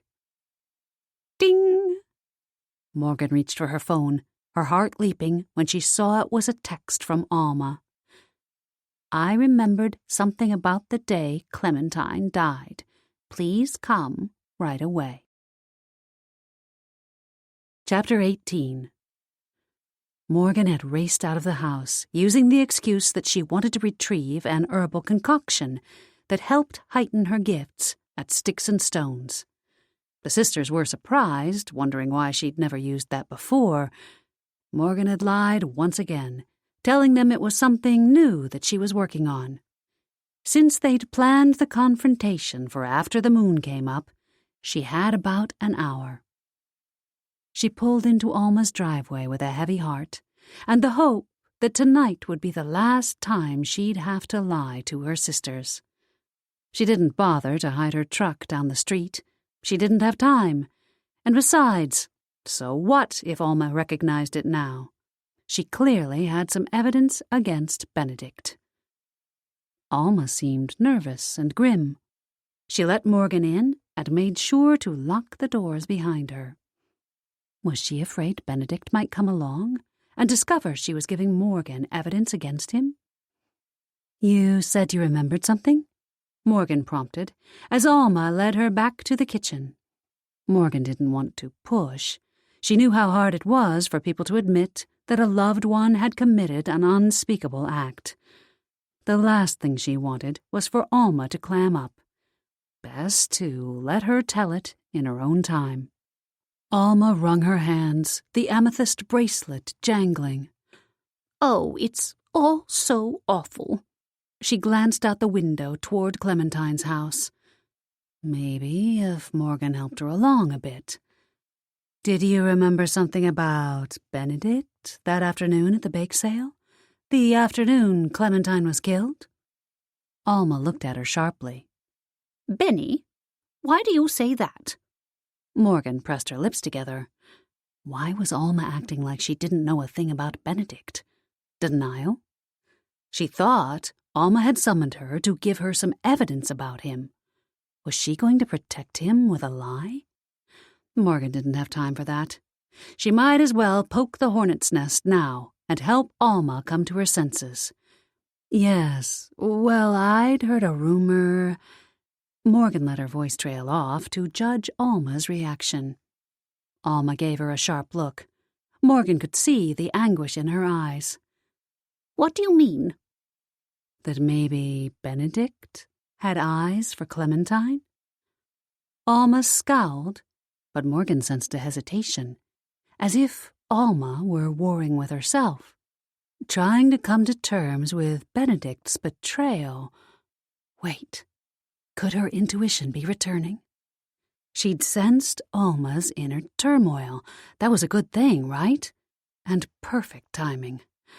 Now, all she had to do was let her intuition guide her as to how to get Alma to spit out her suspicions about Benedict. That's absurd. Benedict is my boyfriend. Alma said the words, but she didn't sound so sure of herself. Morgan felt a stab of sympathy for the woman. Maybe she shouldn't have brought it up at all. But now that she had, it was best to plow on through to get the answer she needed. So, you're sure there was nothing going on between Clementine and Benedict? I told you no. Of course not. He was committed to me. Alma's eyes narrowed. Where did you hear that, anyway? Harriet? You'd do well to avoid the local gossip, too. Harriet Fletcher likes to stick her nose where it doesn't belong. One of these days, she's going to poke it into the wrong place and have to pay the price. For such a small, elderly woman, the vehemence on those words froze Morgan to the bone. Deep inside her, a wisp of power curled, a shadow of her normally strong intuition. The feeling of foreboding grew, as if it were trying desperately to tell her something. Alma now looked defensive, and more than a tad angry, as she fiddled with the amethyst bracelet at her wrist. The bracelet. There was something about it. Her intuition was coming back. And then she felt the irresistible urge to look at the glass door cabinets. Everything on the shelves was perfectly placed. Even the canisters on the countertop were lined up perfectly and facing the same direction. The wisp inside her strengthened to a fog, filling every inch of Morgan's body, sending tingles of knowledge through her. Morgan would bet good money. Every item on those shelves and those canisters were equal distances apart, too. Harriet had mentioned Alma's coffee cakes had all been perfectly wrapped and tied to match at the bake sale. Glancing around the kitchen, Morgan saw that not an item was out of place. It was obvious that Alma liked her things to be just so. She herself had even said that she hated it when things were messy, that day they'd run into her at Clementine's. Morgan bit her lip to hold back the rush of adrenaline now pumping through her bloodstream. It was all starting to make sense. What is it, dear? Alma asked, her tone neutral, as she tracked Morgan's gaze to the cupboard. You've gone awfully quiet all of a sudden. Something wrong? No, nothing. Morgan stared at the bracelet. It was practically slipping off Alma's wrist. She knew why Alma had asked her to come, and it wasn't what she'd originally thought. Now, she would have to be extremely clever and call upon her gifts, if they had in fact come back, to get evidence against Clementine's killer without ending up dead herself. The image they'd seen in Rose's crystal ball flashed through her mind. Benedict walking in the snow near the big oak tree between Alma and Clementine's house. He'd been on Clementine's side, but not for the reason she'd suspected. I was just looking out the window over your sink. You've got a good view of Clementine's house through the tree line there, haven't you? I suppose, Alma said, her frown deepening. Why? Sheriff White questioned me, that's all, after you reported seeing a truck similar to mine at Clementine's on the day of the murder. And you said you kept an eye on her place that day you stopped my sisters and me in the road, too? I'm guessing that you probably saw all kinds of people going in and out of Clementine's house. Maybe even people you know. Maybe even Benedict. What? Alma turned her bracelet around her wrist, faster. No, I don't think so. Why would he go over there? He didn't believe in all her mumbo-jumbo tricks. Besides, he was with me. We were a couple. Uh-huh. Morgan slipped her hand into her pocket to get strength from the moonstone. Her fingers brushed against the cold stone, and energy surged through her. She also felt around for her cell phone while she was at it. She might need that if she got in over her head. You'd originally told us that day in the street that you and Benedict were at the church bake sale at the time Clementine was killed. But when we spoke to Harriet Fletcher, she said she didn't see you or Benedict for a while after the argument. Could that argument have been about Clementine?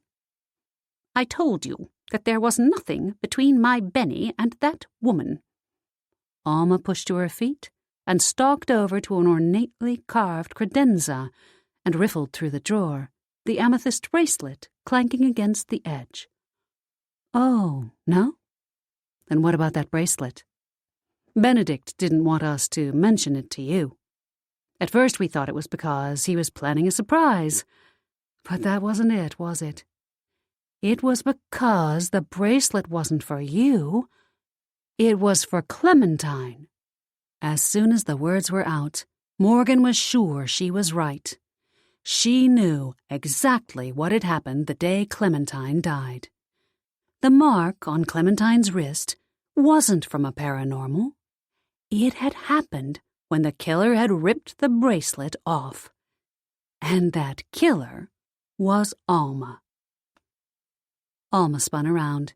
Apparently, she'd found what she had been looking for in the drawer, because she was pointing a dainty pearl-handled revolver in Morgan's direction. Darn. Guess the old intuition wasn't working at full capacity, or she would have seen that one coming. Now what was she going to do? Morgan held her hands up in surrender until she could think of another way out of this. You Blackmoore girls really are too nosy for your own good, Alma snarled, moving closer. Sheriff White is right to be wary of you and your family. We've done nothing wrong. Morgan closed her eyes and concentrated, calling on her gifts for all she was worth, hoping to strengthen the fog inside her into full power. If she could just figure out what move Alma would make beforehand, perhaps she could get the gun away from her. The sinister snick of the hammer being cocked had her opening her eyes again. Morgan swallowed hard and fumbled for words. You can't just shoot me. People will ask questions. My sisters will come looking for me. Then I guess I'll just have to tell them that Clementine's killer came back, Alma said, her tone growing more high-pitched and urgent, more desperate. The killer's red Toyota is even parked in my driveway to prove it. What? You know darn well that truck was not there when Clementine was killed.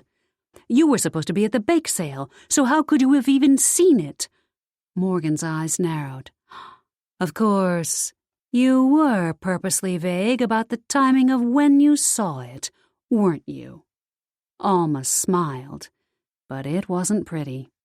Yes, I was. Though when I realized that my alibi was the bake sale, I had to act like a flustered old lady. I was actually hoping the sheriff would pin it on those hooligans that went over there that morning. The Paranormals? So, they really had gone to Clementine's. At Morgan's quizzical look, Alma continued. Yes, right after you left, and before I saw Benedict go in. Those nasty boys came over to Clementine's. I really did hear yelling then. They left in a hurry, and one of them lost his hat. I found it in the snow, even planted it in her kitchen. Cops must not be too smart, though, as it doesn't appear as if they ever followed up. Too busy trying to pin it on me, Morgan thought. But I guess that doesn't matter now. Alma waved the gun maniacally. You've given me the perfect opportunity to stop you from snooping and present the cops with their killer. I'll tell them that the murderer must have spotted me that day and needed to finish the job. I killed them in self-defense. Sheriff White will believe me. She can't stand you or your family anyway, and besides, you've been accused of murder before. Now, get up and move. Alma gestured toward the back door with the gun, and Morgan rose and headed that way, her mind reeling. I'll tell the sheriff you were trying to break in, Alma said, moving in closer to Morgan now. I'll say I recognized your truck from the day of the murder and was frightened. You came at me trying to attack me, and I had no choice. As the seconds ticked by, Morgan tried harder and harder to summon her gifts, to focus on the gun, to try and get the weapon away from Alma.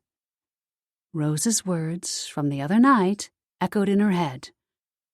Focus on the victories. Her tea had worked on Jolene. Her gut had told her to look at the cups in the cabinet. She'd felt there was something about the bracelet. Her gifts were still there. She just had to believe in them. First, though, she needed to keep Alma busy talking so she wouldn't shoot. If you're going to kill me anyway, why not tell me what really happened? Get your story out, Morgan urged, stalling for time. Holding all those messy secrets inside must feel terrible for someone who loves order as much as you do. Alma gave her a steely stare, her jaw tight. For a moment, Morgan thought she might just pull the trigger. Time seemed to slow, and Morgan braced herself for the pain. But then the older woman huffed, and truth flowed out. Like I said to the sheriff, I saw your truck there. I like to keep track of who's coming and going from Clementine's, because there's so much customer traffic, and it has become a hobby of mine to call the cops and complain about it. Plus, I just had my weekly reading at Rose de Jarmo's, and she'd mentioned my love life might be rocky. Of course, I'd heard the rumors spreading about my Benny and Clementine, and I wanted to make sure for myself they weren't true. Alma's lips compressed into a thin white line before a small, hiccuping sob escaped her. If the woman hadn't been pointing a loaded gun at Morgan's chest, she almost might have felt sorry for her. Almost. After you left, those hooligans showed up at Clementine's, but they didn't stay long. Then Benedict drove up the street. We were supposed to go to the bake sale together, and I thought he came early because he couldn't wait to see me. But he didn't park where he usually did. He turned off on a side street. Looking back now, I know that's because he didn't want me to see his car. Her tone deepened, became more brittle. He walked through the woods and went into Clementine's house through the back door. Morgan's gaze flicked from Alma's face to the gun still pointed at her chest. Naturally, I was upset. Benedict was my boyfriend. I loved him first. Then at the bake sale, when I questioned him about it, he lied. Alma's expression hardened. That's when I knew there really was something going on. So you snuck away from the bake sale and killed her? After we fought, Benny stormed off. I was mad, so I went over to confront Clementine. She tried to hide it, play it off, said she'd turned him down, didn't like him like that. Had never liked him like that. She even made tea, like we were old friends or something. I wasn't having it." Tears streamed down Alma's face now, and her gaze grew distant as she remembered her crimes. "We argued. Clementine told me all that, but I knew then that my Benny liked her better. Our fight got nastier, and that's when the truth came out. She said Benny was afraid of me. Said he told her he was going to break things off with me, but was scared of my vindictive nature." She snorted. "He was right. I am vindictive. He should have been scared. They both should have been scared. Clementine lied, telling me she had no interest in Benedict. But I knew the truth. I knew why Rose hesitated at my reading when she looked at my love line. I knew it was about my relationship with Benny." "How did you kill her?" Morgan asked, not because she wanted the gory details, but to keep her assailant busy. The tingles of power flowing through her were stronger now, strengthening, re-emerging, but she needed more time. "And how did a piece of one of Rose's tarot cards get there?" Alma laughed, a maniacal, unpleasant sound. "I showed it to her. I'd swiped it from my reading earlier with Rose. The 10 of Swords, a sure sign of betrayal, of being stabbed in the back by those you trusted. Clementine didn't buy it, of course. She'd never liked Rose DeJarmo, never believed in her gifts. She laughed at me. She took the tarot card and ripped it up, tossed it in the air like confetti." So Clementine was acting like she wasn't interested in Benny so that the rumor mill would think nothing was going on? Buying time until he could break it off with you? Morgan asked. "Yep. But I guess she didn't want to pretend any more. That's when she flaunted the amethyst bracelet in my face. Benny had given it to her. That bracelet should have been for me. And that's when I saw red." The older lady shifted slightly, still keeping the gun trained on Morgan. I'd had it with her and her snide remarks and her lies. I grabbed a heavy iron pot from her stove and clonked Clementine over the head with it when she was busy admiring her bracelet. At first, I'd not meant to kill her, just hurt her like she'd hurt me. But then she didn't move, didn't breathe. Good riddance, I say. I picked up all the pieces of the tarot card, washed out the teacups to remove any of my DNA. I don't watch all those cop shows on TV for nothing. Then I put them back in her cupboard and left the way I'd come, but not before ripping the bracelet off her wrist. Alma glanced down at the bracelet. It should have been mine, anyway. Alma was herding her toward the back door, and Morgan made one last-ditch attempt to distract Alma by playing on her jealousy. "My sister told me that Benedict had that bracelet, especially made for Clementine, and a matching pair of earrings. He must have cared for her deeply." Alma's hand flew to her ears. No earrings there. She grimaced and waved the gun at Morgan. "Open the back door. Time to get this done." Oops. Maybe she shouldn't have said something that would make Alma so angry. Morgan opened the door as told, feeling suddenly calm, as if her intuition was telling her it would be all right. Frigid air blasted into the room as Morgan stepped out onto the back stoop, beyond grateful she'd not taken her coat off inside. Alma was behind her, and had to be freezing in just that sweater, but she gave no indication of being aware of the cold temperature. Murdering someone probably did that to a person, Morgan supposed. "Out!" Alma shoved Morgan hard from behind, but the move caused Alma to slip on the icy stoop. Morgan seized her opportunity and whirled fast, lunging for the gun. Alma regained her footing and moved back, but Morgan's gifts came through at last. A premonition flashed through her mind like lightning, Alma pointing the gun at Morgan's head. Using that information, Morgan ducked low and rushed the older woman, tackling her to the ground. The gun flew from Alma's hand, and they grappled for it in the snow. More premonitions flooded Morgan's mind, like a bottle of champagne that was shaken to the point of bursting. All of Alma's future moves cascaded over Morgan like a tsunami, allowing her to wrestle the gun away and restrain Alma with an old garden hose lying in the backyard. Out of breath, yet exhilarated at the same time, Morgan stood beside a tied-up and struggling Alma on the frozen ground and pulled out her cell phone to dial 911. "Yes, I'd like to report the capture of Clementine Vega's murderer, please." Chapter 19.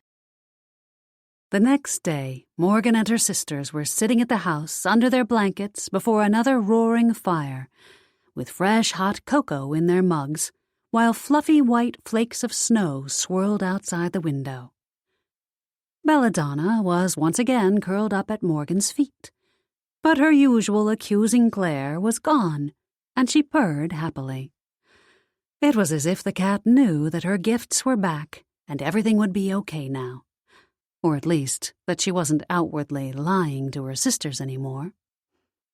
"So, explain to me how you figured out Alma was the killer," Jolene said. Morgan went over how she'd put the clues together from what Harriet had told them and from what they'd seen at Rose's in the crystal ball. About how, at the crucial moment, her intuition kicked into hyperdrive and everything just fell into place. It wasn't the whole truth. Hopefully that would never come out. But it was enough to satisfy their curiosity. "And you just figured all this out when you went back to Sticks and Stones to get that intuition-boosting herbal concoction?" Jolene asked. "Yup." Morgan nodded, her gut tightening at the lie. Hopefully this would be the last one. "I took some of it, and then, bam, it all kicked in. Well, except I thought it was Benedict and not Alma. Guess I still have some work to do nurturing my gifts." At least that was one part she didn't need to lie about. "Don't we all?" Joanna shot Morgan a knowing look as she slid a plate of sugar cookies onto the coffee table before returning to the kitchen. Did her mother suspect what had been going on with her?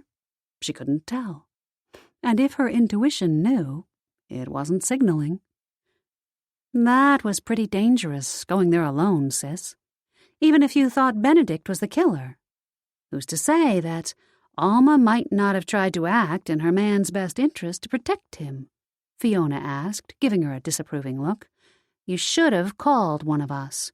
We would have had your back." "I know." Morgan reached over to snag a cookie.